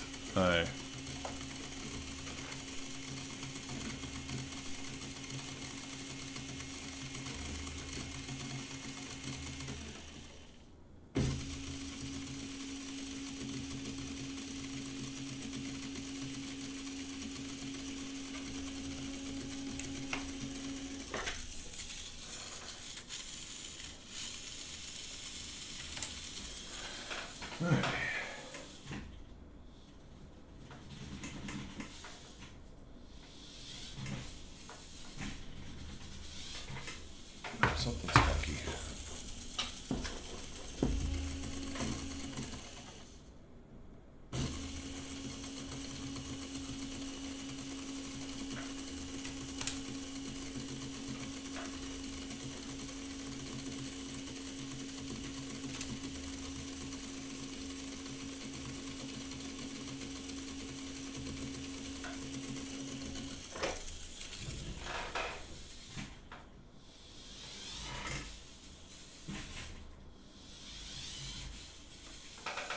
Huh, what? That's weird. Velocity target. But the control wide is supposed to be 0. What the hell? Alright, oh, there's this KD value now. Okay, that might be K. I mean, I added a KI value. Okay. Might be what's wrong. That's not what's wrong. I mean, that's what I also changed.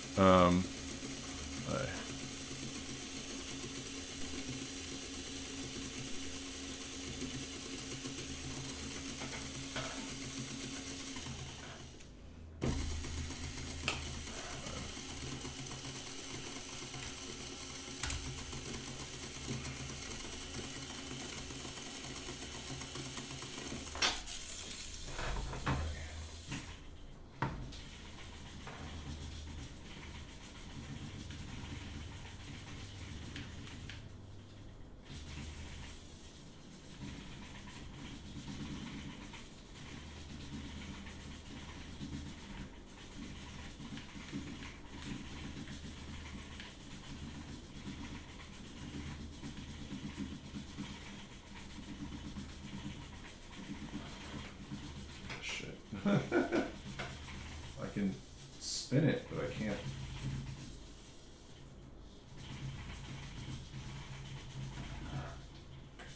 What's really funny is that whenever I try to, actually, I wonder if my D value is just way too high. Let's do that. File. It's interesting. Okay. It's always interesting to see what the effects of this will be. Various control inputs will be.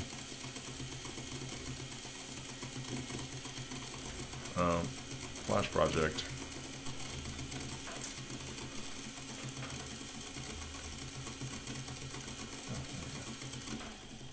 Okay.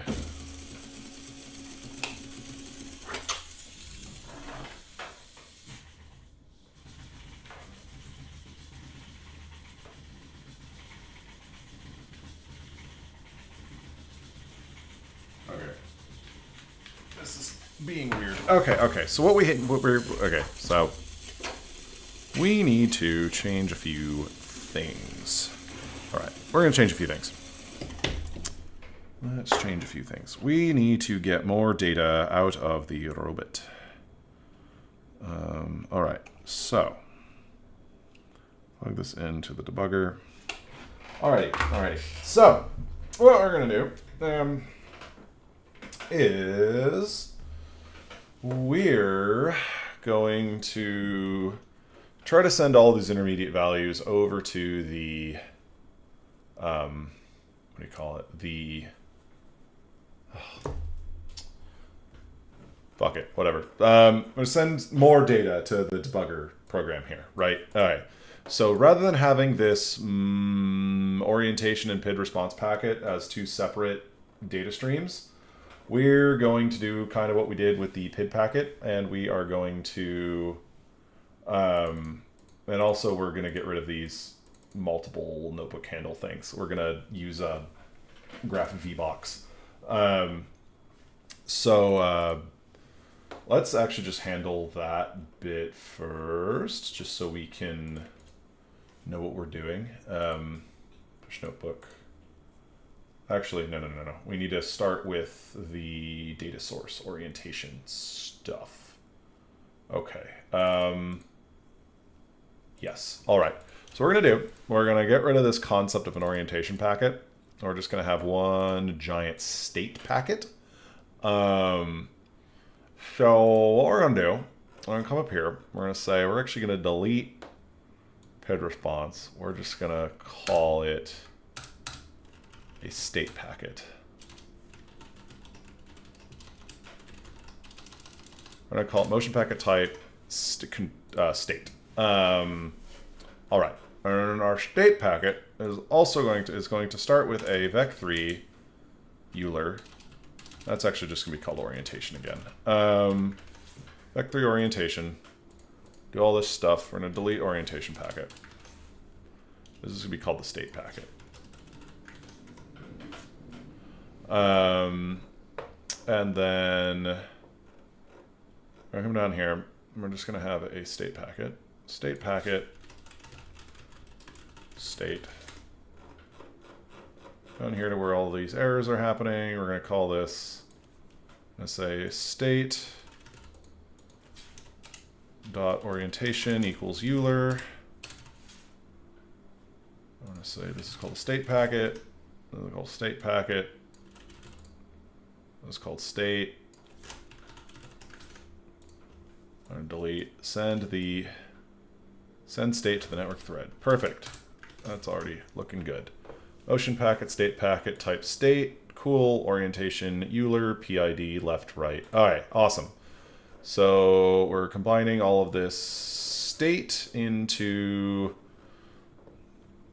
stuff. Into stuff. All right. State. All right. So that means we need, okay, so we got to stop our Jupyter Notebooks kernel. We need to come over here and change our types. We're going to have we're going to have a state packet. And then we're going to copy all of this crap. That's going to come up at the beginning.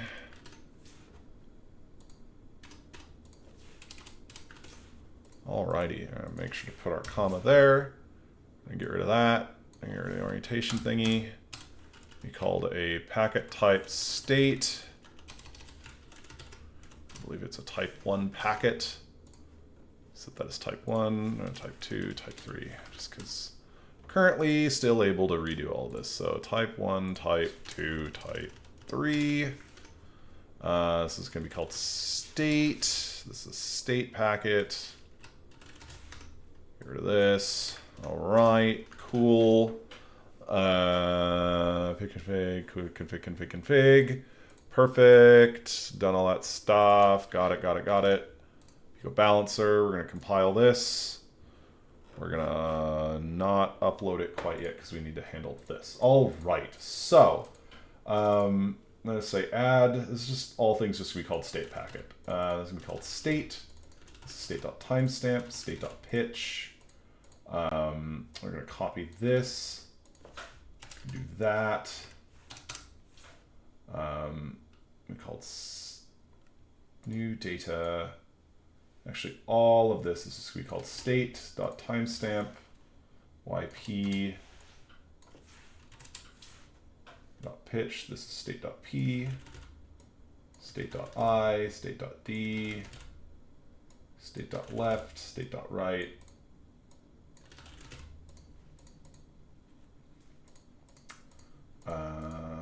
Source. All of this is going to be one giant data source. Source.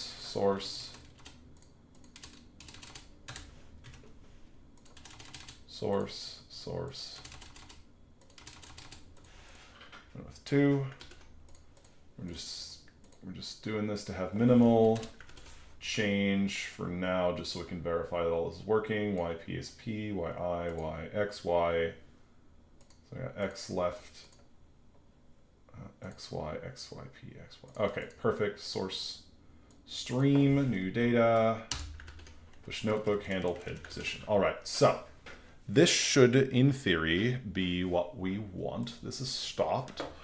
We're going to upload the new code to we're going to compile it. We're going to flash this new code.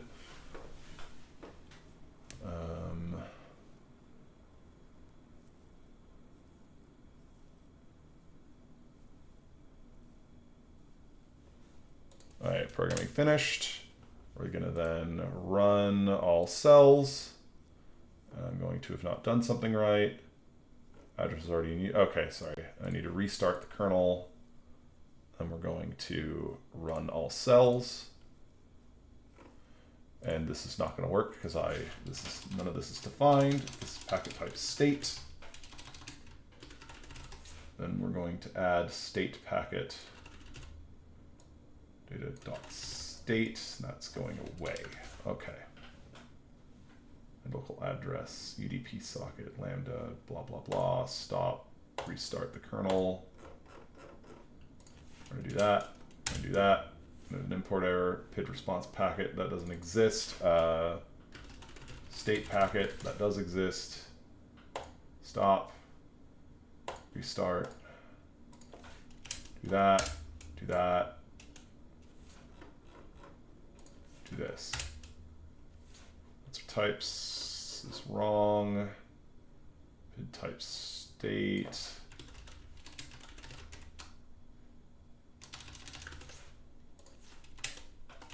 Wait, main. And we're getting all of the data from the robot, which is cool. All right, so I'm going to do that. Just make this visually prettier.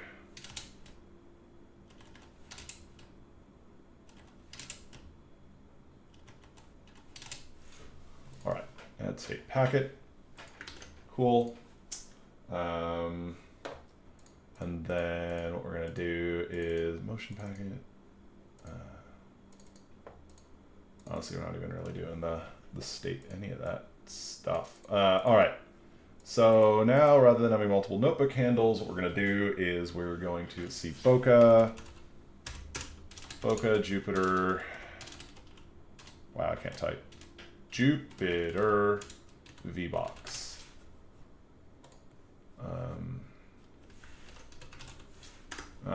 I mean, it's probably in here somewhere. Boca, something, using Jupyter VBox. Layout. Creating layouts. Circle, circle, circle, column.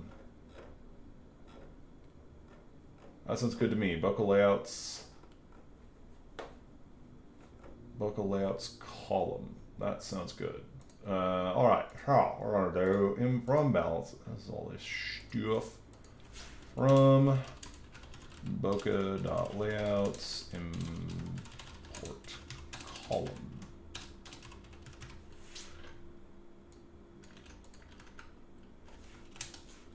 I'm gonna stop this, restart the kernel, just because all this fun shenanigans. All right, so we should be Boca.layout is not a thing. Oh, layouts with an S. Perfect. All right, so that means we need to do a column.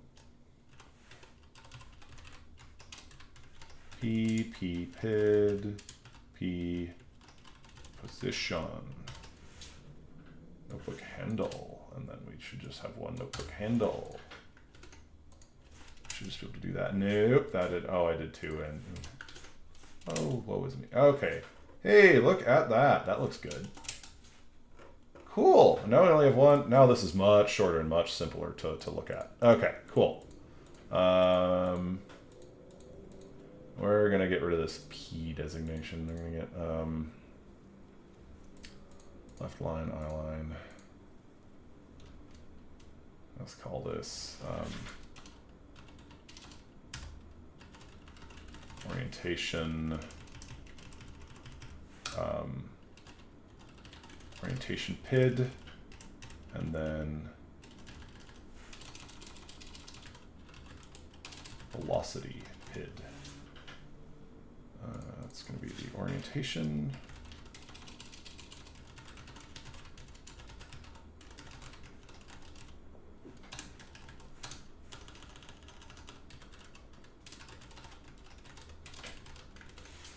Cool.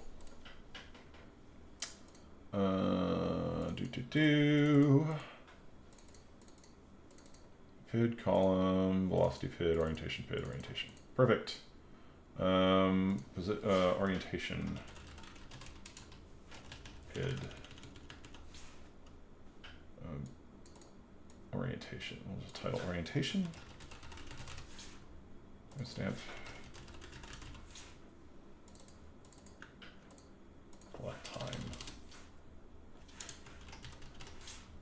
I'm in milliseconds. Also the same. Time in milliseconds. Time in milliseconds. And we'll pitch degrees. This is going to be response. This is going to be response.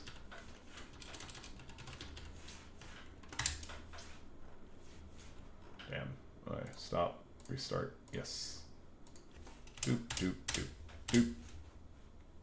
Oh, I did not do that. Orientation dot line.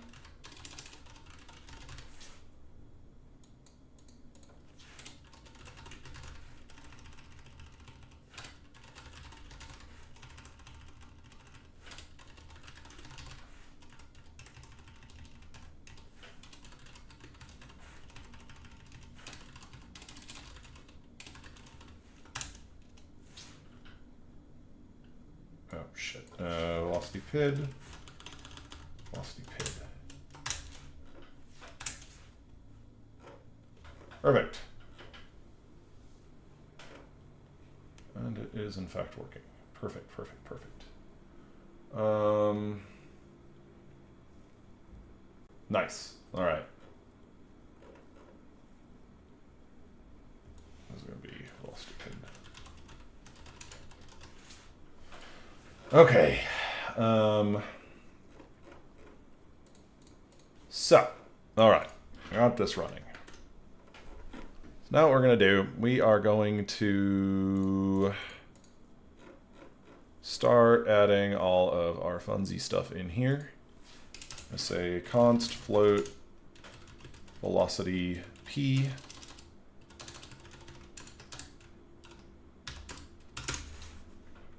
equals this fun shit, equals that, velocity that, const float velocity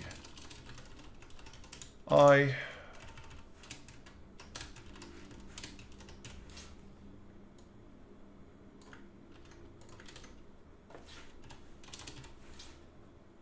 equals that, const float velocity d equals this fun bit, velocity d is kd times that. Timestamp delta. All right, timestamp delta.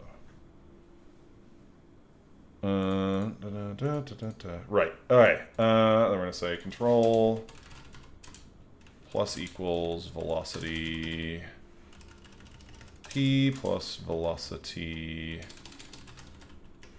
I plus velocity d. All right. Perfect. All right, and if control is greater than 5, we set 5. If control is less than 5, negative 5. Okay, cool. Then we propagate the error. Okay. And then velocity target is what it is. I'm going to say, really, this should be 24. I don't know why it otherwise isn't working. Okay, so what we then need to do is we then need to add some data to our state packet, which is going to be float. We're actually going to do, we're going to say float orientation, we're going to, sorry, pitch target, say velocity target, float VP, float VI, float VD.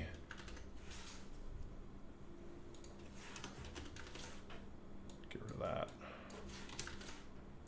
Put timestamp up at the beginning. Okay. Timestamp way up at the beginning. Orientation.euler dot. Okay, orientation.euler dot. Okay, sorry. Velocity target, float velocity. Velocity target, pitch target, orientation target.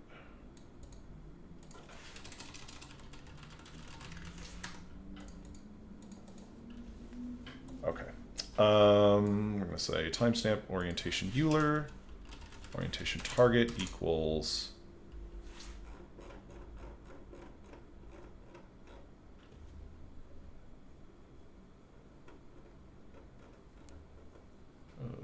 control.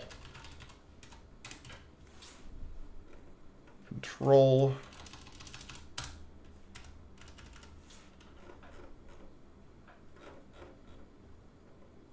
D, we're going to say dot velocity equals velocity. Velocity target equals velocity target dot VP equals velocity P. VI equals velocity I. VD equals velocity D. Okay, cool. We've got all that set up now. So we're going to need to bring this over to types.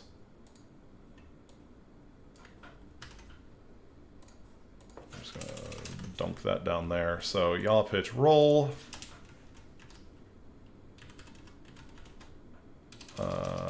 Orientation or pitch target.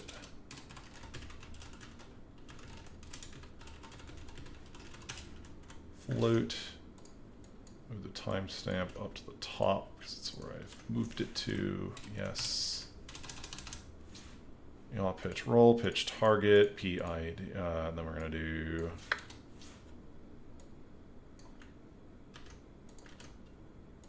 VP, VI, VD, velocity.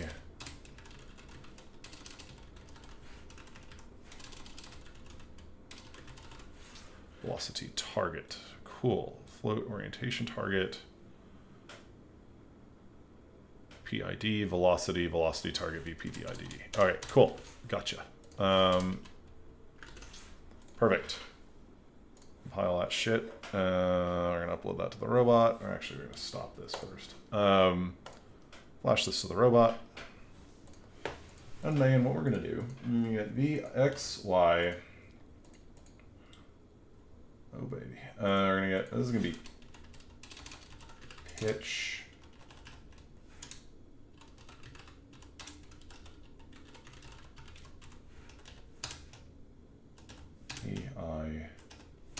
D, pitch target, ID, V,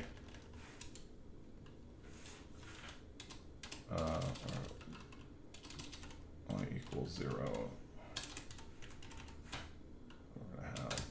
We're going to have velocity equals 0. Target equals 0.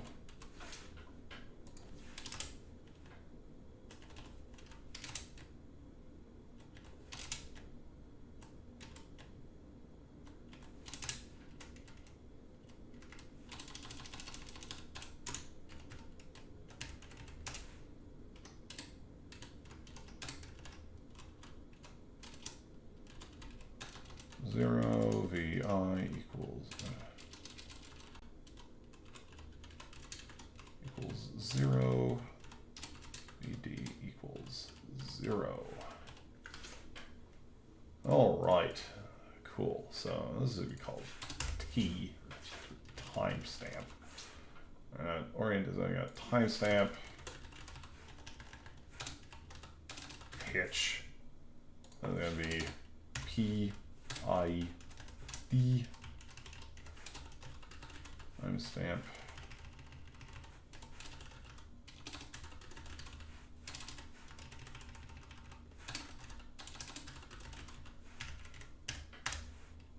P line, I line.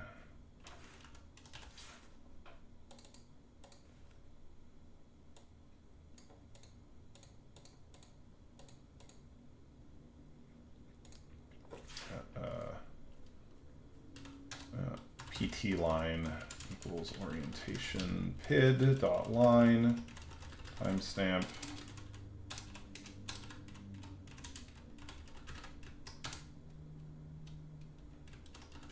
pitch target Source is source, line width is 2, color equals yellow, alpha equals 0.8, perfect.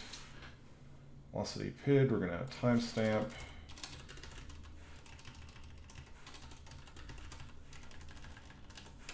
Velocity target. All right, it's going to be yellow as before. The pitch target is yellow. It's the orange for the actual velocity. Okay, I'm going to change our stuff down here. Timestamp, pitch.timestamp. Let's say pitch equals state.pitch.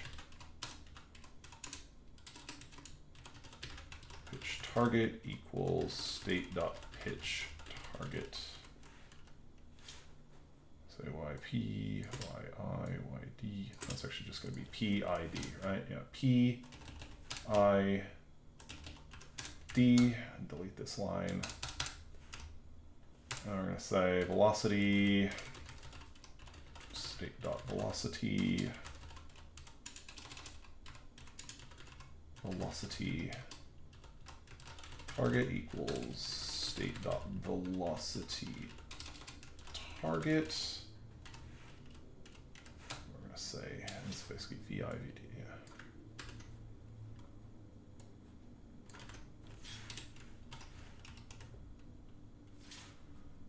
Let's say VP VI VD equals VP VI VD.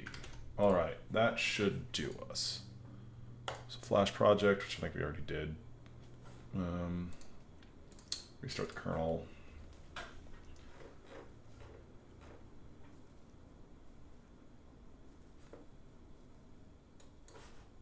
Ooh, it's getting late.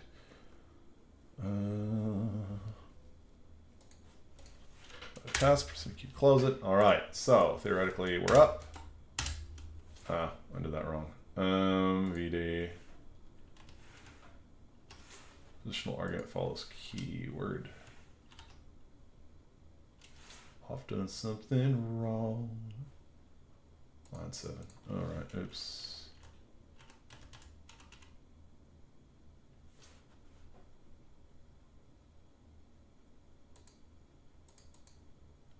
Uh-oh.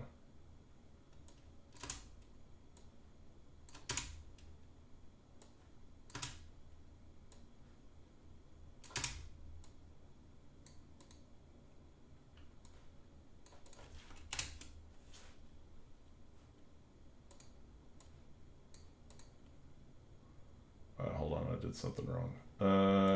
Data dict.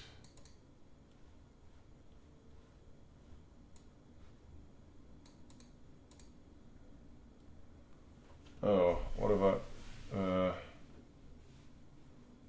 this is VP? Is that a reserved keyword?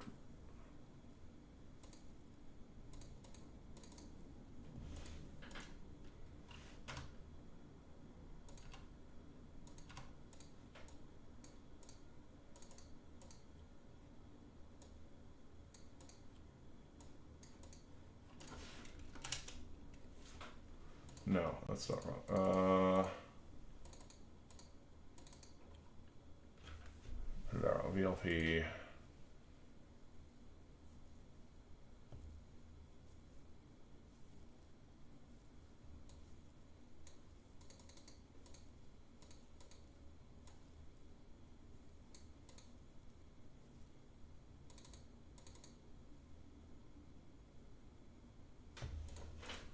All right, wait, what did I do wrong?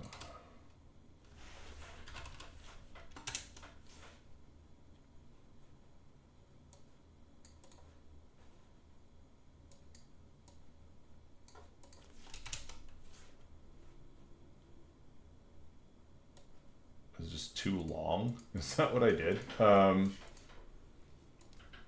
Is this line too long? Data's dict.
I do? What did I change? What's not working? Oh, shoot. All right. There we go. All right. Nice. All right. There we go. Okay.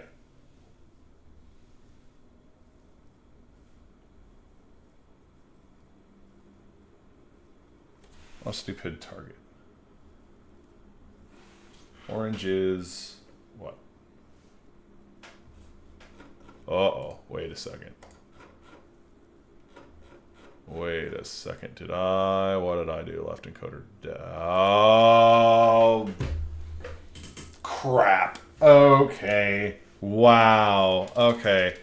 I took the encoder positions, not the encoder velocity.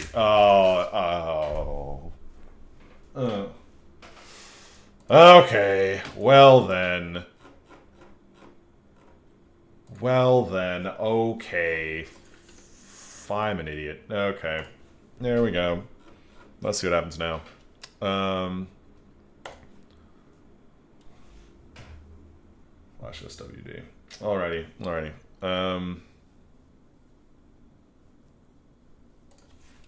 Key to close. Alright, so now let's see what we get on our graphy graphs here.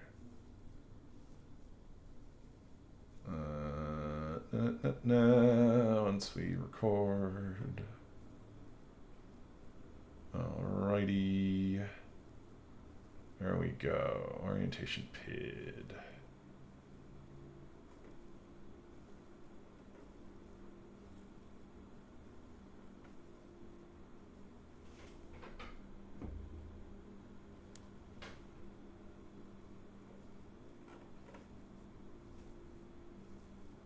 Timestamp pitch target. Velocity PID 0.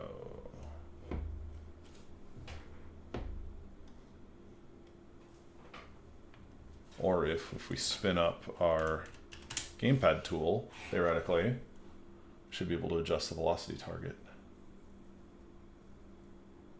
Yes, and then we can adjust the velocity target. Yes, okay. Okay.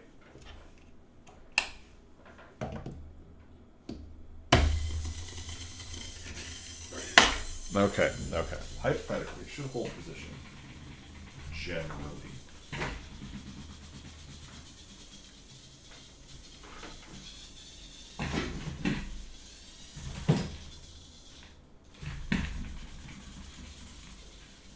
Alright, it's not really helping me out here because we're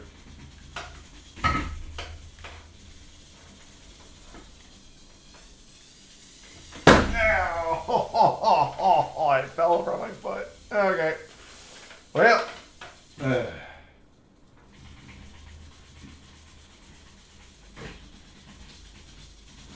Alright. Well, the velocity controller doesn't really seem to be doing much of anything, really. No, the controller's going to...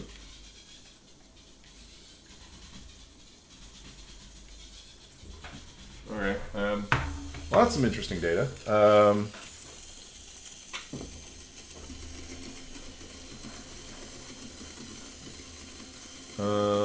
We re-strengthen the velocity PID.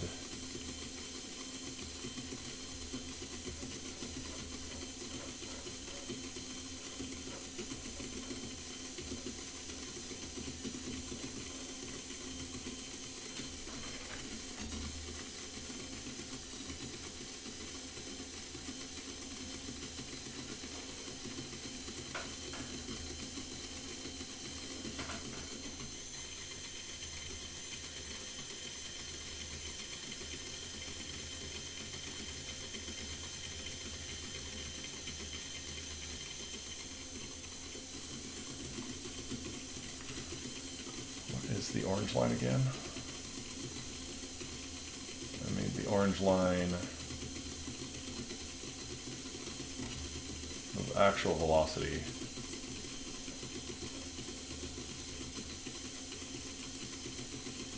It's the target velocity.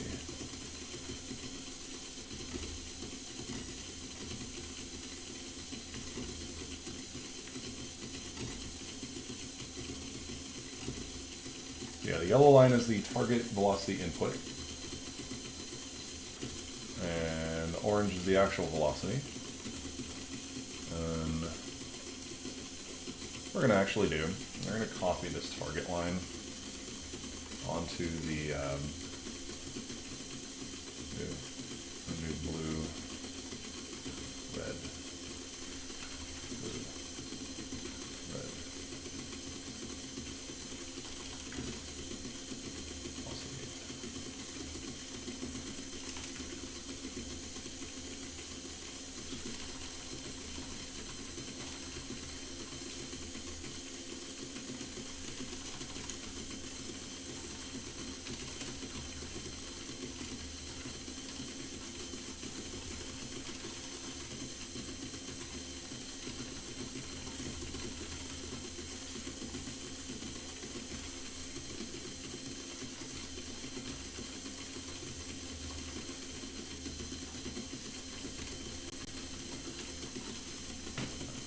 So orientation pid or velocity pid?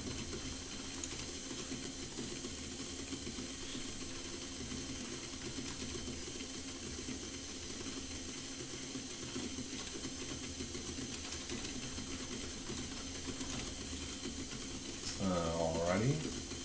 Response, we're going to go with the VP, VI, VD.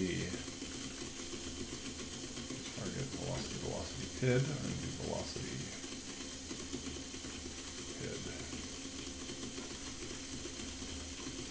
Line velocity.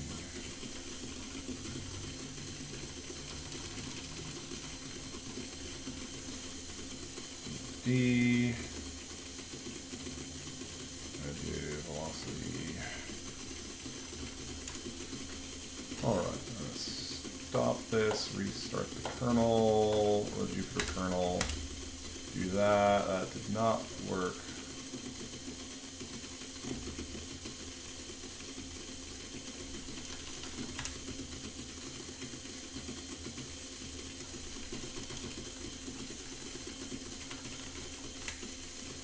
Alrighty, cool. We got some graphs.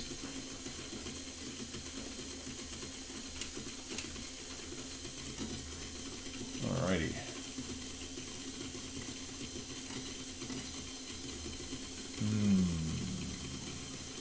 Some data or velocity pid if we. That's a turn.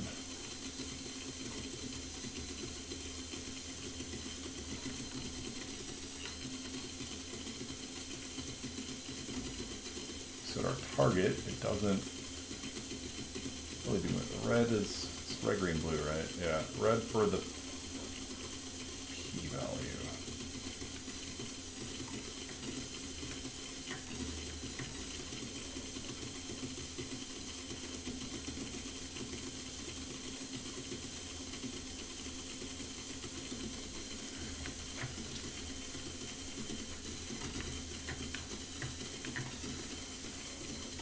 I accidentally disabled the D term or something? What did I do? Hold on.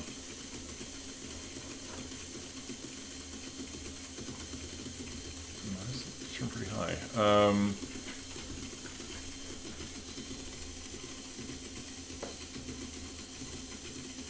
Let's see, error.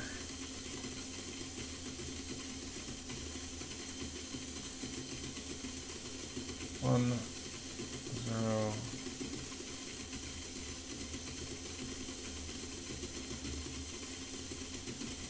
Yeah, what the hell?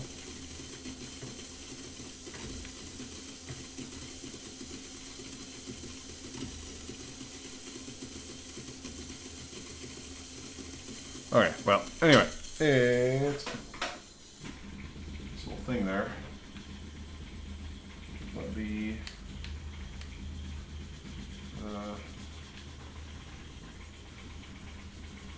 velocity pid doesn't really be doing anything, really.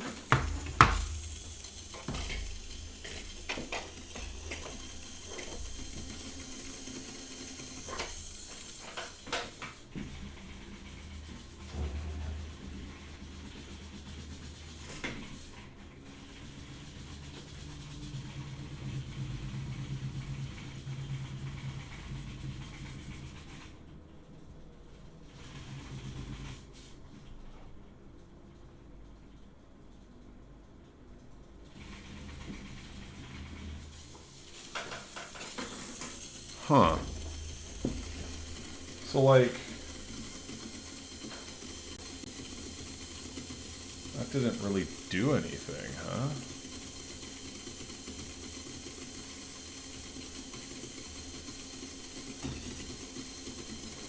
Didn't really do anything.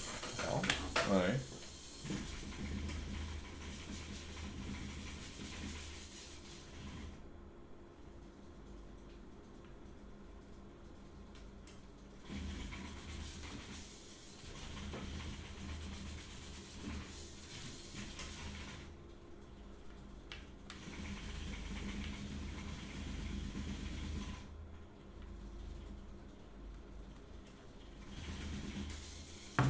Really do anything, huh? What did I forget?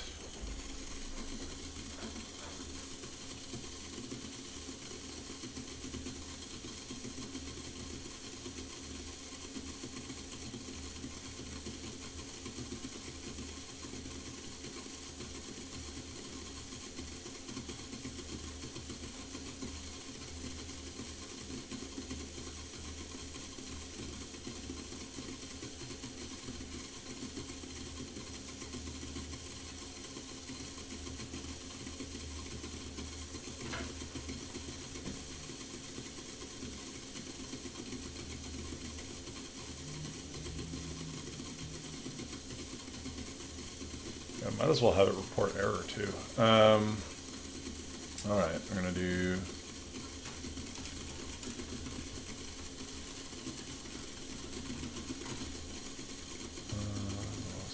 error.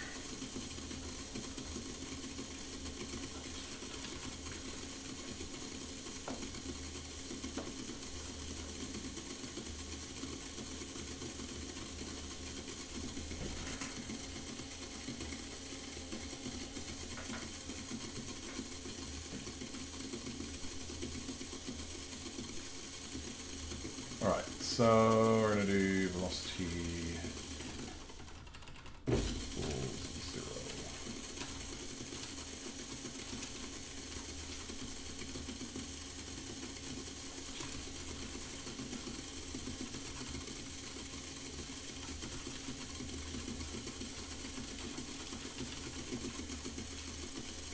Alright, we're gonna say start this code. Also going to want to plot on here E line. Oh wait, UPP line.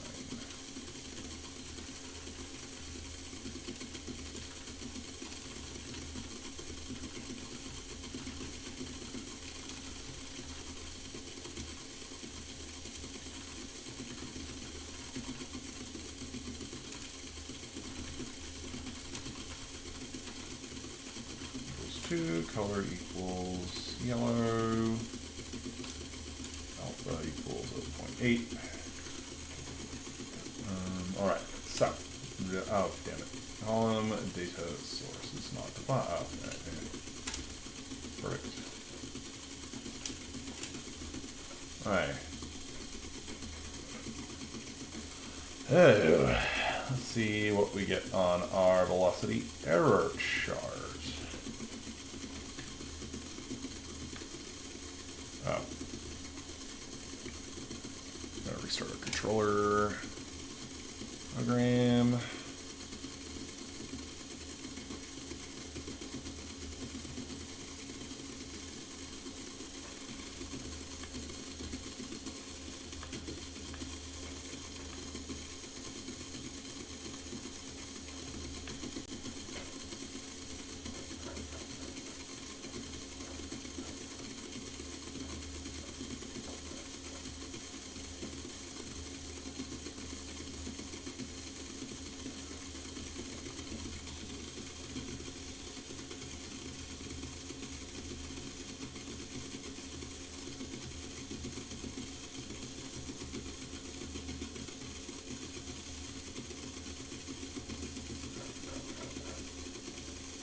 Ah.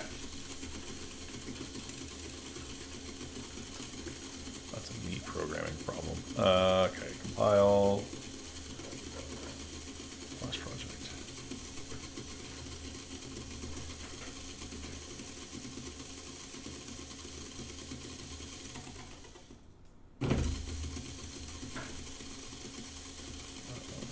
Wi-Fi and get all this stuff. Transmitting again. Have to wait until it comes up.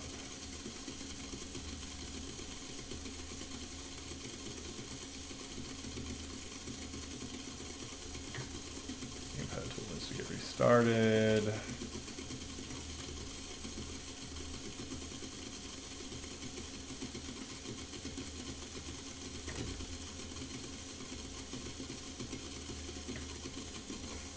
All right.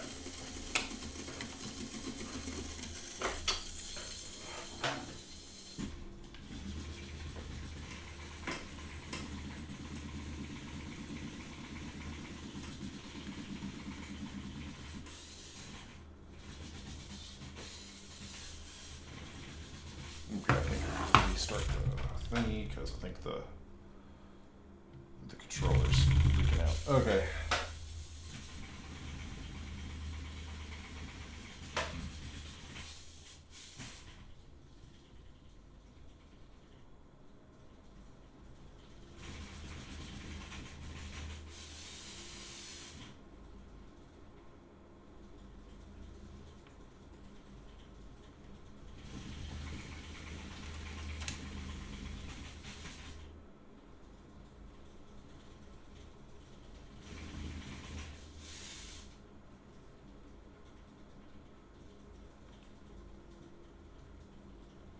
Basically no response to the error.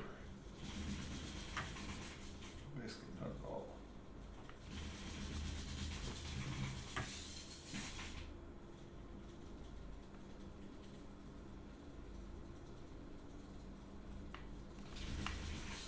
I think these terms are just way too tiny.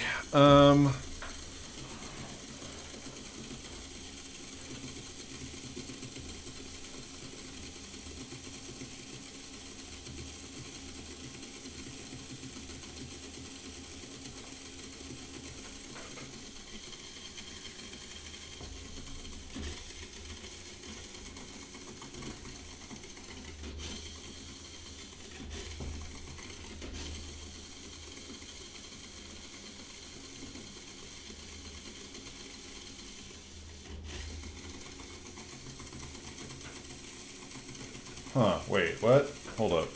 What's that mean? Okay.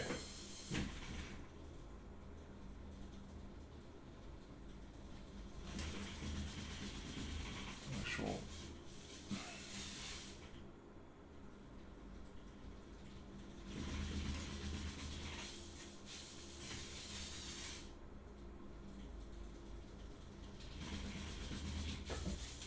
Okay. Maybe the gain is not good. Like, returns previous error. Oh, this gets multiplied up by, you know, we just took these constants to the moon here. You know, 0.2, 0.2 pile.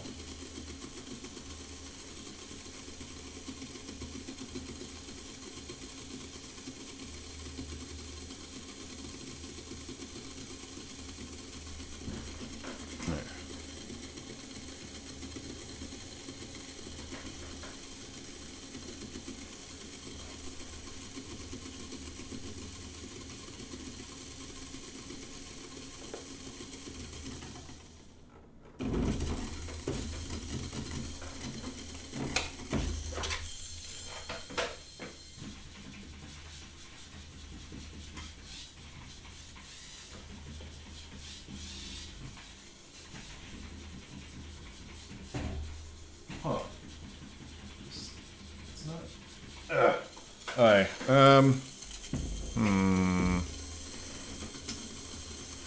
Let's see here. Current viewer 16. Alright. What is going on here?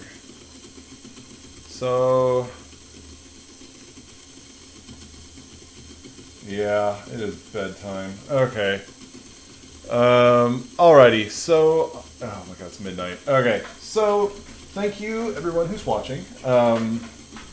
Basically what we're trying to do, anyway, trying to figure out what's up with eventually this velocity PID controller.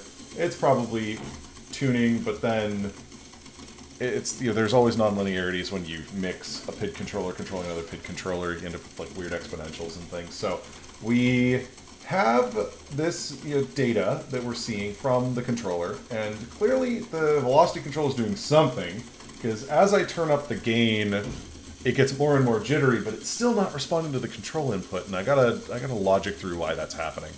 And then but I don't know. Maybe I just don't know why it's a velocity error.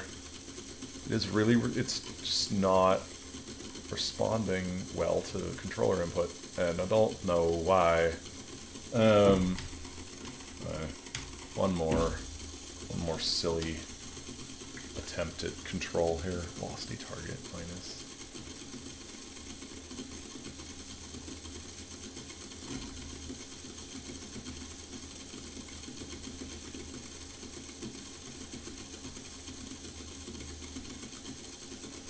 Just do one more silly test here. Flash.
Ooh, some matter of control.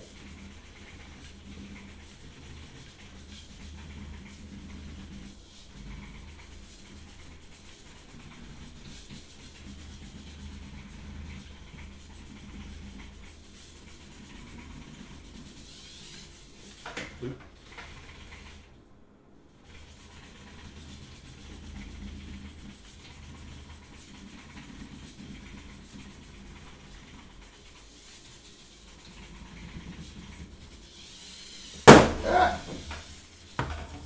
Alright, it is okay, I don't know what's going on right now. Okay, so we have to look into these PID controllers, some of these interactions between things. I'll need to do some research. But other than that, let's see, because I mean, velocity PID form, we did that right, I think. EP times delta E.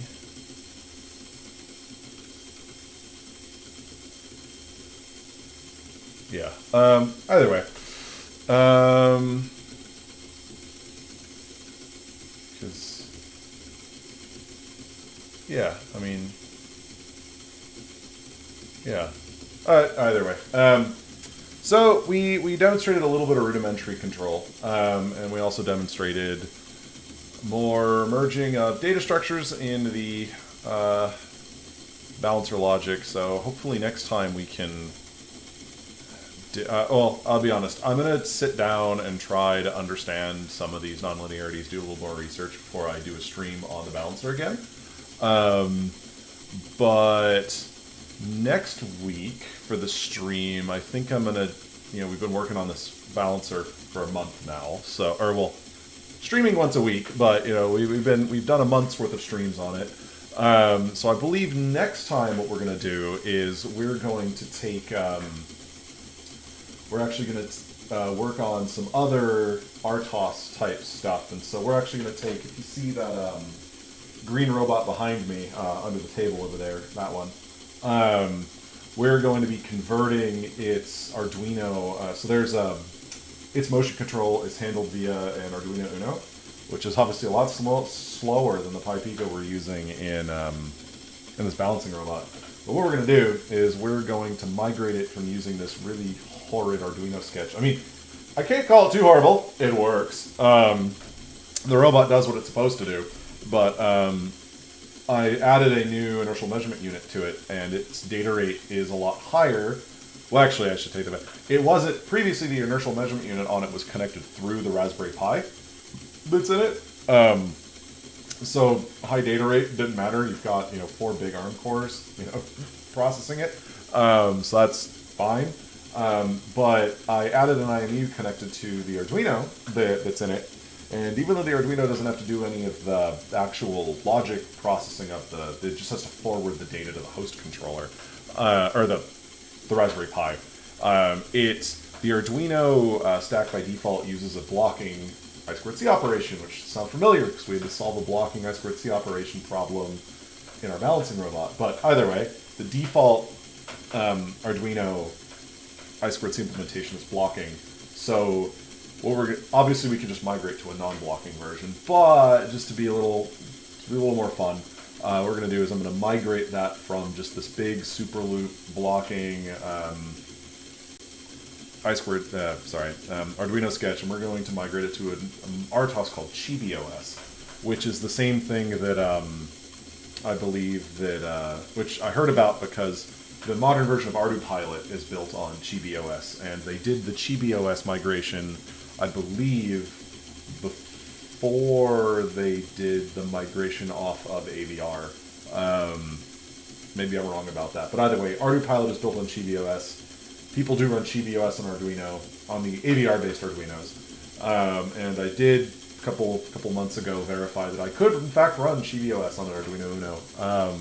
So we're going to be migrating. We're going to be basically doing some code refactoring to migrate from an Arduino sketch to a Chibi OS sketch, and we're going to try to piecemeal it where affect as little logic as possible every step of the way, and we're going to convert it to using, we're going to use Chibi OS's I2C scheduler to data from the IMU that's attached to it. There's also a servo input measurement thing in there that also is connected on I2C. And so we'll migrate to the new I2C implementation on Chibi. And then, then eventually we'll get into creating a more hardened serial communication channel between the Raspberry Pi and the Arduino, because Arduino is not fast. It's really not fast, and so dropped data is a problem. So I currently have a checksums serial link, or my serial implementation for it does do checksums and stuff, but still loses a packet here and there, and I'd like to do a better job. I'd like to use something like COBS, just consistent overhead byte stuffing. I'd like to use a better packetization system to get data on and off of it. But either way, so next week we're gonna take a break on the balancer while I try to figure out what the heck I'm supposed to do to make it work. And I will show you guys when I figure it out. I mean, it's really just got to be. If it's anything more than just tuning PID constants, I'll do another stream on it. But yeah, next week, switching gears, we're gonna go to migrating an Arduino Uno project from Arduino to Chibi. Well, I mean, it'll still be an Arduino, but migrated from Arduino framework to using Chibi OS.